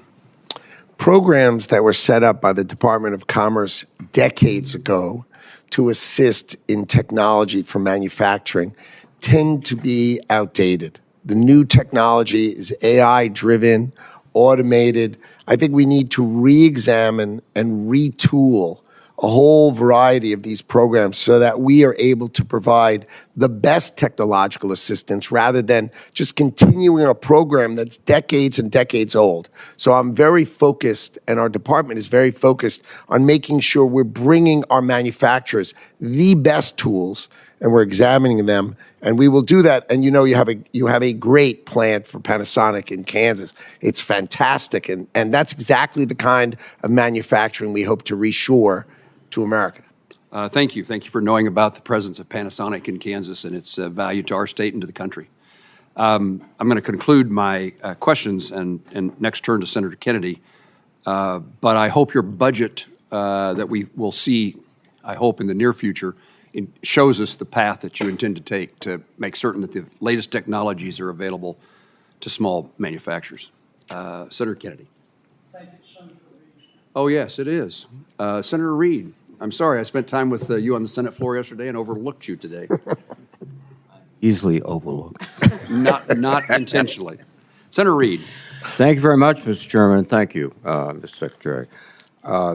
We've all been talking about bottlenecks, in fact, in the department and elsewhere throughout the government. In fact, last month, Senator Cruz warned about the growing backlog of contracts awaiting approval at the Department of Congress.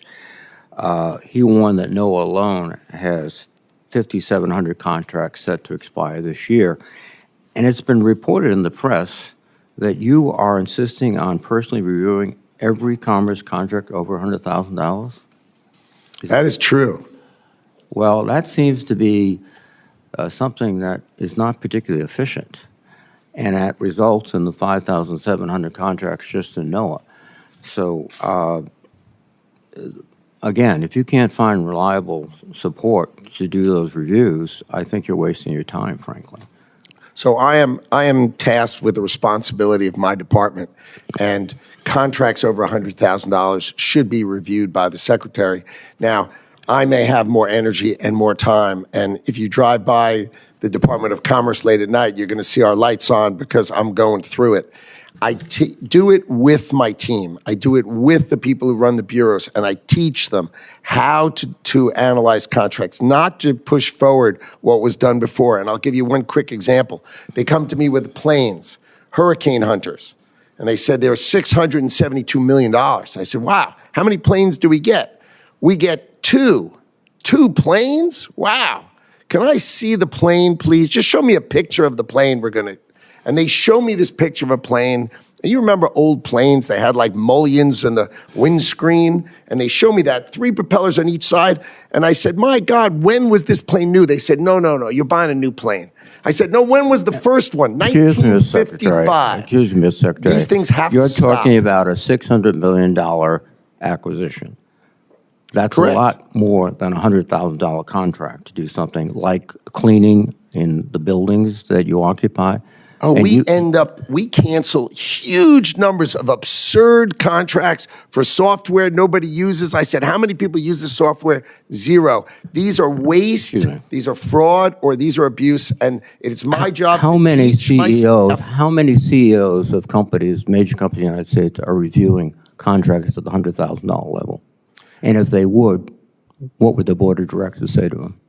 The first year you're there, if you don't do it, you should be fired. You should know everything that's going through. You should do it with your staff. You should teach your staff how to do it, and then you should delegate them to do it once you've taught them. You don't do it, you're abdicating your responsibility. That's how I view it. That's how I ran my business privately, and that's how I'm going to run the government. I'm responsible for our staff. Let's go ahead and get those 5,700 contracts done. There are not, this under weekend? any circumstances, How any about this- contracts how sitting about there, this there are weekend? none. Can you None. get it done this weekend? Work overtime with the gang and get it done? There are Because- no contracts waiting for me, and if there were, I'll be there all night tonight, making sure they get turned out with my team, teaching my team how to do it. Right.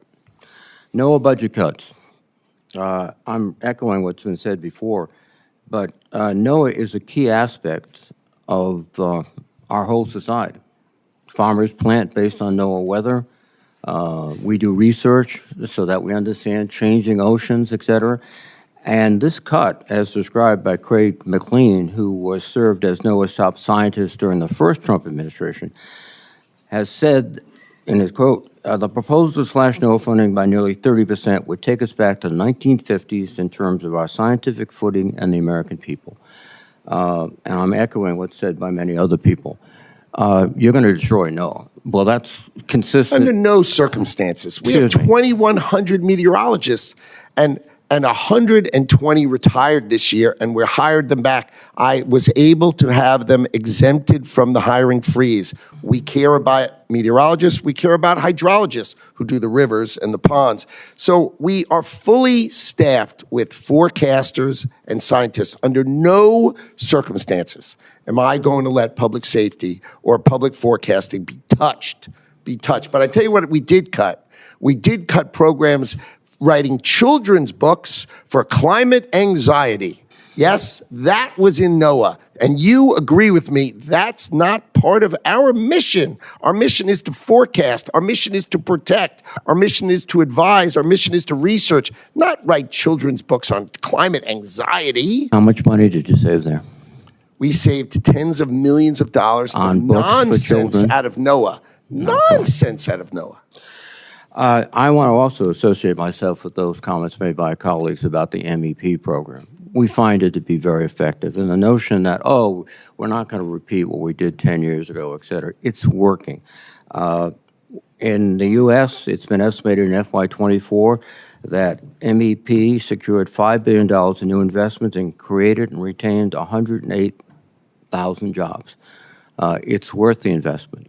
And this notion that, oh, we have new techniques, yes, we have AI, et cetera, but we have very common things that businessmen look for, like how do I establish my financial relationships with banks? How do I get this new equipment, which is not sophisticated AI, it's machine tools, and how do I do that? MEP does this. Thank you very much. Thank you, Mr. Chairman. Now recognize Senator Kennedy, the senator I've been so anxious to hear from. We'll see if I was right. Thank you, Mr. Chairman. Thank you, Mr. Secretary, for being here today. Mr. Secretary, I think I'm like most Americans. I agree with some of the things that you and the White House have done on tariffs, disagree with others. It's clear to me that the president listens to your advice about tariffs. So I want to spend my precious time trying to understand how you think. If Vietnam, for example, came to you tomorrow and said, okay, Mr. Secretary, you win. We're going to remove all tariffs and all trade barriers. Would the United States please do the same? Would you accept that deal? Absolutely not. Okay. Absolutely not. That would be the silliest thing we could do. Why is that? Vietnam has a $125 billion exports to us and imports from us $12.5 million. And you're thinking, Vietnam exports $125 billion? I'm aware of the figures, but tell me where do they get it from? They buy $90 billion from China, then they mark it up and send it to us. So they're just a pathway of China to us. You wouldn't accept that deal? No, it's a terrible deal. We're the one with money. We're the one with the store. Of course they want us to take down. What's the purpose of reciprocity then? Is reciprocity not one of your goals? Are you telling the president that we shouldn't seek reciprocity? If that's what you're telling him, why are you trying to do these trade deals? What do we want? We want to encourage Vietnam to produce products they're great at producing. But I want to get back to reciprocity. You just said you don't believe in you don't accept reciprocity as a goal. What are you negotiating in these trade deals? Why would we open our bank account and their bank account when ours is 10 times bigger? Why are you negotiating trade deals? You're trying to get other countries to lower their tariffs and trade barriers in return for us lowering ours. That's true for the things that they'll take from us. That's called reciprocity. Of course. So are you or are you not seeking reciprocity in these trade deals? We are absolutely seeking reciprocity with respect to things that can be reciprocal. But you just said but when they're importing from China and sending it to us, they're not. You just said that if a country came to you and offered you the ultimate reciprocity, no tariffs, no trade barriers, in return for us doing the same, you would reject that. Of course, because they buy from China and send it to us. Don't you agree with me? Suppose they said we won't buy from China. Now we're talking. If it was Vietnam, would you accept that deal? We would consider it. For what things? For what products? Would you want to change? Well, there are certain products we want to reshore. We don't want other people making them. We want to make pharmaceuticals here. Right. We need to protect ourselves from certain things. Let me ask you this, because I'm going to run out of time.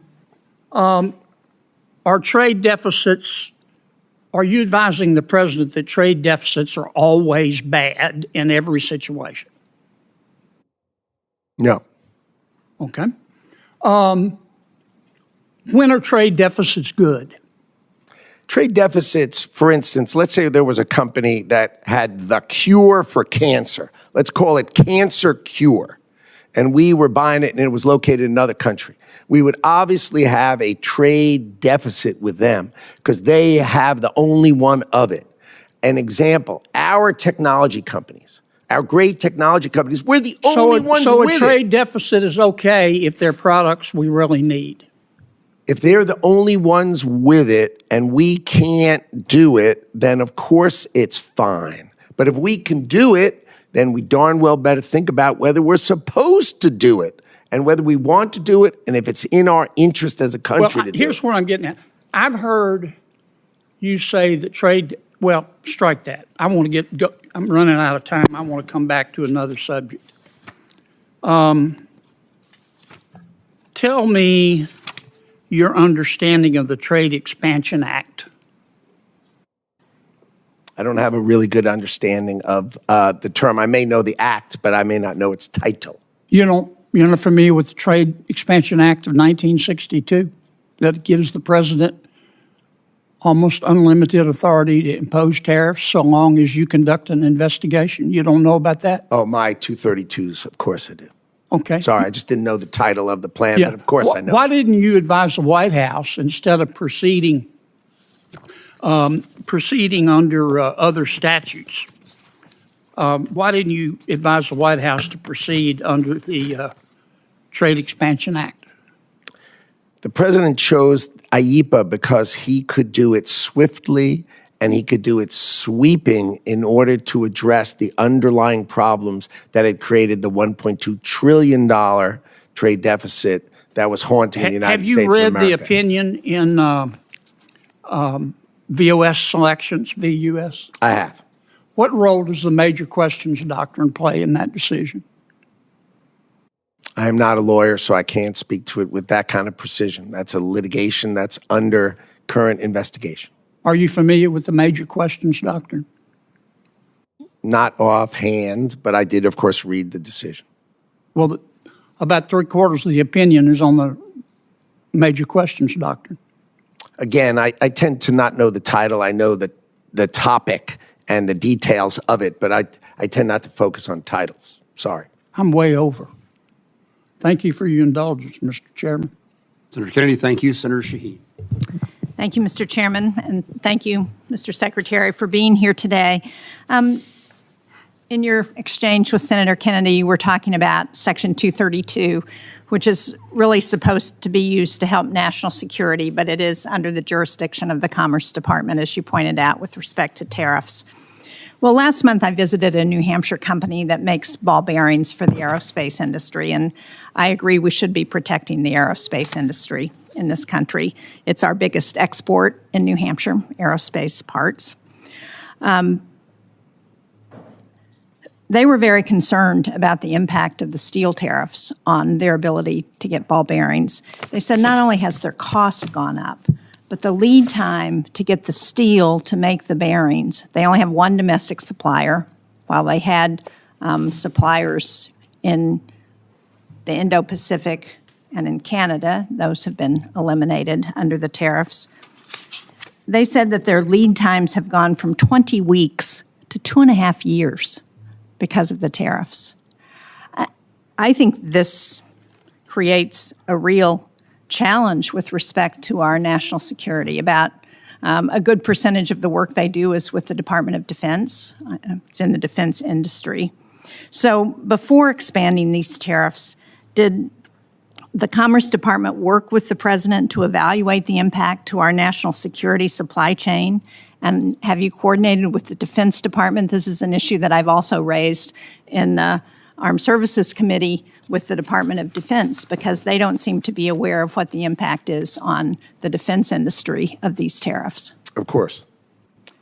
You did consult with the Department of Defense? And, of course. And what was the determination about how you address those kinds of extended lead times for companies that are producing equipment that's critical to our national security? It's really a cost issue, not an access issue. Well, not according to this company in New Hampshire. It's an access issue for them. Well, that would be illogical, since it's just a tariff which is monetary. It's not a sanction.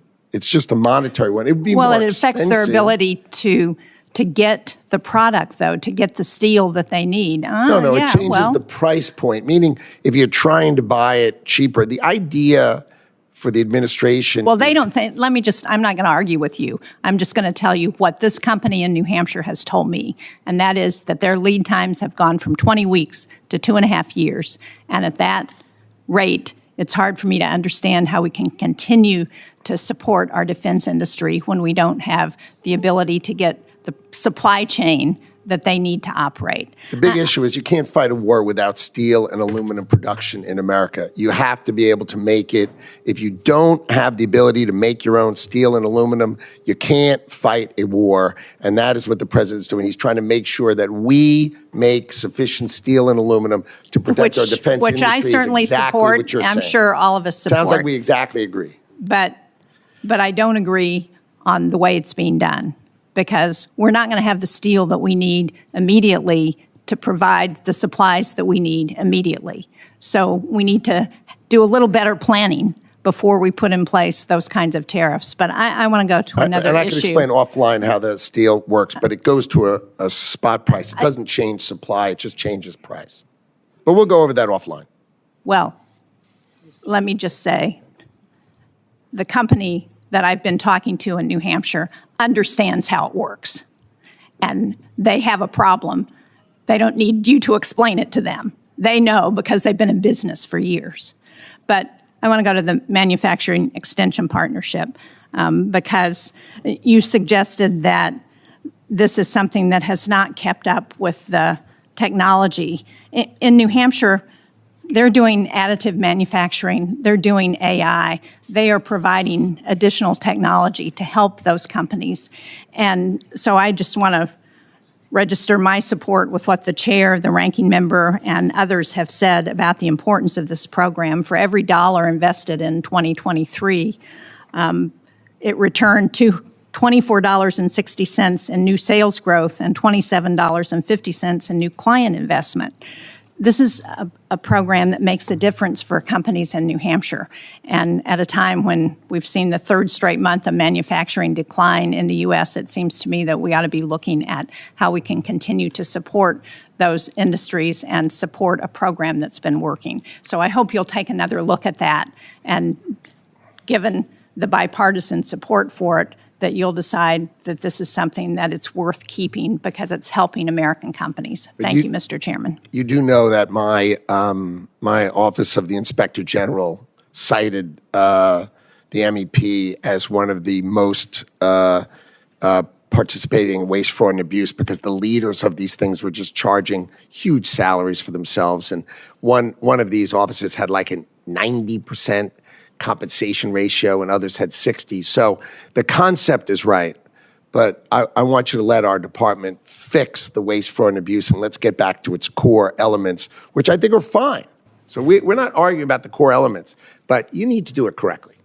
Well, if I could just respond, Mr. Chairman, I appreciate that there may be issues and that we should address those, and it would be helpful to have some transparency around that. I can tell you that in New Hampshire, the head of the MEP program is not making an inordinate salary because we watch that carefully in New Hampshire. Thank you. Thank you. Senator Fisher.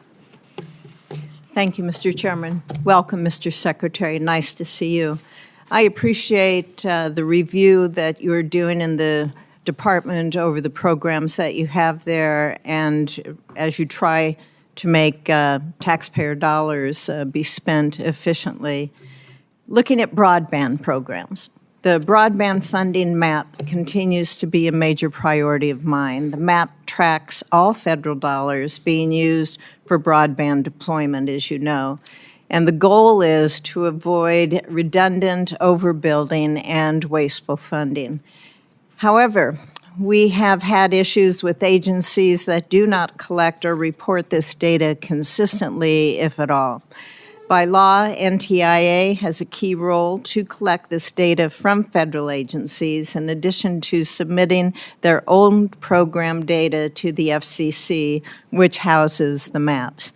Will you commit to prioritizing NTIA's work to support the broadband funding map and ensure that these dollars are optimized? Sounds smart, yes. Thank you. Are there any other areas where you think that NTIA's broadband programs can maximize funding to make sure that they meet the intended purposes?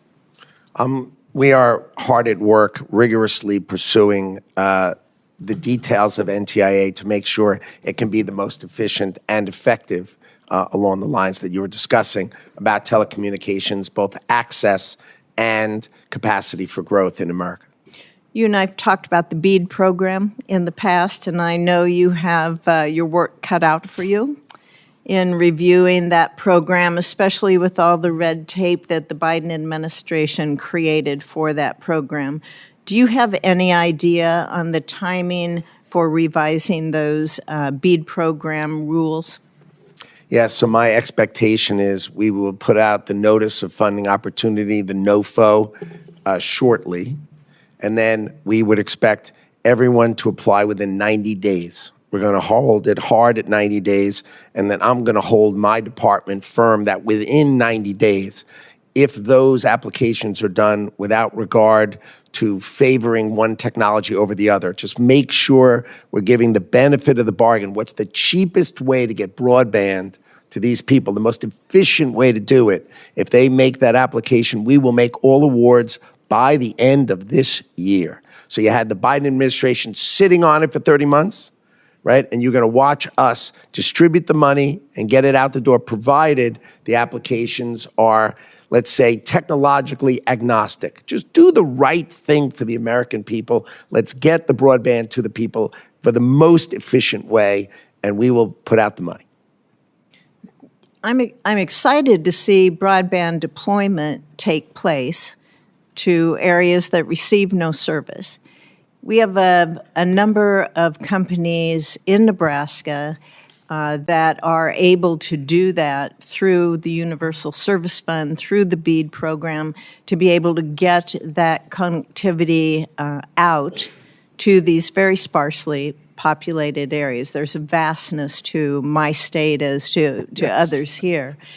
To be able to have that happen, the mapping, back to the mapping, is extremely important, but also to recognize, I think, the investment that many of these companies in my state and in other states have made and have been required to make. So I hope you will take that into consideration as you look at reaching these unserved areas, primarily unserved areas, that need to be focused on. Will you commit to working with many of us here that face those obstacles in order to make those opportunities available to our citizens? I'd be delighted to work with you, so I understand your concerns and that we focus on them. Great, thank you.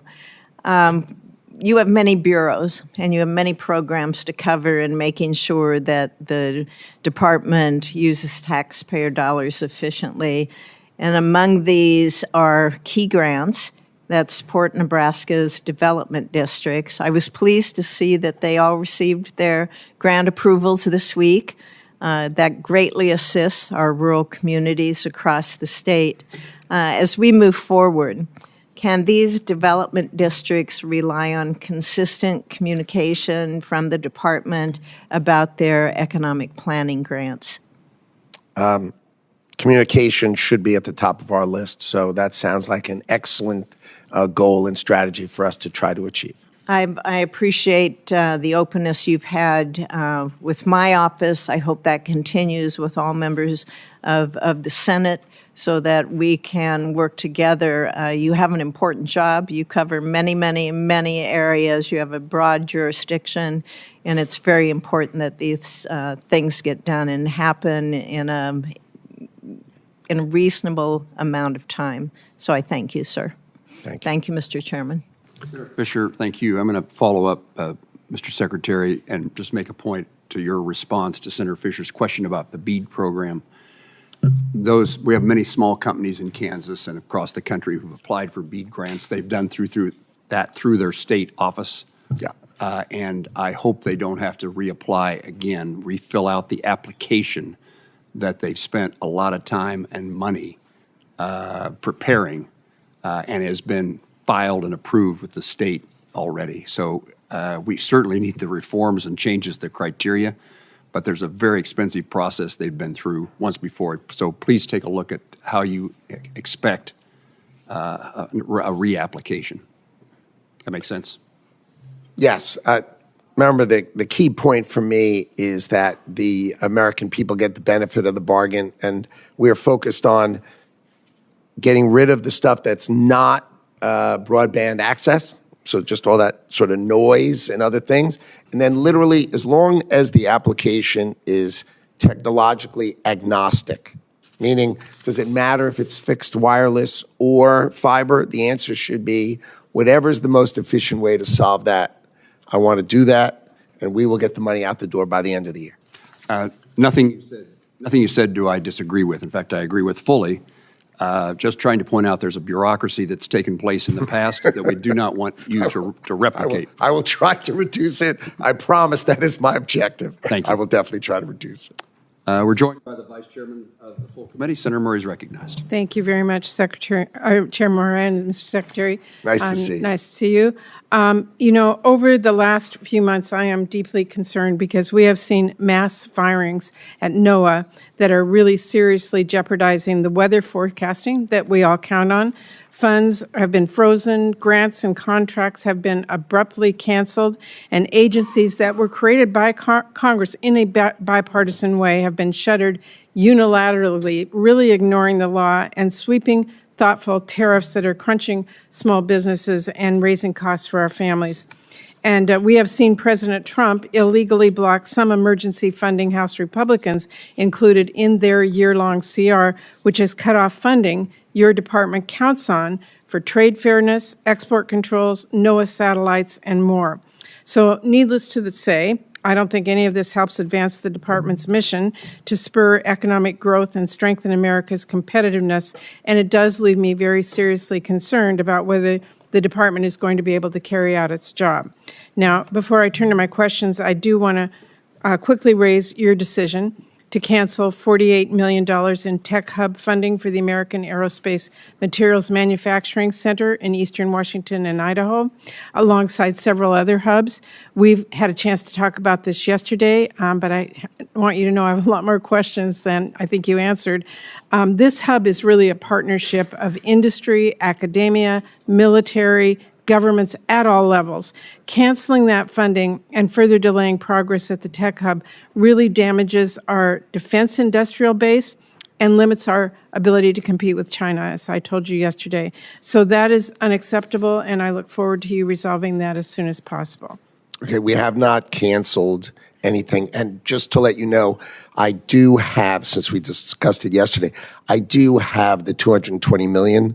We did draw it down before the date it was due, and we have the funding for the tech hubs. We are going to fund the tech hubs. Okay, I have the funding, the 220, right? And the additional 280 comes when there's a forward auction, but I have the money. We will fund them. I'm not canceling them. I just need to make sure they do the benefit of the bargain. I appreciate that, and they as do it I said correctly. yesterday, we need an answer that everybody understands is critical. Now, I do want to ask you while you're here, one of the agencies that you oversee is NOAA. It is absolutely essential to supporting sustainable fisheries, protecting our natural resources, and making sure that we have accurate weather forecasts. Cutting away at NOAA, as you've been doing, and as your budget proposes to do further, is going to do serious harm. Among other cuts, your budget would completely eliminate the Pacific Coastal Salmon Recovery Fund. That would be catastrophic failure. It would abandon our communities, our tribes, our industries who rely on salmon. And across the Pacific Northwest, salmon are not just fish. They are a way of life, and they are foundational to our economy and our culture. So I would like you to explain quickly why you proposed that cut, and I want to ask you, did you consult with our tribes or fishing communities who count on it before making that decision? The issues are that we do the same thing in multiple ways in NOAA. We have not cut any hydrologists, which are the people who study the water. But you eliminated the Pacific Coastal Salmon Recovery Fund. That is what I'm precisely asking you about. Well, did you talk to our tribes or our fishermen before you did that? Of course. Well, I have spoken to the tribes. I've talked to the scientists. I've talked to the fishermen. No one in the Pacific Northwest supports those cuts. And I want everyone to know I will not vote for an appropriations committee or appropriations bill that eliminates that funding. Now, staying on NOAA, facilities like the Northwest Fisheries Science Center, which is in Seattle, are really in dire need of investment. For this reason, this CGS Appropriations Committee has long included language requiring the Secretary of Commerce to include the cost estimates for NOAA construction projects of more than $5 million in the congressional budget justification materials, as well as the 5-year cost estimates for those projects. Are you aware of that requirement? My understanding is we filed our budget according to the CR with exact precision. Well, have you submitted the department's FY26 congressional budget justification? It did not include the list of projects. My understanding is required to do. the CR had certain obligations for us, and we followed them with precision. That's Well, my understanding. The fact is that you are required by law to submit the NOAA PAC construction list to Congress with the budget. That wasn't done. Can we get that list by Friday? I'll happily take a look at it, and if it's required, of course, I will send it in. Okay, it is required. Mr. Secretary, I wrote a law, it was called the Digital Equity Act, to help close the digital divide, and it passed with overwhelming bipartisan support. Now, the administration has arbitrarily canceled billions of dollars for the Digital Equity Act, claiming it's unconstitutional. This is a program that every state, Democrat and Republican, has applied for, every single state in the country. It distributes laptops in Iowa. It helped people get back online after Hurricane Helene washed away computers and phones in western North Carolina. It's a program in rural Alabama where they taught seniors, including some who've never used a computer, how to use the internet. I wanted to ask you, has the Supreme Court declared this bipartisan law unconstitutional? Has No, any judge? it'll go through the courts, and the courts will decide. No one has declared this unconstitutional. No one. Your job, Mr. Secretary, is to carry out the law that Congress has passed. You don't get to keep laptops from our kids because the president doesn't care about rural communities, kids in rural communities. My advice to you here, it is a law. It is not unconstitutional. And I would urge you to get those digital equity dollars out the door and save everyone the legal fees because the law is very clear. I hear you. Okay. I just have a few seconds left, and before I finish, I do want to underscore my state, Washington State, is one of the most trade-dependent states in the nation. 40% of our jobs are connected to international trade, and President Trump and your department continue to pursue this chaotic tariff policy that business in my state stand to lose billions of dollars. I have heard from businesses across my state, from manufacturers, from small retailers. They are struggling to absorb the cost increases on everything from napkins to car parts. And this uncertainty has really left them scrambling, which has delayed investments and caused serious supply chain disruptions, especially at our ports. These actions, in addition, have really harmed our relationships with our key allies like Canada. Heard Senator Collins here earlier talking about Maine's being their neighbor. It is our neighbor in Washington State. They are one of our biggest trading partners.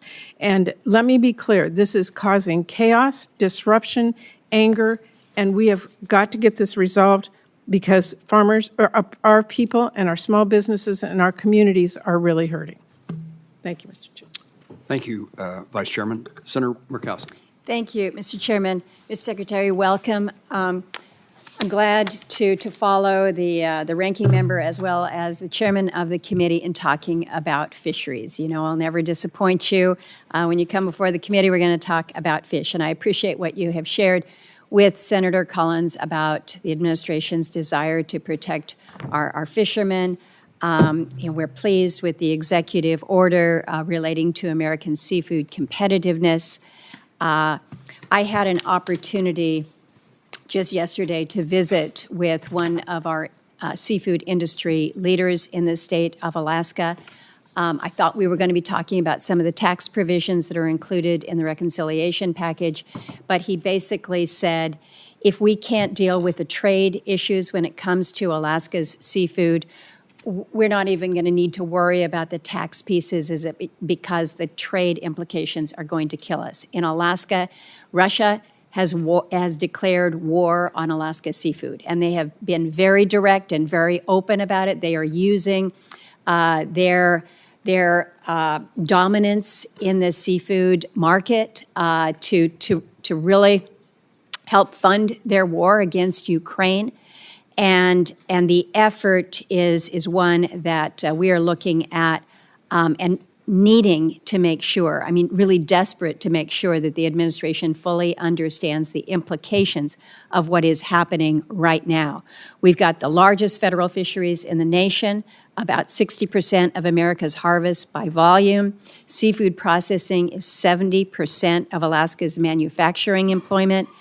The Alaska seafood industry generates $6 billion in economic output for the state. It employs 48,000 people in Alaska. Right now, we have Secretary of the Interior and the Secretary of Energy and the Administrator of EPA up in the state, all focused on that aspect of resource. But the other great resource for our state is our fisheries, and they are in peril. I would ask for your commitment to sit down with leaders of the Alaska seafood industry, those important stakeholders, so that we can talk about a path forward on some of these issues that are really harming our industry right now. Can you give me that commitment that we can work with your team to identify a time to do just that? Why don't you organize it, and it would be my pleasure to come and do it together with you. We can all do it together so we can make sure every topic is on the table and we address it, because our trade policy is out to protect our fishermen, which are a key resource of the United States of America. We are on it. We know about it. I know all about the Russian issues. They've been attacking us for years. This is nothing new, sadly, but let's do it together. And this administration is on your side and is on it. Excellent. I look forward to that, and we'll be working with you on that. A couple more issues. There's been a lot of discussion about NOAA and the budget cuts, as well as with the impact on the National Weather Service. We've been working with the Secretary of Transportation, Secretary Duffy, about aviation safety.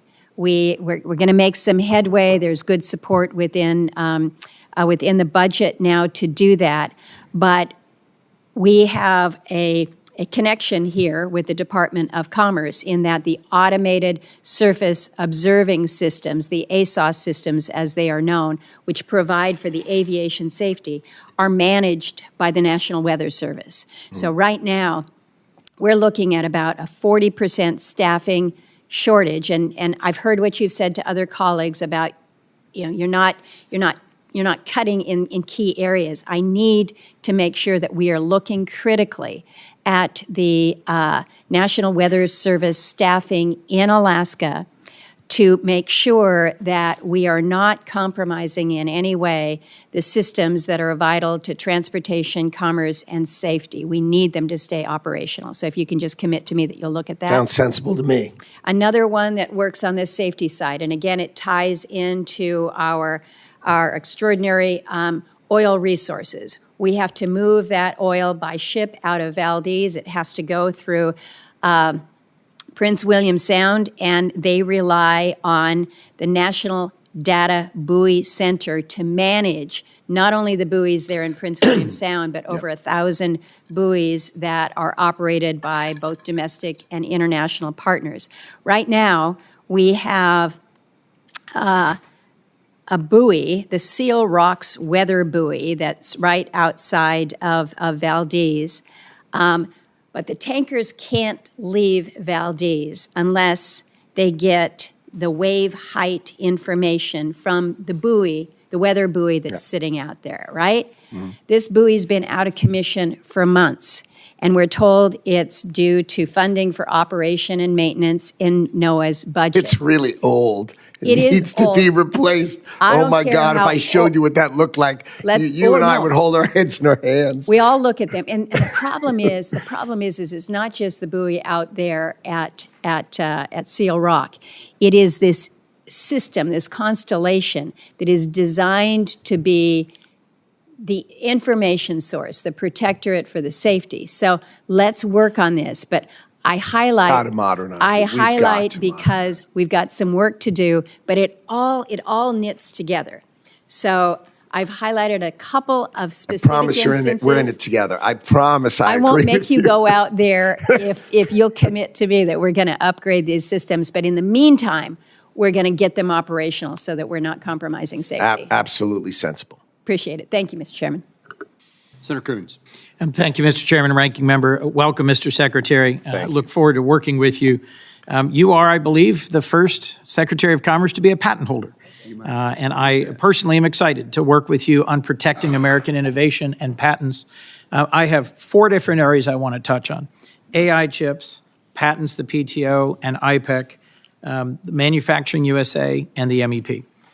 let me briefly in one sentence say, I agree with comments made by members of both parties that the manufacturing extension partnership is worth improving and saving. And I look forward to working with you on it. I've seen it in the field. I've seen the impact it can have. It could be modernized and focused, absolutely. But in my state, they delivered cyber tools to small manufacturers, and they've delivered state-of-the-art support. One down. Two, AI chips. What's your sense of the importance of AI to the 21st century? It's my sense that it's going to redefine our economy, our security, and our place in the world. And what's your sense of where U.S. advanced AI chip manufacturing stands relative to the Chinese right now? So I agree with you that AI and the AI industrial revolution is our revolution in our lifetime. It is the industrial revolution of our lifetime. America has invented all of the great chips. And how many chips will we make versus the PRC this year? Currently, we're making 200,000 wafers, right? And we have demand of 10 million. Now, the chips deal that I made with TSMC, the Department of Commerce made, increase that, we'll have 1.2 million wafers. 1.2 million wafers. So we'll be at about 12% of our demand. And how it's much woefully inefficient. How much will the PRC make this year of advanced chips? They say they're making them, and they are not. Okay, they do not have. We have restricted the tools to make the highest quality chips. And I think, look, the FT reports that they're making fewer than 400,000 chips. Yeah, maybe probably less than closer to 200,000. So let's say it's 200,000 of the most advanced chips being made in the PRC, millions in the United States. Let's just agree that this is bipartisan, sustained over 2 administrations, and critical to our future, because we want the most advanced frontier AI compute to be in the United States, the most advanced models to be in the United States, and this to drive this century for the United States. So I agree. My concern is that the diffusion approach of the previous administration, the AI diffusion rule, that mandated more than half of AI compute be located in America, has been set aside without, to my knowledge, a clear replacement. And I'm concerned about the deal with the UAE and what it means if we provide to the UAE a significant quantity of chips without a clear path for a greater amount of compute to be here in the United States. Could you just tell me how you see this new deal? I'm concerned that we are at risk of dependence on Middle East compute rather than U.S. compute, given some of our real challenges. And I don't agree with the argument that's been made by others, not by you, that if we don't provide these chips to the UAE, the Chinese will. How do you view that point? So number one, I agree, and the administration agrees that compute, more than 50% of compute must be on our shores in America. So we completely agree. The deal with the UAE said if you buy a significant number of chips, you will invest in America and build data centers in America for an equal amount of chips. So that investment must be dual there and here. That's required. The AI diffusion rule was very confusing in that, for example, the Prime Minister of Poland hunted me down and said, what did I ever do to you that you have me as a tier 3? And, I'm part of Europe. What are you doing? And it was illogical. It was hastily rushed through at the very end of the Biden administration. Our view is we are going to allow our allies to buy AI chips provided they're run by an approved American data center operator, and the cloud that touches that data center is an approved American operator. So we control it while it's over there. Given the shortness of time, thank you. I look forward to working with you on this. I think it is absolutely critical. You spoke with another senator, Senator Shaheen, about the urgency of retaining steel and aluminum for our defense. AI compute is going to be absolutely central to our defense. Absolutely. You made a comment earlier. We want to make pharmaceuticals here in response to, I think it was Senator Kennedy. You're familiar with Manufacturing USA? Yes. One of the things I was pleased to see was that it retained level funding. Yes. There are institutes around the country. There happens to be one in Delaware. Are you familiar with it? It's the National Institute for Innovation in Manufacturing Yes, it Biopharmaceuticals. Yes, it is. And it That is 2-to-1 private sector match for government investment, and is on the verge of demonstrating a new way of manufacturing at scale pharmaceuticals in the United States. Right. It is critical to our being competitive. I'd love to talk to you about that in more detail. My last point quickly. I agree that there are too many unexamined patent applications.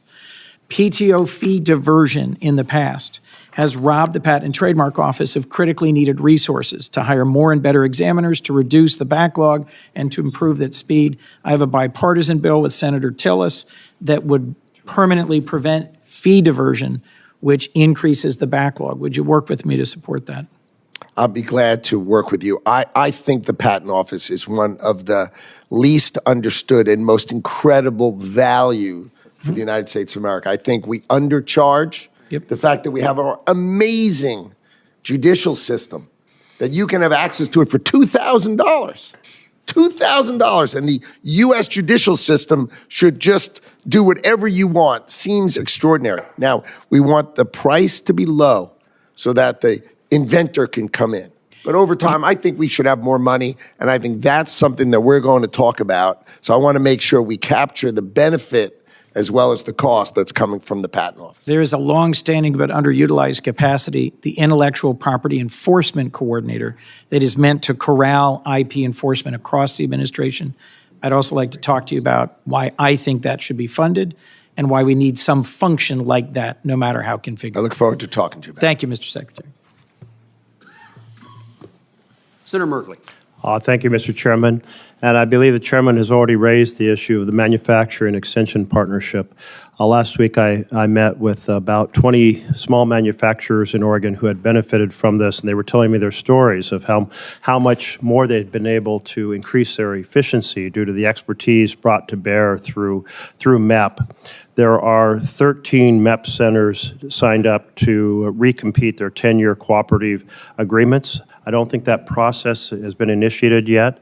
Are you planning to initiate that process soon? Well, I have to sort of sort it out with, I have the Office of the Inspector General has been really, had a very, very negative report. So we need to clean it up and we need to modernize it. So that's what we're working on. And then we're going to go forward, try to figure out what to do next. Can you meet with those of us, bipartisan fashion, that have seen the powerful impacts on supporting American manufacturing by small businesses through MEP, to maybe go over the Inspector General's comments and think about how, if we need to reform the system, we can reform it, but then we can get this renewal, this contract. Well, that sounds like a great idea. I'd be glad to do that. That'd be sounds terrific. Great. Thank you. I wanted to turn to the CHIPS world. To implement the CHIPS Act, Commerce signed contracts with American chip makers, but you have noted publicly that you are not planning right now to distribute the CHIPS award dollars even to folks who have satisfied the contract conditions. So just to be clear, yes or no, are you currently withholding the funding to chip makers who already had these contracts? I think the benefit of the bargain, there are numerous contracts that can be made better. For example, the TSMC contract had a $6 billion award for $65 billion of building, and then we were able to modify the award for the same $6 billion of funding, but $165 billion of building. I think commitments of 4% or less are more appropriate than a 10% funding. Just seemed overly generous, and we've been able to renegotiate them. So if the question is, are we renegotiating? Absolutely, for the benefit of the American taxpayer, for sure. Well, I'll just note that I'm concerned. I'm concerned because the whole goal was to reinvigorate American chip manufacturing.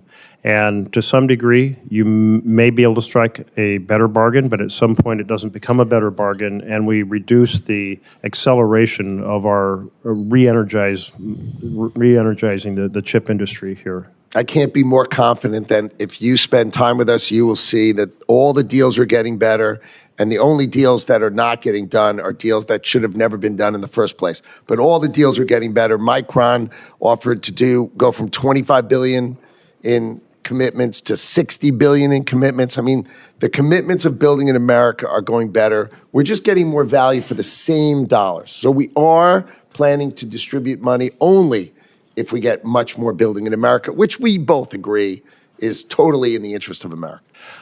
Well, I hear your point. I will say that when companies find, when they put a lot of work into striking a deal, that contract then is up for renegotiation down the line, that also kind of discourages folks from being able to rely on the contracts that they've struck. So I'm just registering concern about that, and hope the rest of the deals that were struck, if they can be renegotiated to the favor, I hope they can be done and we can proceed, because I don't want to slow down the work that we invested in a bipartisan fashion to reinvigorate chip making here in the United States. Sure. Thank you. I wanted to turn to the tech hubs, and the department has canceled a number of, well, I think quite a few of the tech hubs awards, and maybe it's a similar situation. I think you're planning to recompete them, correct? Correct. And in doing so, are you committed to a full and fair process with no discrimination against those who won in the first round? Of course. Absolutely, great. I appreciate that. I'll tell you, the microfluidics hub in Oregon, the challenge of cooling chips is such a key part of advanced chip making, as the many more layers are added to try to reach the maximum amount. And that's such an important technology for the future. And so I can tell you the community in Oregon was very excited about the investments they've already put into this strategy. And I think it's I know that they were very competitive the first round. I'm sure they'll be very competitive the second round, but I just want to put in a word of how important it is that technology continue to be pursued aggressively. I look forward to reading. Thank you very much. Senator Britt. Thank you so much, Mr. Chairman. Mr. Secretary, it's wonderful to have you here today. Great to see you. Thrilled to have you in front of this committee. And just to kind of build off of what my colleague just said, obviously I wanted to highlight the good work that's done by Southern Research and their Birmingham Biotech Hub. Right. The Birmingham-based experts and scientists are national leaders in oncology, precision medicine, population health, and infectious disease, and are well-positioned to make sure that any groundbreaking advancements that are made can be done there. And my only question to you, and I really appreciate your commitment to making sure the process is fair and thoughtful moving forward, is that if there's some senators from both sides of the aisle that would love an opportunity to just sit down with you, and would you just commit to giving us a few minutes of your time to talk about it? Sounds great. Excellent. Happy to commit to it. Thank you so much. I appreciate it. So I want to highlight a success story of the automotive industry in the great state of Alabama. Auto manufacturing has truly transformed our economy. It has literally driven us into the 21st century. It started in the late 1990s with our very first OEM right outside of Tuscaloosa, Alabama. And since then, we've added more than 3, along with countless suppliers, 150 Tier 1 and Tier 2 suppliers throughout our great state. So in a little over 25 years, Alabama has become the premier host for the automotive industry. We are also the #1 auto exporting state in the country. Alabama auto exports are sent to 78 different countries, and actually one of our OEMs exports more than 2/3 of its product. I wanted to work with you to make sure that Alabama continues to be the premier, and the work that we're doing, I think, is exactly what President Trump wants to see more of: onshoring jobs and providing life-changing opportunities for the citizens that I serve. And so I want to know, how are you going to work to replicate the great work that's being done in places like Alabama and other states? Our objective, especially in auto, is to reshore. I think we have $250 billion of committed reshoring in auto alone. And I know that Alabama, they love, for whatever reason, you've done a great job, because they love Alabama. Excellent. And I think you're going to be your state's going to be a great beneficiary. As Senator Graham knows, they love South Carolina just the same. That's right. So auto is coming back to America and the president is on it, and he's driving it, and we feel it every day. Good. Right? You had an announcement the other day by General Motors saying they were bringing their engine manufacturing back into America. That's these are huge. the things we need to employ our people, and it's coming. And So I know thank you considered an export credit. Is that something that's still on the table?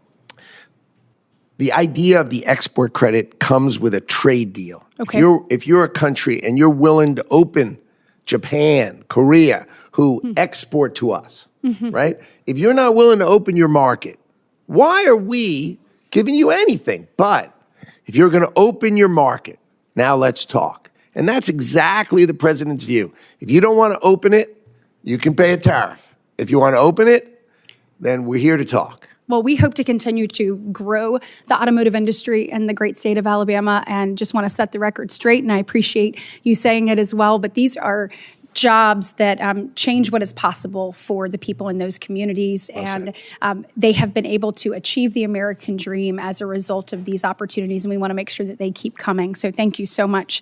Last month, you launched an investigation into the effects of the U.S. national security of imports of commercial aircraft, jet engines, and their parts. Mobile, Alabama is home to the 4th largest manufacturing location for commercial aviation in the world.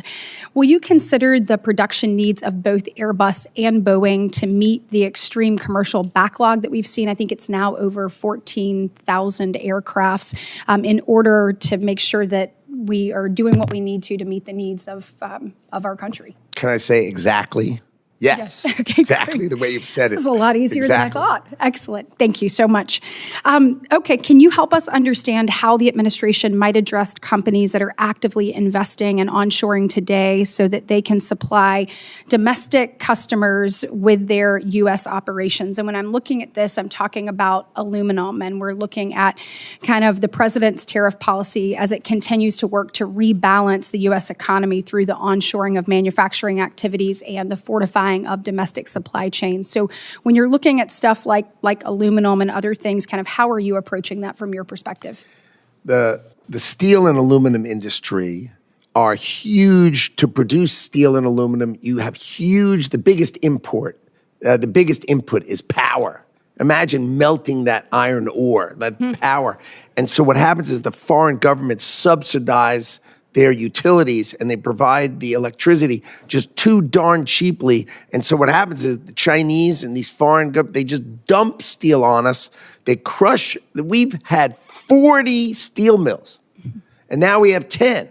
And as the president says, you don't make steel, you can't fight a war.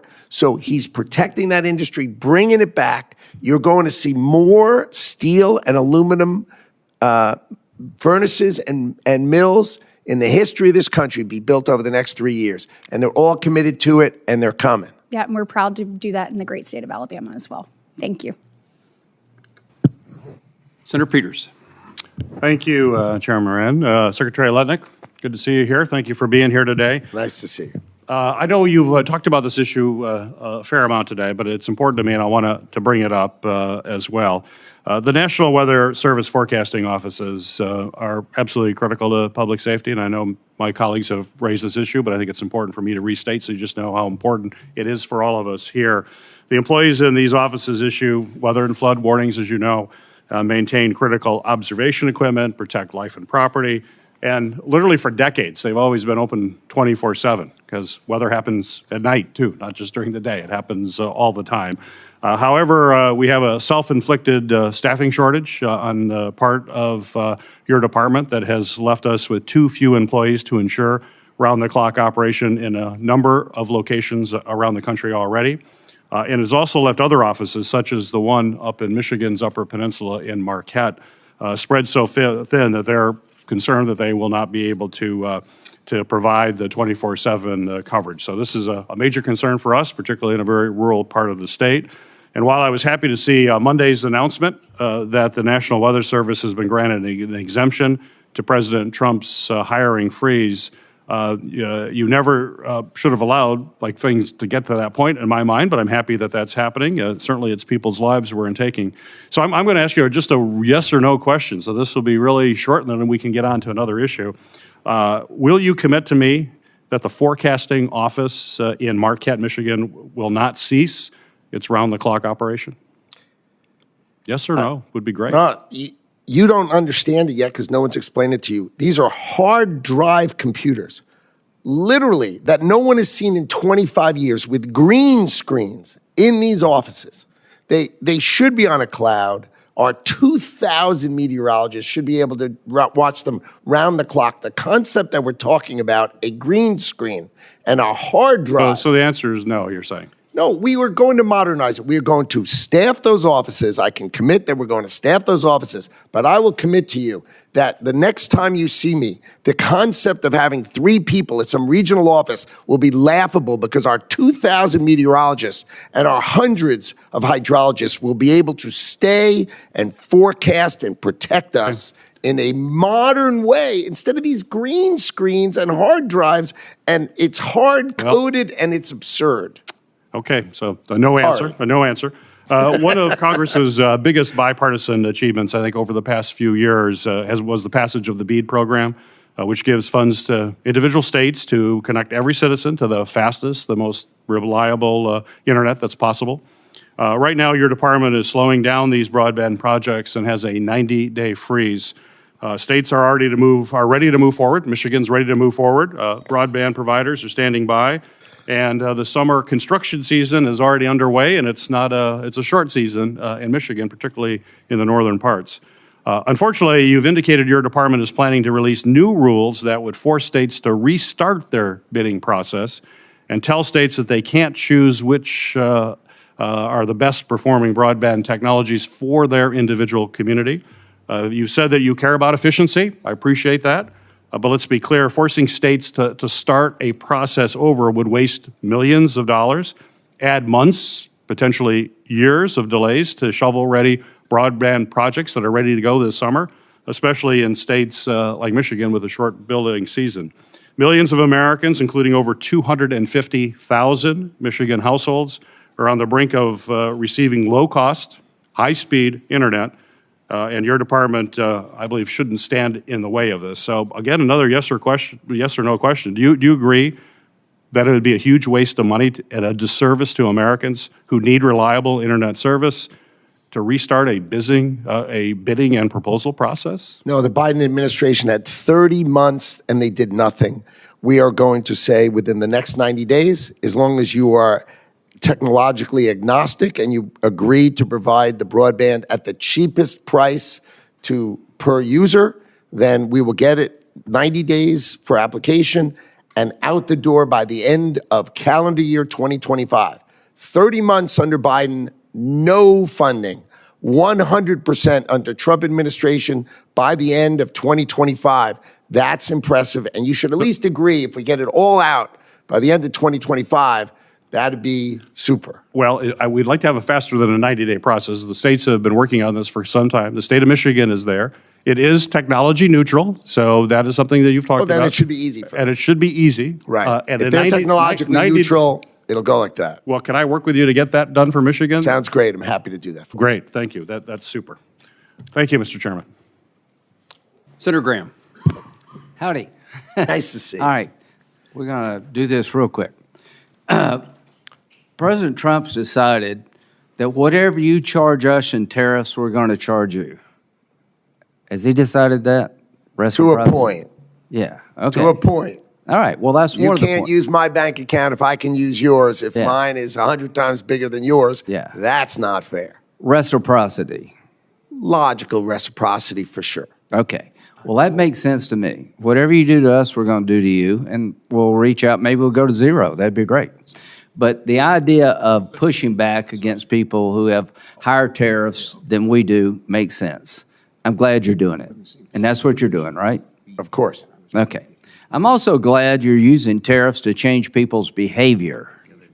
Like, if you're going to let your country be a dumping ground from fentanyl, maybe we should tariff your stuff. Does that make sense? Yes. Well, it does, to the world out there. If you want people to change, make it in their interest to change. Pat them on the back or kick them in the ass. I don't care what works. So in Mexico, these labs are out in the open. They're killing more Americans, 3,000 a week. We're going to do something about it under Trump. And if you don't want to get tariffs, change your behavior. Well said. If you manipulate your currency as an unfair trade practice, you're going to get tariffed, right? Well said. If you close like agricultural markets in France, you're going to get tariffed. Well said. If you require a business partner, Chinese business partner to American company in China, then that's no longer acceptable. It'll just cost money. Cost money, and they can cheat and steal our stuff. They do. So these tariffs have a purpose to make us safer and stronger. And we've been talking about China. We've been talking about getting ripped off. I want to thank you and President Trump for doing something about it. Is it fair to say there are a lot of people who would like to talk to you about new trade deals? That is definitely true. Okay, I can tell you the major car companies in Germany came over here and met with the president. Are you aware of that? I was in the room. They make BMWs in South Carolina, Volvo, they make Mercedes in Alabama, and they talked to you about making more of the car in America, didn't they? Oh, they offered almost $100 billion in investment in America. So thank you to those car companies. Absolutely right. The American dream is to own a German car.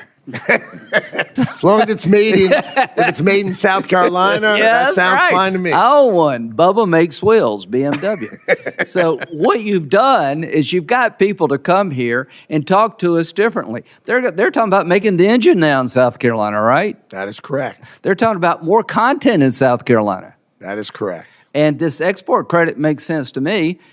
That 70% of the cars, 60% made in South Carolina, are sold overseas. That helps our balance of trade. Do you agree with that? I agree. Okay. So this is working, folks.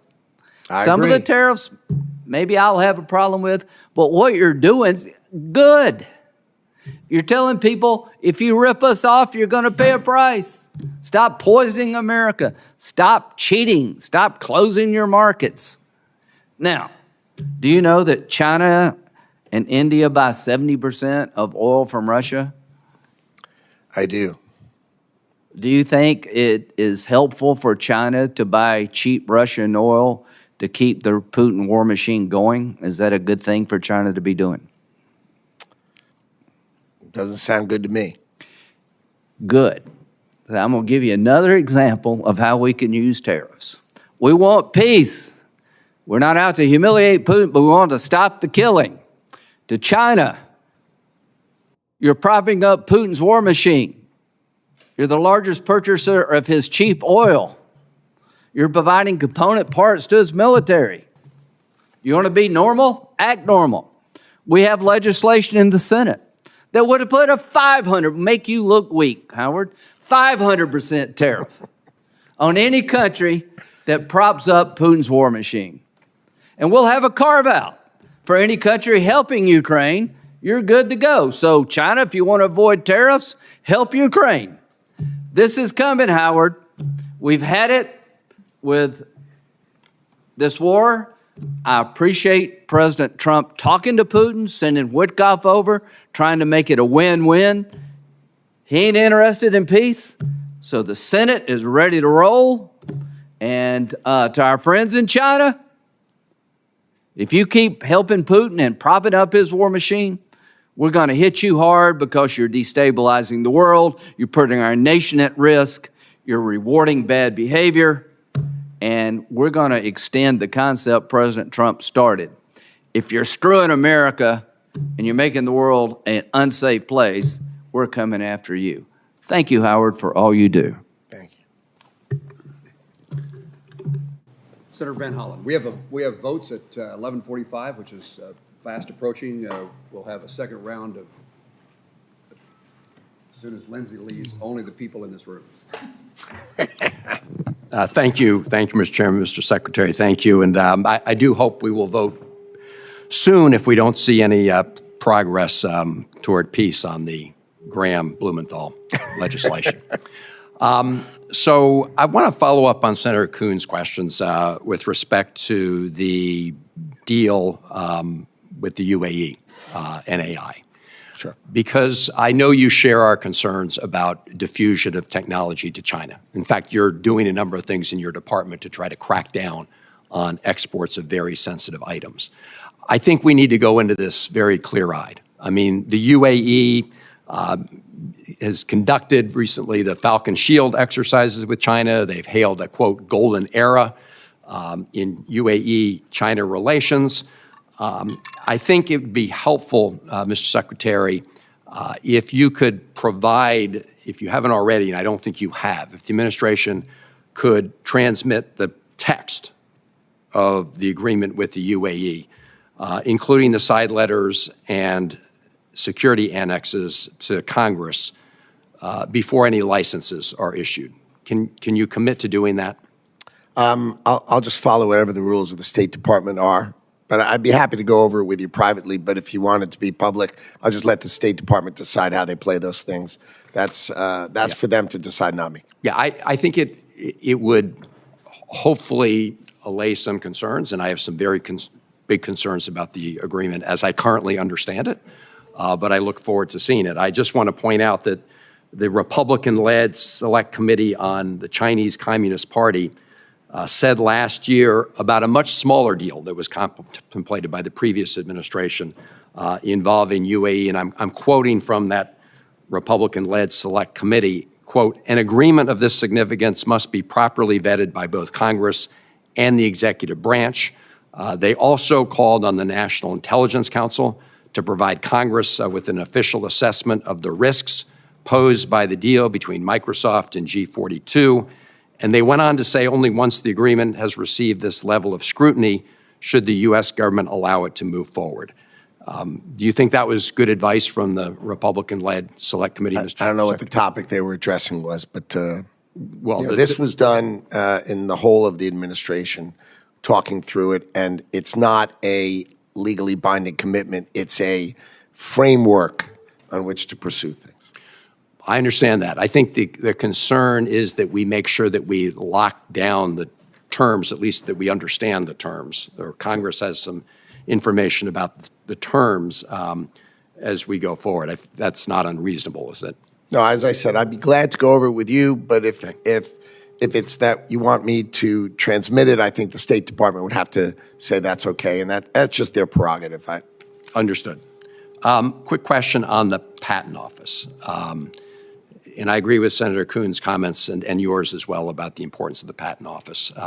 I've also been concerned about DOGE getting access to unpublished patent applications. That's not happening. No, not happening. No, that's just no, and I gave a little laugh of no. You heard all that. So you can provide 100% assurance that that's not happening. Okay. 100%. No. Thank you. Thank you, Mr. Secretary. No problem. I appreciate that because that would be obviously of great concern. So look, I look forward to the chance to get together. There are lots of statements you've made over time. I'm not going to take the time today to interrogate you about them all. Although I do want to ask you this one question.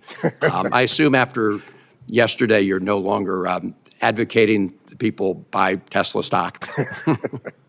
It was on Jesse Waters. He showed arsonists burning cars and attacking a company. Then he showed Tim Walz literally attacking Elon Musk's stock. Yeah. Not the man, not the product, literally his stock. And I just thought, a terrorist attack on a great American stock seemed to require a response from me. And that's why I understand. Mr. Secretary, I think probably you would agree that Secretary of Commerce probably should not often be offering suggestions on stock purchases. But I'm going to leave it at that. I'm not going to go through some of these other statements today. I do want to end, and I'm going to pass it over to the chairman where I started. I do hope that at least from our experience so far in the first 4 months, when I say ours, I'm speaking at least for the Democrats on the committee, that we can hit the reset button with you and the Department of Commerce. And I would welcome the chance to sit down with you and go over all of these issues because we've got a budget to deal with. We hope that we can resolve it. I'm going to be working in good faith with the chairman. So can we get together and go over a number of these issues I've raised and some that I haven't? Be my pleasure. Thank you, Mr. Secretary. I think you've been truthful to that last sentence. It'll be my pleasure. Why not? Mr. Secretary, just a couple of wrap-up things. First, I've been involved in trying to make sure the United States is prepared for foreign visitors to our country, particularly with the FIFA and the soccer tournaments that are approaching quickly. Huge. The U.S. Olympics is in Los Angeles. Huge. We have great opportunity to showcase our country, and I want to make sure that the Department of Commerce is interested and pursuing opportunities to make sure that the visitors are eligible and able, those who are eligible to be here are here. We need help with the State Department in regard to visas. Communities need infrastructure support. But I just want to highlight that the tourism and travel industry is something that is important and should be very important to the Secretary of Commerce. And I'd love to hear your thoughts in that regard. It is. In ITA, we have a group dedicated to tourism. And I mean, this is a wow, right? We've got the club championship, right? The FIFA Club Championship, FIFA World Cup, the Olympics, and our 250th anniversary. I mean, this is, if there's ever a time for America to shine, it's right now. We've got to take out all the stops and make sure we are putting our best foot forward, and I'm happy to work with you. We've got to make sure the Department of Homeland Security and the State Department issue those visas, and we've got to make sure our infrastructure is there and the tourism experience is second to none, and I'm happy to work together with you on that purpose because this is just a great opportunity for America. Mr. Secretary, Senator Klobuchar and I co-chair the Senate Travel and Tourism Caucus. I'm not exactly sure what the name of it is, but this is a highlight for us. Oh, I testified that I'm not good at names either, right? I know the content. I know the content. The title, I know the title of the caucus. But we need to make certain that we are prepared, and those days are fast approaching, and I look forward to working with you to make sure that's the case. And working with ITA, President Trump appointed a interagency organization to coordinate activities within the administration. I think that's very useful, and I hope that they're hard at work. You responded to, I'm going to see if I can get you to respond to a way that Senator Peters would not think you're saying no to a question that you might be saying yes to. And that is, he and I've introduced legislation, he's agreed to co-sponsor that would permanently designate the National Weather Service employees, that certain category of employees, as essential and therefore not subject to a hiring freeze. They are essential under the law, as I understand it today. If we don't do our job as a Congress and get a appropriation bill done and government shut down, they're still working. They're essential. And my understanding is that you're supportive of that legislation, and I'm trying to have you say that my understanding is correct. I am, of course, supportive of keeping our meteorologists and our hydrologists protected. But I think it's important that we spend some time that you understand how inefficient we do things, and that if we did it more efficiently, then we may not need so many or be, because we have them sort of put out in the field, they could be centralized. And I'd just like you to understand that, and we'll work together on that so you understand it, and we'll do that together. But I, of course, am supportive of your macro topic for sure. And I meant to preface my question to you by a lead-in that would have said, understanding that we need to utilize new technologies and update our National Weather Service. Way to go. In the meantime, we need these people at work. For sure. And then, perhaps finally, we worked with Ambassador Greer on an issue of Chinese-owned ships and fees for their dockage in the United States. Yes. And from a Kansas perspective, but from an American perspective, so much agricultural produce is shipped abroad. Senator Murray indicated she's an export state, a trade state. Kansas airplanes, aviation, of course, agriculture, and the concern that we were trying to address, and Ambassador Greer, I think, was very helpful in understanding of the circumstance. but absolutely we want to have American-built ships transporting our goods around the globe. First, we have to make some. We have to make some, and that's the That'd be problem. good. You've already hit on my point. In the meantime, we can't punish those agriculture producers and ag companies who export our ag products around the globe because they can't yet get an American ship. So cart and horse, once again, would you commit to me that you'll be helpful to that cause in making sure that we don't damage agricultural exports while we take the steps necessary to, over hopefully a short period of time, move our country in the direction of manufacturing ships again? Be my pleasure. Thank you. Mr. Secretary, it's my common practice to give the witness, I hate to do this because you might actually take advantage of it, which is the opportunity to correct, to set the record straight on something you said, wish you to expand upon. I just want to give you the last 60 seconds to say anything that you'd like to say to make certain we understand a point that you were trying to make. No, I just want to thank you for the respect, the demeanor, the way this whole hearing was arranged. I appreciate it. I appreciate you both, and I want to say thank you. Thank you, Mr. Secretary. I do want to join on behalf of all of my colleagues and indicate that this committee, this subcommittee, and the full committee needs information from the Department of Commerce, and particularly by law, the department is required to provide us with FY25 spend plan, which we need and want, and I'm hoping that you'll commit that we will see it soon, and I'll ask you that question. And also, we of course are lacking the details of the President's budget, and we're hopeful that that is provided to us as quickly as possible. Can you commit to providing us with the spend plan and the budgetary information just as soon as the budget is finalized? Well, my understanding is we filed that which was required by the CR with precision, but I'm happy to work with your office if there's more information you'd like or need. Let's go over it together and we'll try to sort that out. Okay. If you'd take the word spend plan back to your staff and ask if they could find where that is and give it to me, that'd be okay. A wonderful outcome. I hear you. All right. With that, we're going to conclude the hearing. And there's magic words I need to say. With no further questions, senators may submit additional questions for the subcommittee's official hearing record, and we request you, Mr. Secretary, to respond to those additional questions that would be provided in writing within 30 days. The subcommittee, after thanking you for your presence, is adjourned. Thank you. All right.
Good afternoon.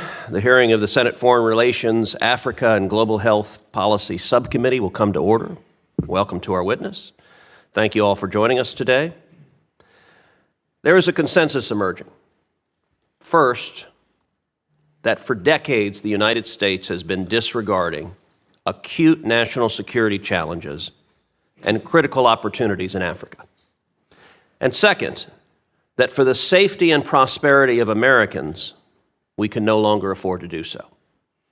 I believe that consensus is both correct and long overdue.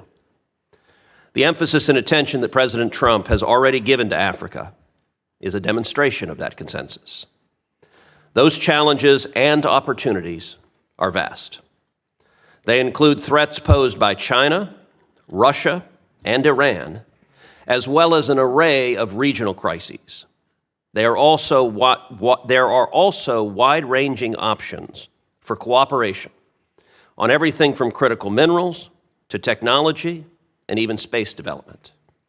I intend for this subcommittee to serve as a primary forum for shaping and articulating the policies of the United States towards Africa on these issues and beyond. The Constitution envisions foreign policy as a tug-of-war between Congress and the executive. I have no doubt that over the coming months and years, there will be many instances in which members of this committee have vigorous and robust debates with administration officials testifying before us. Such debates are a necessary part of formulating policy. However, I also have every expectation that there will be significant areas of bipartisan convergence and agreement. Many of the challenges we face are so fundamental and have been neglected for so long that what needs to be done is relatively clear. We have an enormous amount of work to do. These hearings will allow for the formulation of U.S. policies and will more fundamentally demonstrate that the United States has a policy towards Africa. Today's hearing is on China's malign influence in Africa. China represents the most significant long-term strategic threat to the United States. I believe that fundamentally, China is a global threat that must be confronted globally, region by region. Among those regions, pressingly, is Africa. China is exercising its military, economic, and political power and advancing its authoritarian agenda, all while undermining the sovereignty of African nations and the strategic interest of the United States. Politically and diplomatically, China is leveraging its growing influence to marginalize U.S. allies, most notably Taiwan. The Chinese Communist Party is pouring billions into its Belt and Road Initiative, trapping African countries in unsustainable debt and using these arrangements to block American interests. The primary reason why China is investing so heavily in Africa is critical minerals. China already dominates critical mineral global supply chains, and China is aggressively locking up control over these resources across Africa. That leaves the United States vulnerable to being cut off. Xi Jinping talks about, quote, world socialism, and declares that, quote, realizing communism has been the party's supreme ideal and ultimate objective. The CCP is building a military capable of global power projection and creating regional economic blocs that exclude the United States because they intend to project power globally at the expense of core American national security interests. Countering Chinese malign influence in Africa requires us to reshape the paradigm of U.S.-Africa policy. For decades, U.S.-Africa policy has been synonymous with aid and development. Today, we are changing that paradigm. Today and into the future, U.S.-Africa policy will revolve around investment-led commercial diplomacy. To counter China, we need to partner with our allies and friends in Africa to promote, expand, and grow trade and investment relationships. To be an alternative to China We have to create real alternatives to China. This is what we will discuss today. I want to thank Ambassador Futrell for joining us today, and I look forward to hearing your testimony and insights into this critical issue. And I now recognize Ranking Member Booker for his opening remarks. I want to thank the chairman for calling really an urgent hearing. I want to thank our witness. I think we're going to have a really good conversation. I want to thank you also for your flexibility. I know we bounced around with the time. It just means a lot. As you know, we're pulled in a million different directions, and your courtesy there is extraordinary. This is an issue, as we talked a moment ago privately, that is of great importance to me, and where there has been, in my years on the Foreign Relations Committee, extraordinary bipartisan connectivity. We know that while we cannot disregard the malign activities of China, Russia, and other foreign actors across the continent, we cannot only look at Africa through the lens of the great power competition. It's important that we as America affirm our larger values, because if we ignore Africa's connection to our future, to America's future security, to America's future prosperity on its own merits, then we do so at our own peril. The continent of Africa is an indispensable set of opportunities and interconnections that are vital. And one great example of that is that Africa has this extraordinary future ahead of us. As a growing population of youth, and by 2050, 1 in 4 people on the planet Earth will be from Africa, and because of the youth bulge there, 1 in every 3 working age human beings on the planet Earth by 2050 will be from Africa. I have found great partnership over the years with Secretary Rubio when he was a senator. He has been someone who has understood the urgencies of the continent, especially through the context of that great power struggle. He looked and has said many times that people are the continent's most important advantage. And the U.S. policy towards Africa, according to our now Secretary of State, is to double down on our investments in our partnerships with African people. Not only will this approach directly benefit the United States, but it will undercut the PRC's influence by ensuring that the United States is the trusted partner of choice. You see, our values are our advantage. I've talked to so many African leaders, as I know my more eminent colleague Chris Coons has, and many of them tell us they don't want to deal with China. They prefer us, but China is showing up in places we are not, making connections and partnerships that we are not. If we are going to compete there, let's compete with our American values. They will win every single time. So, Ambassador, I share your interests in expanding trade with Africa countries and increasing U.S. commercial investments and connections between America and African businesses. When I go to Africa, I meet with Americans doing business there all of the time, and it's extraordinary. The upside, it is an emerging market that's going to, again, with that population growth, be vital for American-made products, American technology, American innovation. This is a place where America should be leaning in to thrive. However, we need a coherent strategy in order to take advantage of this extraordinary opportunities. And I'm concerned that the many Trump executive orders on tariffs and subsequent reversals suggest that no strategy really exists. And more importantly, the idea that the United States should not focus on commercial deal-making while ignoring stabilization issues, humanitarian need issues, and increasing good governance is really short-sighted and undermines the potential upside for Americans and American businesses. Right now, China has eclipsed Russia as the largest weapons exporter to sub-Saharan Africa. Chinese drones, armed vehicles, firearms have flooded conflict zones from Sudan to West Africa and the Sahel. China's largest weapons producer, Norinco, has established regional offices in Nigeria, South Africa, Angola, and Senegal. China's security ties to Africa transcend more than just weaponry, as direct training and tactical information sharing increases. African governments, particularly those dealing with the threat of violent extremism, say they want to deepen their security and information sharing apparatus with the United States. So what is our strategy here? Commercial diplomacy is vital, but alone it will not get us to where we need to be. Further, should the rumors about potential dismantling of U.S. commands like AFRICOM occur, this will directly undermine our interests and cede further space to China in Africa. So to say that I'm concerned about the Trump administration's policies to date is a vast understatement. My private conversations, again, with our Secretary of State make me understand that he knows the importance and urgency of the work that I am discussing. But since January, the Trump administration has undercut our partnerships across the continent and ceded ground to China at every turn. From cutting off life-saving humanitarian aid programs without warning to canceling global health programs that prevent the spread of infectious diseases.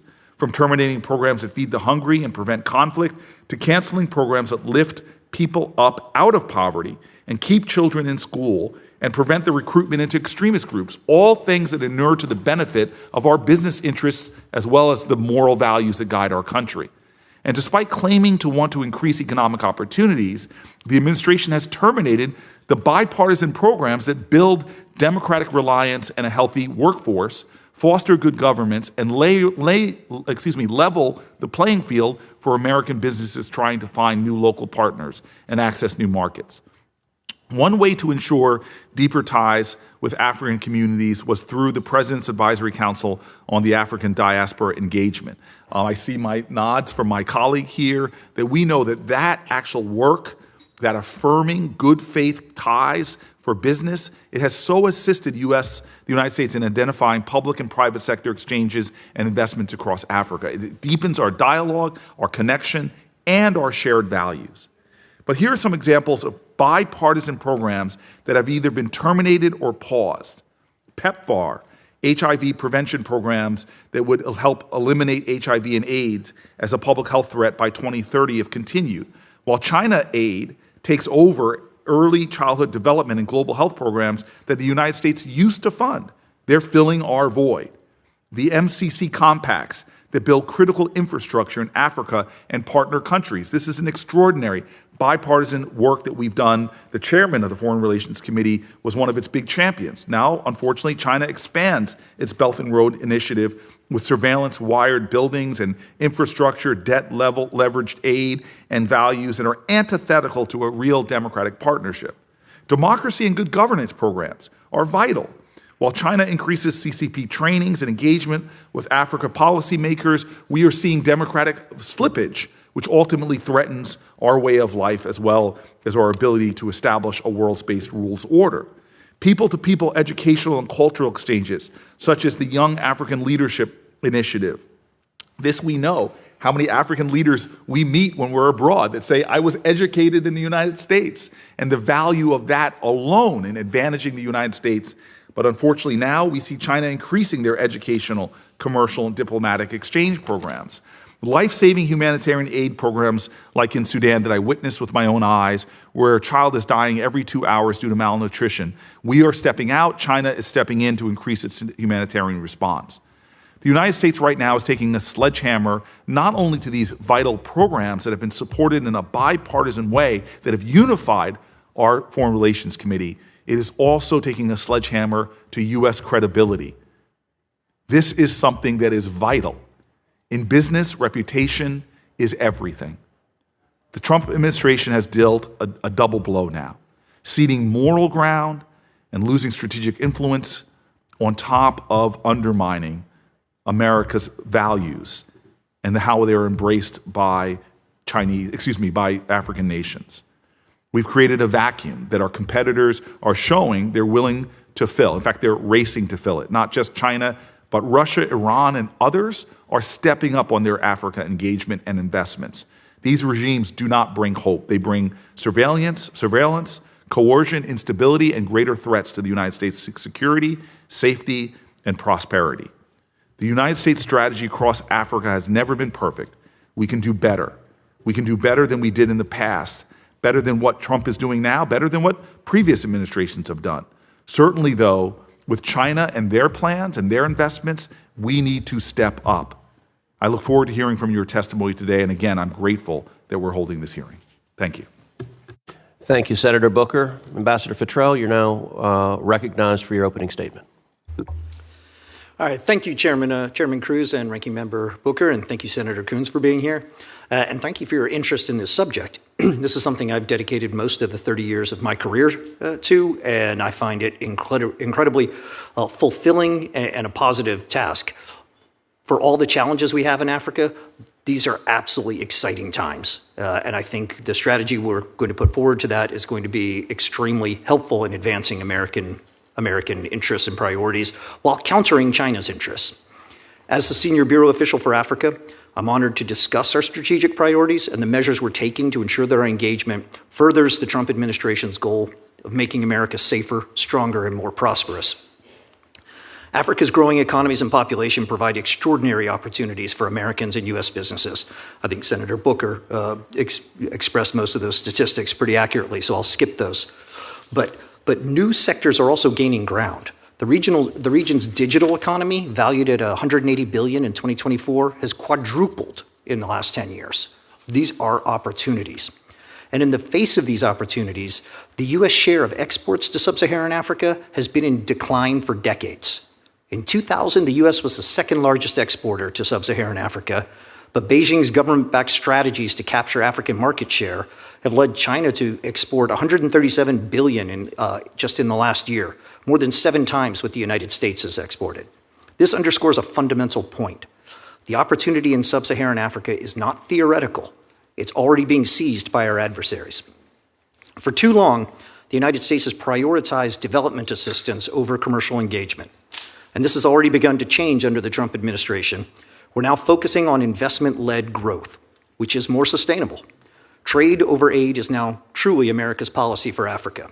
And we will prioritize engaging the African continent more strategically as peers and as partners. And the approach could not have come soon enough. Greater U.S. economic engagement is urgently needed to bolster African efforts to counter China's growing influence. China has long recognized the important role of Africa, and sub-Saharan Africa's resources are part of Beijing's global hegemony ambitions. China's strategy for economic dominance relies on a centralized, state-directed, and nationally resourced approach to dominating global markets and strategic supply chains, limiting foreign competitors, and making other economies dependent on China. This is harmful to both American and African interests. China exploits Africa's natural resources in its play for dominance and control over global critical mineral supply chains. This is a clear example of the economic, political, and national security threats that China's influence in Africa poses.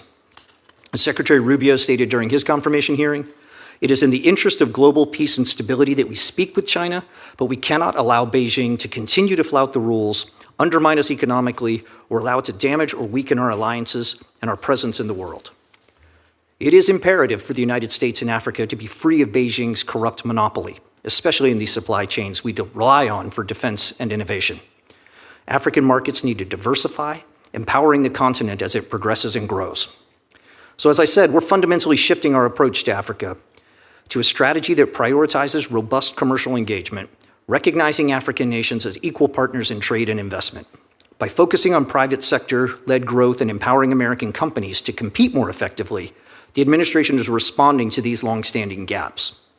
We have 6 targeted actions designed to reposition the United States. These include making commercial diplomacy a core priority across our U.S. embassies, promoting private sector identified market reforms with African governments, implementing high-quality infrastructure projects, including commercial diplomacy missions with private sector representatives, connecting export-ready U.S. companies with African opportunities, and reforming our own U.S. trade and financing tools to better compete with China's swift and risk-tolerance financial model.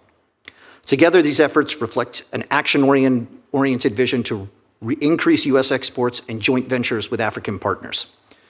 The strategy's success relies on U.S. companies expanding into new markets and African partners creating enabling environments. This approach offers a clear alternative to China's model by favoring long-term quality, local capacity building, and mutual respect.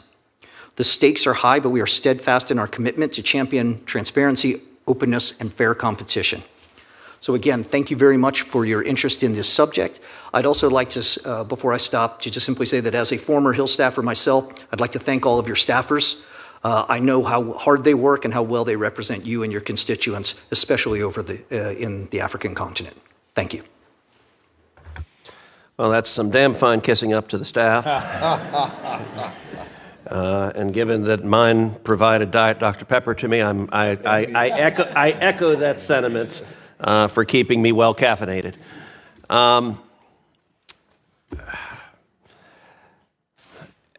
As I discussed in my opening statement, the Chinese have exploited local political, economic, and sometimes even cultural conditions to undermine American national security interests.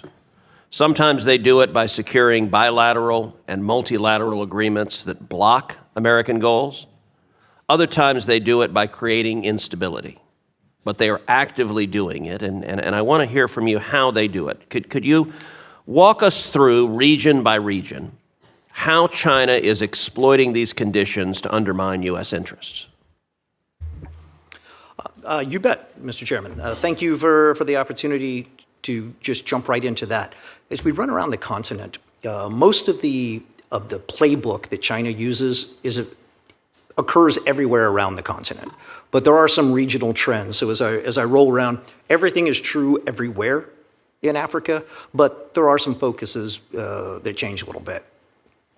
If I were to start in Central and Southern Africa, of course, it most heavily relies on the mineral space and the extractive space. These are the minerals that they've gone into fast and hard. And part of it, part of the playbook that I think you're asking for was first just being there first and having an incredibly high risk tolerance. And by being able to go in without having to worry about meeting the needs of their shareholders or their board of directors, and being able to focus on just capturing that market without worrying about turning a profit right away, that allowed them to keep and maintain the entire supply chain. Of course, we try and open a minerals processing plant in the U.S. There's a lot of permitting and issues in that. Same with Europe. But in China, where they don't care, they were able to toss that up right off the bat. And then once they had a sort of a dominant position there, they were able to use that to continue to maintain. One of the things we've seen recently is the global need for lithium is almost infinite and vastly 30, 40 times more than we currently have. So there's a lot of interest in engaging in new lithium operations. So as Western companies were looking to both look at mining, at processing, and at the whole supply chain, China immediately dumped a lot of lithium on the market, crashing the price. And of course, what you see there then is as these Western companies were going to solicit financing and talking to banks and doing that kind of work, with the crashing lithium price, suddenly the projects were no longer viable. And that kind of manipulation is a big part of the threat that they have against the United States. When we look in East Africa, we see a lot in the regards of infrastructure kinds of investment, the traditional roads, rail, bridges, that kind of thing, hydroelectric facilities. But let's not forget digital infrastructure. Being in first in that matters as well. A lot of these can be found as just debt vehicles. I've on multiple occasions dealt with governments that have asked my help in finding investors to privatize some of their, because they can't maintain the debt. But then they find that the market value of this item is double or is half what they still owe on the facility. So they're just trapped into that forever. That's hugely problematic. And in the digital side, of course, if you want to be part of the modern economy, you're going to need to have trusted, safe networks. And so basically every country on the African continent has come to me to ask help in encouraging the big tech companies, Oracle, Microsoft, Google, et cetera, to come to their country. But they won't come if they can't trust the networks that are there. And so many of the countries are faced with the issue of, if we want to have a modern digital economy, if we know where we need to be in the future, we actually need to rip out those systems and replace them, because we simply can't operate in isolation with substandard technology in which all of our data is now subject to Chinese manipulation. And that's been hugely problematic across the continent.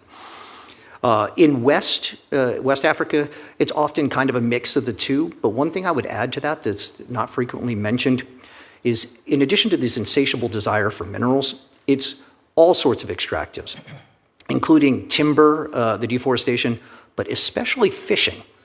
When you look at the fishing grounds especially of Western Africa, but really of all coastal Africa, that is the protein for the people. But when you see these Chinese trawlers coming in and utterly destroying the fishing grounds, and you can see them on over-the-shelf, unclassified satellite imagery, trawling back and forth, then suddenly doing a beeline 60 miles offshore, meet a buy boat, offload all the fish, come back to port and say, oh, we didn't catch anything again today. And they don't catch anything any day, at least according to their official records. And meanwhile, the amount of food available for the Africans is much more expensive, in much less supply, and this is a direct and tremendous threat. And forgive me for going on a little bit more on that subject, but it's not one that normally gets mentioned, but it is indicative of the business model that the Chinese entertain on the continent. Now, of all those threats you described, what keeps you up at night? What worries you the most? I ain't gonna lie, I'm actually really excited to work in Africa, and there are a lot of really positive stories. So actually, I sleep pretty well in that regard. I'm all in on Africa's future because I really believe in the place. And a lot of people talk about how in 2040 it's going to be this much, but the fact is, Africa is hugely important right now, and I'm excited by that. But you asked the question, so let me go ahead and address that.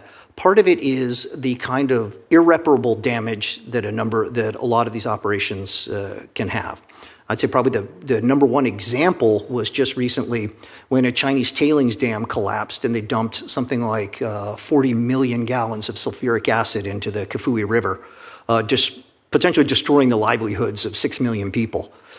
That was just the one example, but that kind of shoddy behavior and completely ignoring the rules-based order in which they ostensibly live, that kind of thing becoming systemic, yeah, that would be what keeps me up. Thank you. Senator Booker. Just for knowing that our colleagues, you and I are going to be here for the duration, are being pulled in a lot of different directions, I just want to defer to my friend who I have learned so much for, more than I have learned in any of my classes at Stanford. You should work at the Hoover Institution, my friend. I appreciate your suggestion I should work at the Hoover Institution. And I'm not trying to get you out of the Senate. Senator Cruz is eager to second that motion. I will say this, that Senator Booker, I think, has upstaged the ambassador on ass-kissery. And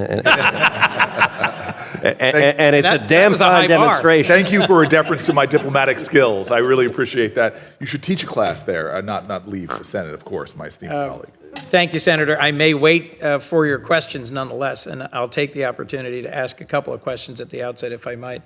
Thank you, Mr. Chairman, Mr. Ranking Member.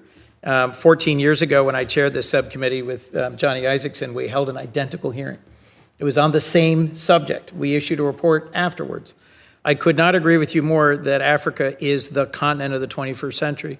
When we held that hearing 14 years ago, 7 out of 10 of the fastest growing economies on earth were in Africa. And we said many of the same things. The framing is not that different. Critical minerals, enormous human resources, huge untapped potential, deep ties to Africa through the diaspora, and leader after leader, country after country that would rather have more U.S. engagement, U.S. investment, U.S. partnership than China. Despite what Senator Isakson and I and a number of others were able to do legislatively 10, 12, 14 years ago, China has exploded. If we had a chart behind me of China-Africa trade and U.S.-Africa trade, the lines have crossed and accelerated. As you pointed out in your testimony, China has found Africa and is all over the place. First, I think our embassy footprints across the continent are critical. Senator Durbin and I worked during the Obama administration to force the Department of Commerce to make sure foreign commercial service officers were deployed throughout the continent, not withdrawn, because market opportunities require foreign commercial service presence. I ratify your view that we need to strengthen private sector partnerships and public-private partnerships in our work with Africa. Can I ask you first, what are the plans of the State Department in terms of retaining or expanding our current embassy and consular footprint in order to help American businesses in healthcare and technology and farming and infrastructure have a stronger footprint across the continent? Yeah, thank you, Senator. You actually raise a number of the issues that we discuss every day. Mm-hmm. And by the way, I would suggest that I wish 14 years ago we'd gotten very serious and made some of these changes then, because I think it would have been helpful, especially regarding the work that we actually need to do here in the United States regarding the actual processing of minerals so that we can be part of the overall supply chain. But as to your question, First, we have a pretty wide spread of embassies. Honestly, I believe... I've got about 2.5 minutes, so let me get faster. To say we're shutting down 10, we're not shutting down 10, we're retaining a strong... Not only do I not know of shutting anything down, I don't even know of any conversations about that. Good. And I know there were some documents floating around, but those were not real. And there aren't Let me even just any record conversations on my enthusiasm for a strong presence across the continent. One of the things we did work hard on over many years was taking a small, underfunded, under-resourced entity called OPIC, the Overseas Private Investment Corporation, and turn it into the Development Finance Corporation. Senator Corker, then chair of Foreign Relations, and I co-authored the BUILD Act that created it. And I meet later today with President Trump's nominee, who I hope to support and work with. The DFC has critical potential to provide competitive financing. China's debt trap financing, which is often opaque, often accelerates corruption, typically does not serve the interests of the people or even the nations of Africa, has to have a side-by-side challenge from the U.S. and its partners. I've recently talked with leaders of the development finance institutions, forgive me, of Japan, South Korea, Australia, Norway, the UK. They are eager to partner with the DFC, but it still lacks a few key legal fixes, equity investment in particular. The DFC played a key role in the last administration in the Lobito Corridor project that connects the Angolan Atlantic coast all the way in to the eastern DRC and potentially all the way into Rwanda. What's your sense of the importance of sustaining the Lobito Corridor project? Because I understand it enjoys sustained support. And when I was last briefed on it, a key piece of it was the seemingly irrelevant humanitarian mission of demining. Angola has millions of unexploded mines, and it has prevented a lot of economic growth and opportunity. The Angolan government came forward when I last was there with, I think, a $60 million commitment of their own money to partner with us in demining. But I've lost the thread as all these different projects and contracts have been canceled. Does the administration support continuing with the Lobito Corridor infrastructure project and giving these countries of that region, Zaire, Democratic Republic of the Congo, Zambia, Rwanda, and Angola, access to our markets, not just Chinese markets? And are you continuing the demining partnership with Angola? Lobito is a tremendous success. We absolutely love it, and we're absolutely committed to its future. Indeed, I want to copy the model and do that elsewhere because it's been so successful, and especially thanks to DFC and their immediate action in there as the catalyst, which then allowed to bring in blended finance to make the project work. I worked on demining in Angola several years ago. I'm afraid I don't have the up-to-date information. I wasn't expecting that one, but I will find out if those programs continue. I know we have been supporting them, but I will find an answer to that and get that back to you, sir. I'd welcome that. Let me reference 3 other things briefly, and then I'll recede and perhaps stay for another round, if I might. I've been working hard with other senators on things that try and address current issues. Senator Ricketts and I recently went to the Philippines to look at the status of the Luzon Corridor, also a DFC-led project. Countering Chinese efforts to secure naval bases or military bases around the world, I think, is a key part of our competition with China. Their first overseas naval base is in Djibouti. Their first overseas major military base, arguably, is in Djibouti. There have been repeated reports they are attempting to secure a base in Gabon. And Senator Ricketts and I have introduced the Counter Act, which is to require a strategy specifically focusing on sustaining broad-spectrum positive relationships with countries where we are at risk of having them agree to host a Chinese military facility. Do you think that's necessary? Do you think it's wise? What's your understanding of the current status of this issue? I think it's absolutely necessary to compete against that notion. We want to have deep, complex, and positive relationships with all countries in Africa. But in particular, we make it clear to those countries that might be flirting with that kind of a relationship with China that they would be jeopardizing the ability to have that kind of relationship with us. Last thing I'll reference is Senator Young and I have the Finding Ore Act, which is, as you probably well know, recognizes the reality that although there are abundant critical minerals across the continent, most of them are not adequately characterized. And so the unique American resource of the U.S. Geological Survey under this bill, if it became law, would be offered to countries as long as U.S. or U.S. partner companies got the right of first refusal. It would be a wise way to use an existing U.S. capability and resource to help countries around the world. Earlier today, a bipartisan group of senators met with the Ukrainians. The Ukrainians have recently inked a critical minerals deal with the Trump administration, but most of the maps of where their minerals are date back to the Soviet era. We have the capacity to help characterize where they are and to make sure that our companies and our partner and allied countries benefit as a result. Do you think that's a worthwhile effort? Thank you very much for stressing it. Absolutely right. The appetite amongst professionals to engage with the U.S. Geological Survey is near infinite. They are the best respected entity of its type in the world. And their work across the African continent is well respected. And I get regular requests for engagement with them. I would look favorably and with great expectation to have greater attention from the U.S. Geological Survey on the African continent. I'd love to work with you on that and on both of these pieces of legislation, and I apologize because I have overstayed my welcome quite a bit. I have a few more questions if and when we have a second round. Thank you. Thank you, Senator Coons, and I'm going to ask my staff to follow up with yours to take a look at that bill you referenced, because that sounds like a very interesting policy idea. Senator Booker. Thank you very much, Mr. Chairman. I just want to go back to the Libido corridor, if we can. Because I agree with what you're saying, but my concerns are about this all-in policy on the Libido corridor, the enthusiasm. But we have seen right now $550 million in DFC funds that haven't been distributed yet, and that's concerning to me, understanding sort of the urgencies and how a little bit of U.S. investment goes a long way and would seem to reflect that belief that you are saying that we agree with, which is this all-in attitude. Again, the alternative will be China stepping in, will be China stepping up. And so I don't know why the U.S. Geological Survey in Angola on critical minerals was stopped as well, and I'm hoping you can shed some light on that. Thank you. That gives me a chance to continue on. First, I understand the engagement of the U.S. Geological Survey is just simply a question of funding. And of course, they don't work for me, so I can't arrange that, but I certainly strongly advocate their continued participation.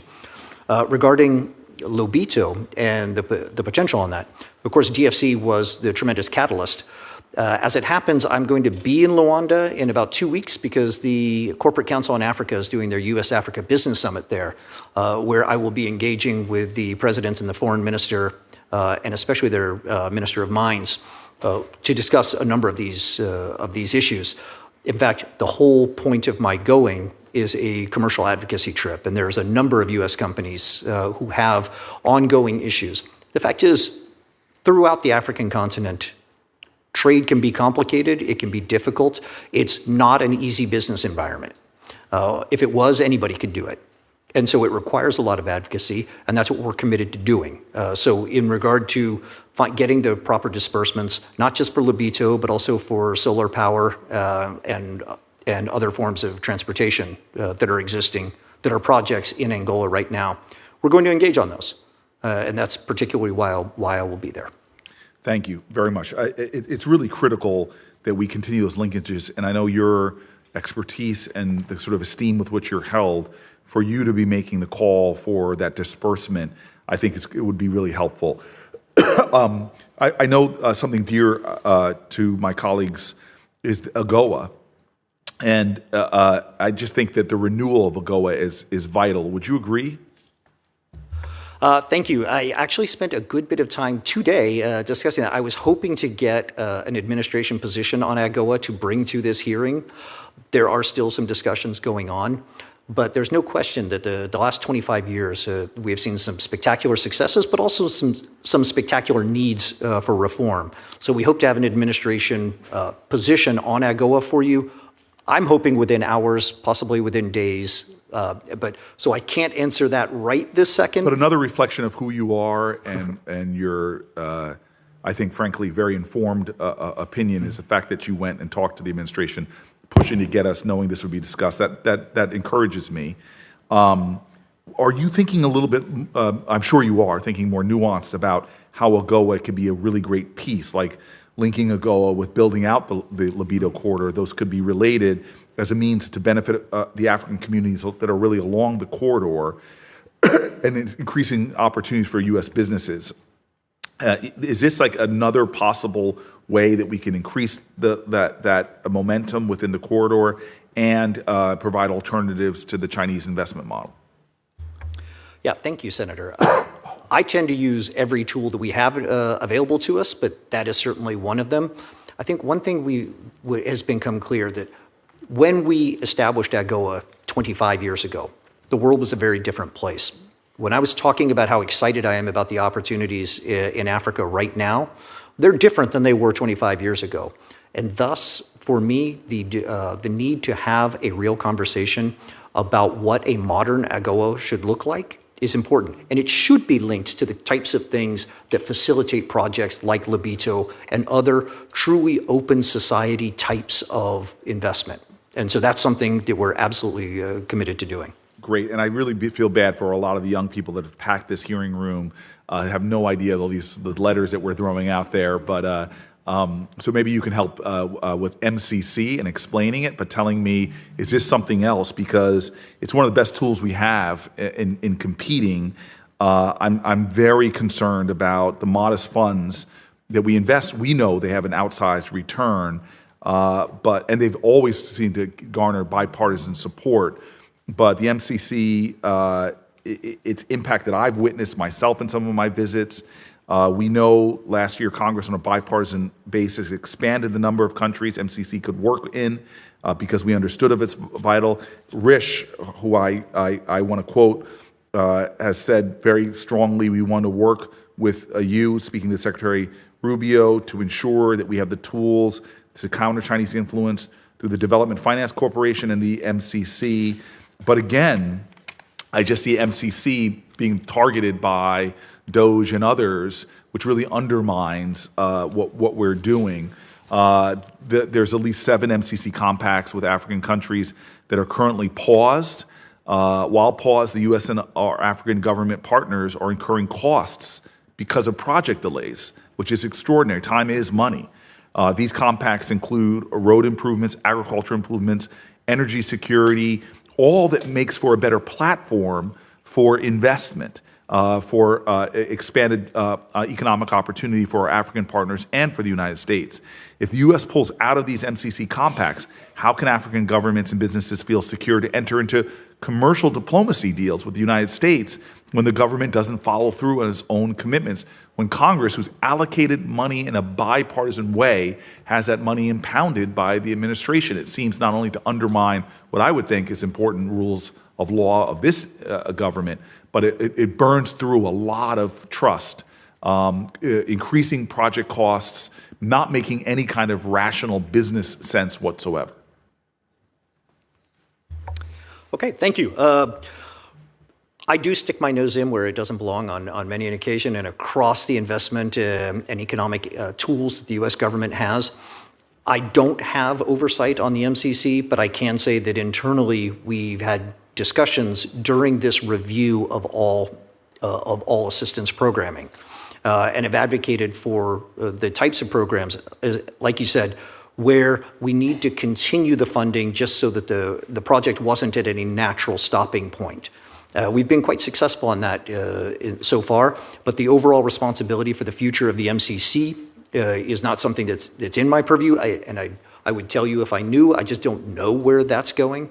But I can tell you that I visited an MCC project in Abidjan about 2 weeks ago when I was there for the Africa CEO Forum, and it is a dramatic sort of investment, a dramatic symbol of America there. And it is one of the first things that the Ivoirian government mentioned to me upon my arrival and upon my meetings with them. And I can tell you that the interest of the host governments has been dramatic in this regard. I have actually several pending calls that I have to make after I leave here to talk to countries about their potential future of the MCC. I've explained to them that I'm not actually the guy who is responsible for that, but I'm still interested in our relationships with those countries, and that's why I'll be making those calls. But for that regard, I'm waiting for those who are at MCC and the end of that assistance review. Thank you. Senator Van Hollen. Thank you, Mr. Chairman, and thank you for your service and for your testimony here today. And I want to thank the chairman and ranking member for holding this hearing on this topic. So I was listening to your testimony, and I think you made a number of important observations, and I'm not sure the plan of action that you laid out, the 6 points, addresses the problem completely. You pointed out in your testimony that China can act swiftly and they're risk tolerant. You also pointed out rightly that they don't have to worry about meeting their stockholders' requirements, right? I mean, these are fundamental differences between the way China approaches Africa and the United States does, right? And so it seems to me if we're going to be able to compete, we have to use these tools. Senator Coons was very involved in the DFC effort. Senator Booker just raised concerns that I share about the plans, as I understand it, to get rid of the MCC. But I guess the point is you can't beat the China offer, which often comes in as a debt trap, but it comes in appearing to be less costly without something better, right? I mean, you can't beat nothing. You can't beat something with nothing. And that is why these tools are so important. So maybe you could lay out a little bit exactly in your 6 points how you envision beefing up those tools. And I do want to close by saying this is not an either-or proposition in my view, like the development assistance. My view, and I echo Senator Booker's concerns expressed, you know, we can pursue active private commercial engagements, which we should, and frankly, every administration, Republican or Democrat, for the last 15 years have said that that's their goal, and to do it on an equal basis. But you don't have to cut, you know, humanitarian assistance to Sudan in order to, at the same time, pursue commercial interests. And I think that that's been devastating, frankly, to our own interests, as well as the interests of people in Africa. But maybe you could just take up this issue about how we can deal with a competitor that doesn't have to demonstrate an immediate return to their shareholders, because that's the fundamental question here. You talk about getting more, you know, commercial attachés and others, and I'm all for that. But at the end of the day, an American company is not going to go in there unless they think they're going to be able to deliver for their shareholders, and it's hard to see how they can without some support with using these other tools. So could you elaborate on that? Thank you very much, Senator. Probably in reverse order. You mentioned Sudan last, and we spend an extraordinary amount of time trying to resolve the worst humanitarian crisis in the world. I spent a good bit of time on that yesterday. We're looking to have a fairly high-level meeting on that in the coming weeks. We have not stopped doing those things because we're making commercial diplomacy a priority. And at the risk of sounding like a one-note orchestra, the reason why we've been making such a big deal about the commercial diplomacy is because that's the thing we're doing that's dramatically different from before. That's the thing that's being promoted and advanced in our strategy that is different, and that's why we're doing that. Of the two, it's probably 2 items of the 6 directly address your question. The one is about the reform of our tools. I'm a huge fan of DSC, and I'm thrilled that the nominee is here in the building and hope will be confirmed fairly soon. But even DFC understands that the way it was built, the way it was designed, and the way it needs to go forward may be different. Being faster, more nimble, instead of just being the only investor, about being the leader of a blended finance. These types of reforms will make it a better entity, but it's an entity on which, frankly, our entire strategy relies. We need that kind of finance, that kind of aggression, and that kind of optimism. Some of it is also, if you look at the Exim Bank, I believe they have a 2% failure cap, and they don't reach it. I think they're at about 1.2%. Personally, I would like to double that cap to 4 and ensure that they reach it. I want them being aggressive. I want them, frankly, having some loans that don't work. It's not just a matter of the number of successful projects that you have, because if that's all you're focused on, then you're behaving just like a normal bank. And we have plenty of normal banks. We need these investment arms to do the things, to lead, so that the private sector can then engage afterwards, to attract. And that's where we see that kind of. You know, you're preaching to the choir on the Exim Bank issue and some of these other issues. I will just say in closing, since you elaborated on Sudan, you know, as I said, we can pursue commercial engagement and humanitarian assistance. I think you're aware of the fact that the dramatic cuts to AID did result in people dying in Sudan unnecessarily when food couldn't get to them. I would also just point out with respect to you mentioned your efforts with respect to the UAE and the conflict there. The UAE, as you well know, is continuing to support the RSF, Rapid Support Forces, militarily, unless you have an update on that suggests otherwise. And yet, during President Trump's recent trip to the UAE, it's my understanding he never even raised that issue. Is that your understanding? Thank you for that. I would suggest we have support from the highest levels to engage all of the interested parties in that region with finding a way to move off of entrenched positions towards a productive way forward. It is the worst humanitarian situation in the world. I would suggest, however, that those feeding programs, I've spent a lot of round the clock, all night long kinds of issues going through thousands of line items of support issues, that we have maintained those programs.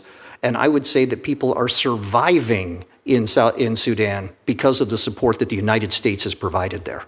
I'd be happy, I don't want to prolong this, but I'd be happy to send you all the articles about the costs as a result of the withdrawal of U.S. assistance to Sudan at some point. Thank you, Mr. Chairman. Thank you. Ambassador, I want to get back to the topic of critical minerals. In your opening statement, you described the really dominant position China has with critical minerals in Africa. And unfortunately, America lost significant ground in the Biden administration. And you focused on the supply chain, and President Biden canceled mineral leases for the Twin Metals mine in Minnesota. And the administration also deliberately rejected Alaska's Ambler Road project. And blocking domestic critical minerals mining only reinforces our overseas critical mineral supply chain reliance, and that's a market, unfortunately, that China dominates. Less than 1% of the global rare earth element refining capacity exists in the United States. Most U.S. mined or collected rare earth element material is sent to China for separation and processing. Trump's executive order calling for, quote, immediate measures to increase American mineral production has put us back on the right course.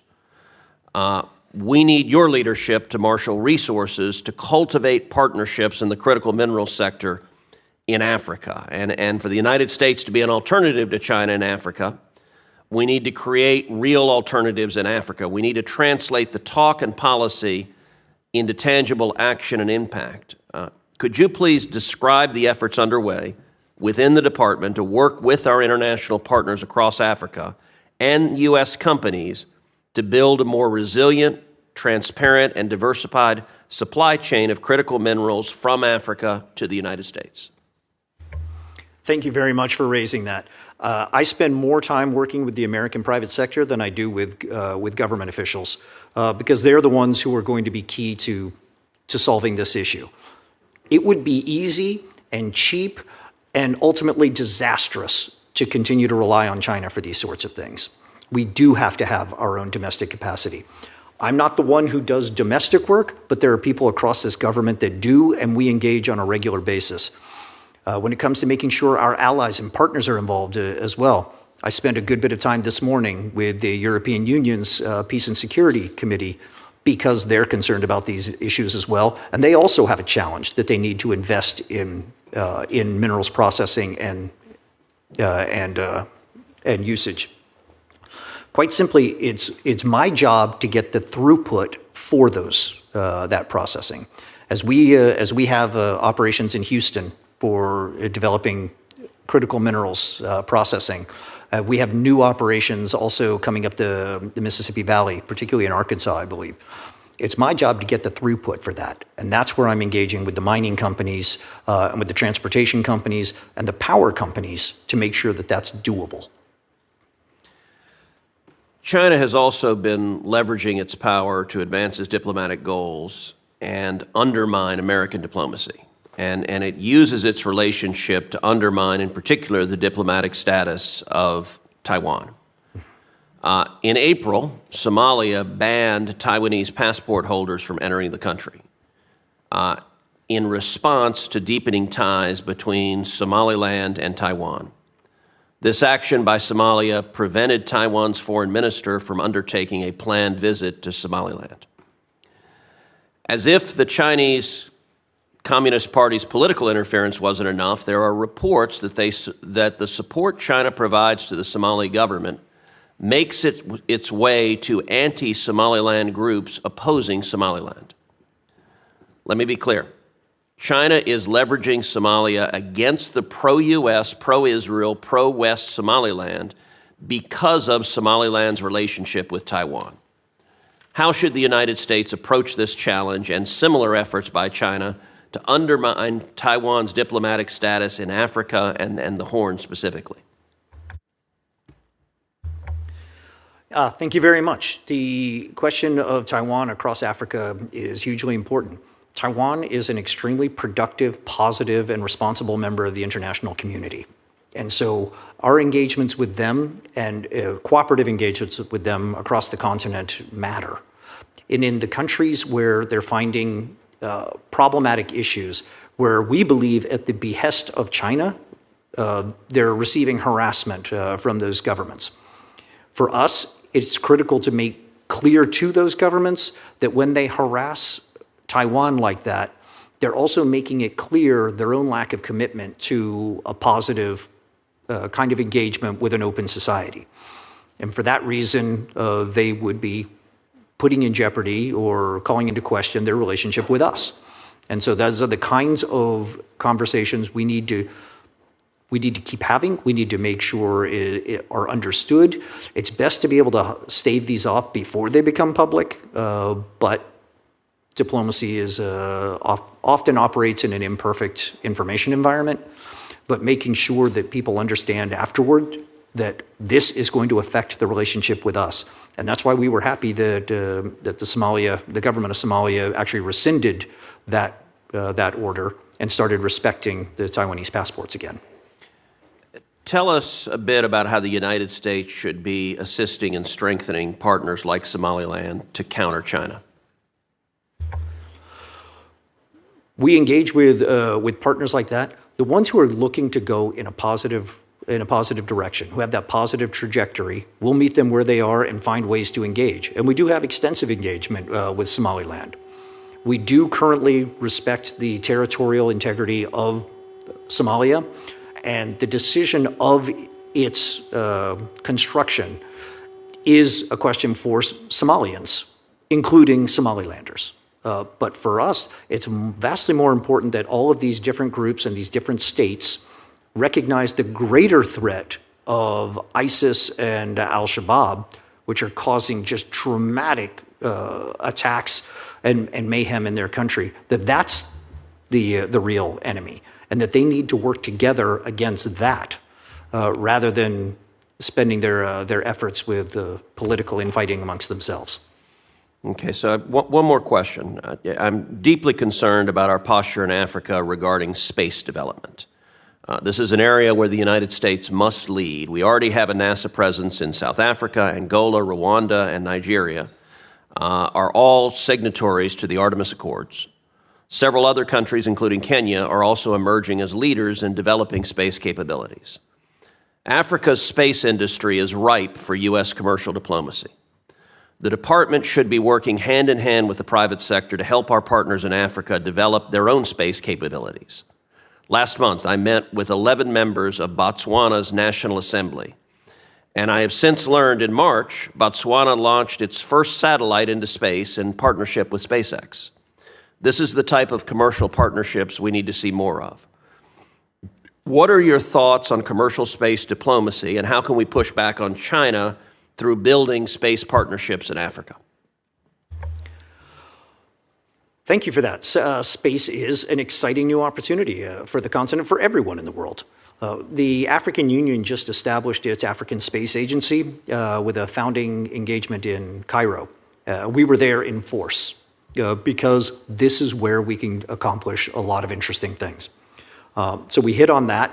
When Botswana was launching its satellite with SpaceX, the president was flying to California for that, so we frankly made sure by inviting him to stop into Washington, because we specifically wanted to recognize what it means to have a forward-looking policy. I don't think I'm breaching any confidence when I say that Secretary Rubio described it as the single best meeting he'd ever had. It was all positive. But this is what happens when you work with a government that really wants to do things the right way. And that's why, even though we still have to advocate for American companies in Botswana, we talk to them about ongoing practices and with their neighbors. The simple fact is they're a good partner. We engage with them extensively, and we end up having tremendous success with it. And they're an example for the rest of the region. Great. You may have to tell the Secretary that he hurt our feelings, that the meeting was better than when he meets with us. That really is hurtful. Senator Booker.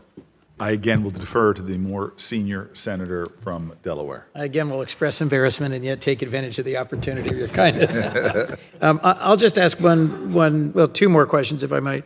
Botswana is a great example of a country that is relatively stable, peaceful, has developed its vast mineral resources in a positive way for its people and for its independence. President Boko is a great example of someone where over the 25 years of PEPFAR as a program, Botswana, which had one of the very highest HIV/AIDS burdens when we began, transitioned to country ownership and partnership. My most recent visit there with Senator Graham, we were impressed by how much progress they've made.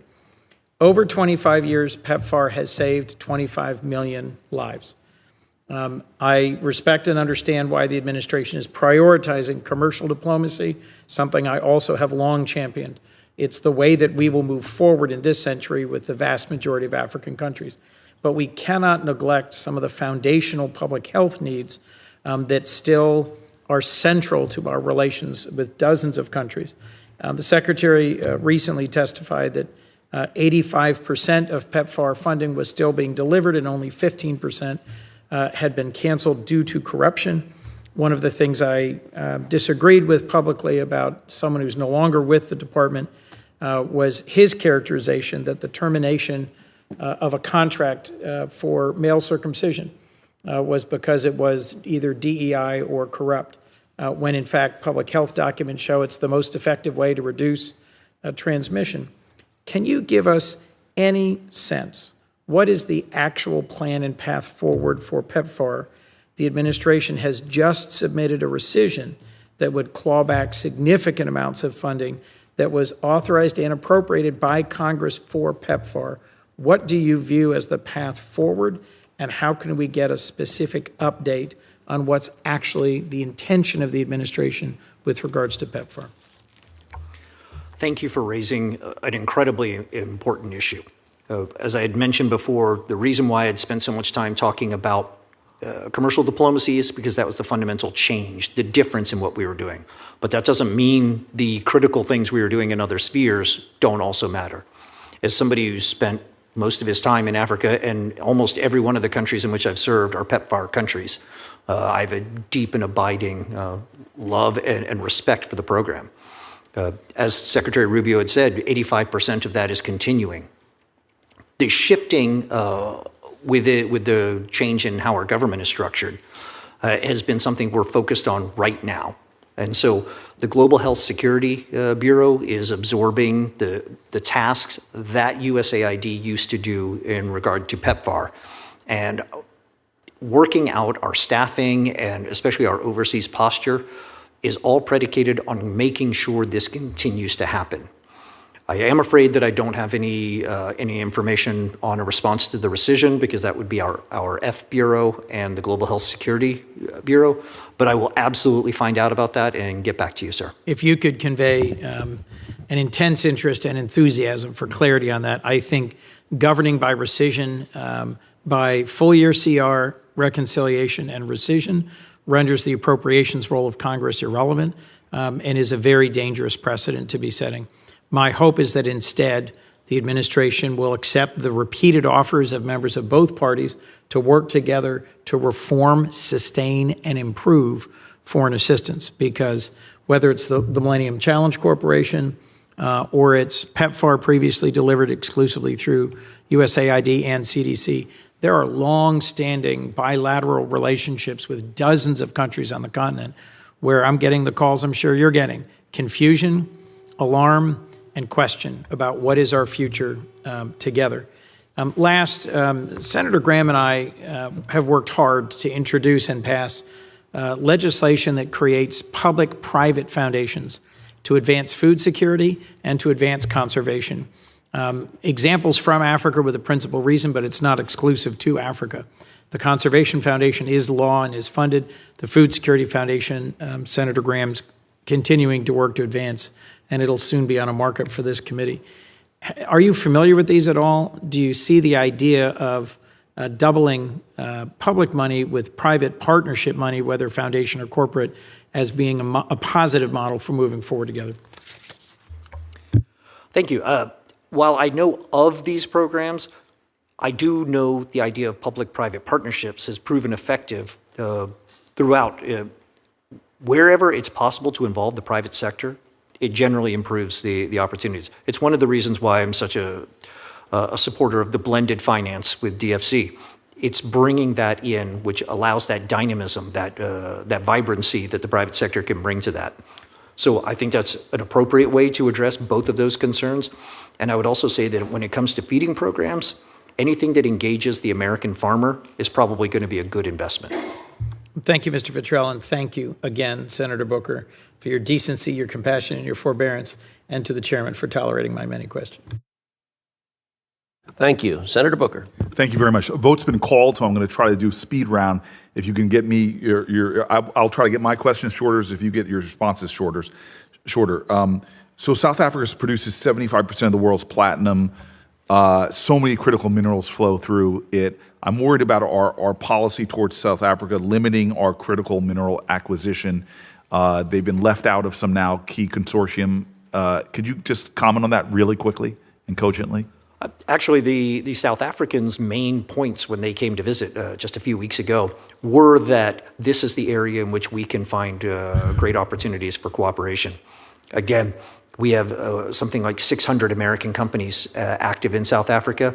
That kind of engagement is possible, so I would be hugely supportive of that.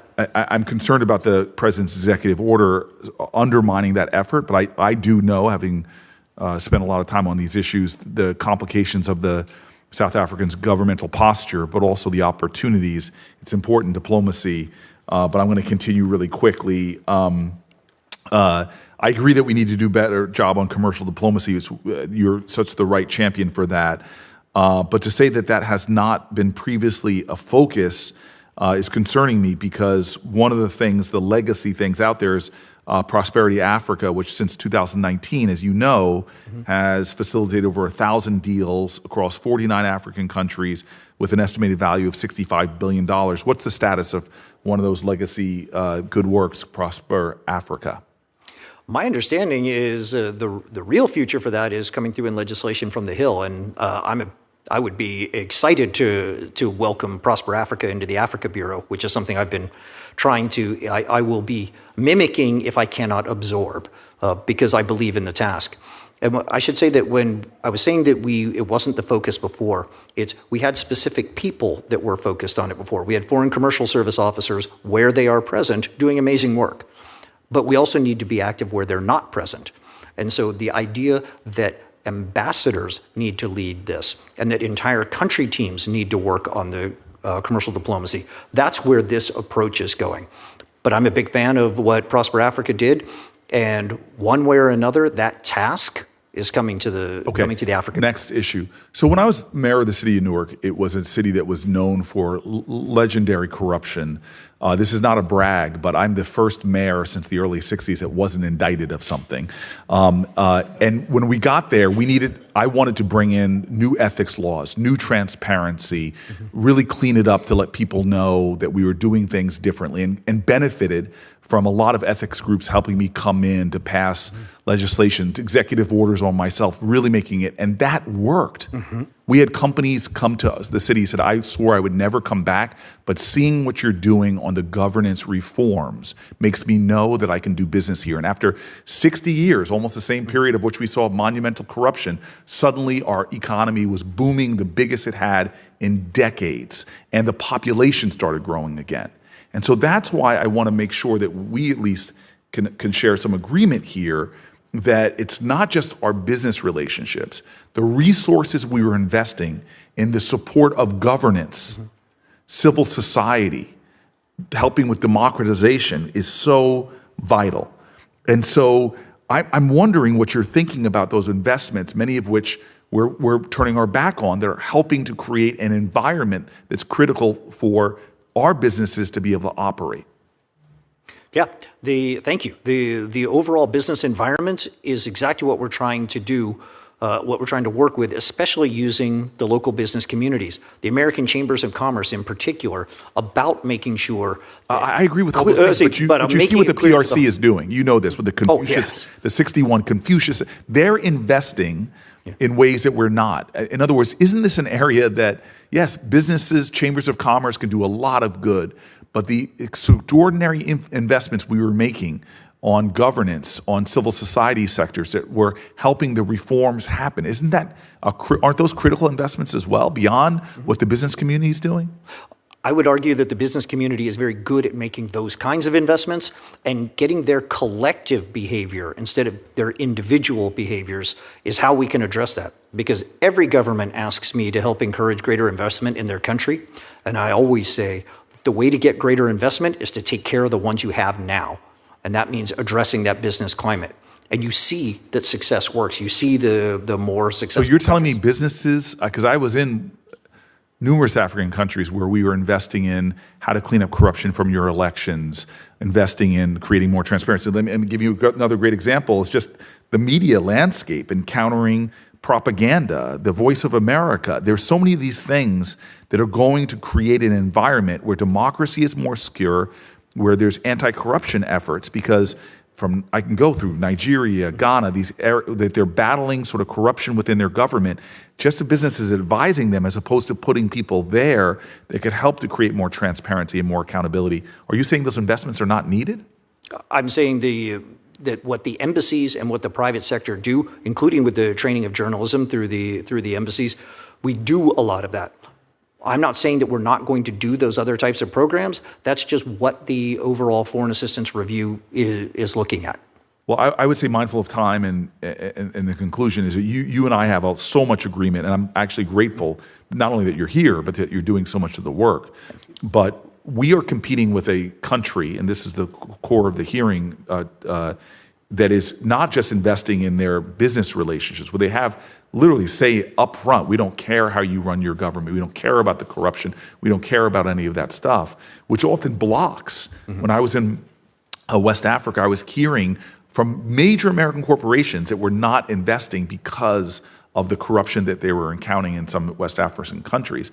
It just seems to me that we need to be doing, as you use your words, an all-in strategy, not just from the extraordinary power of American business, American investments, but doing some of these resources that we've been doing that pay double and triple bottom line returns by creating, as I saw it here in America, an environment that's more trusted, more secure. And by not doing these things, from humanitarian aid all the way to dealing with countering China's propaganda, which I had government leaders in numerous countries saying, please tell your story, talk about democracy, that failures to invest in those areas actually undermines our ability to have the kind of economic ties that I know you so well champion. Thank you, Senator Booker, and thank you, Ambassador, for your testimony. We appreciate the time you have spent with us. For the information of members, the record will remain open until the close of business tomorrow, June 5th. We ask the witness to respond as promptly as possible to any questions that come, and your responses will also be made part of the record. And with the thanks of the committee, this hearing is adjourned.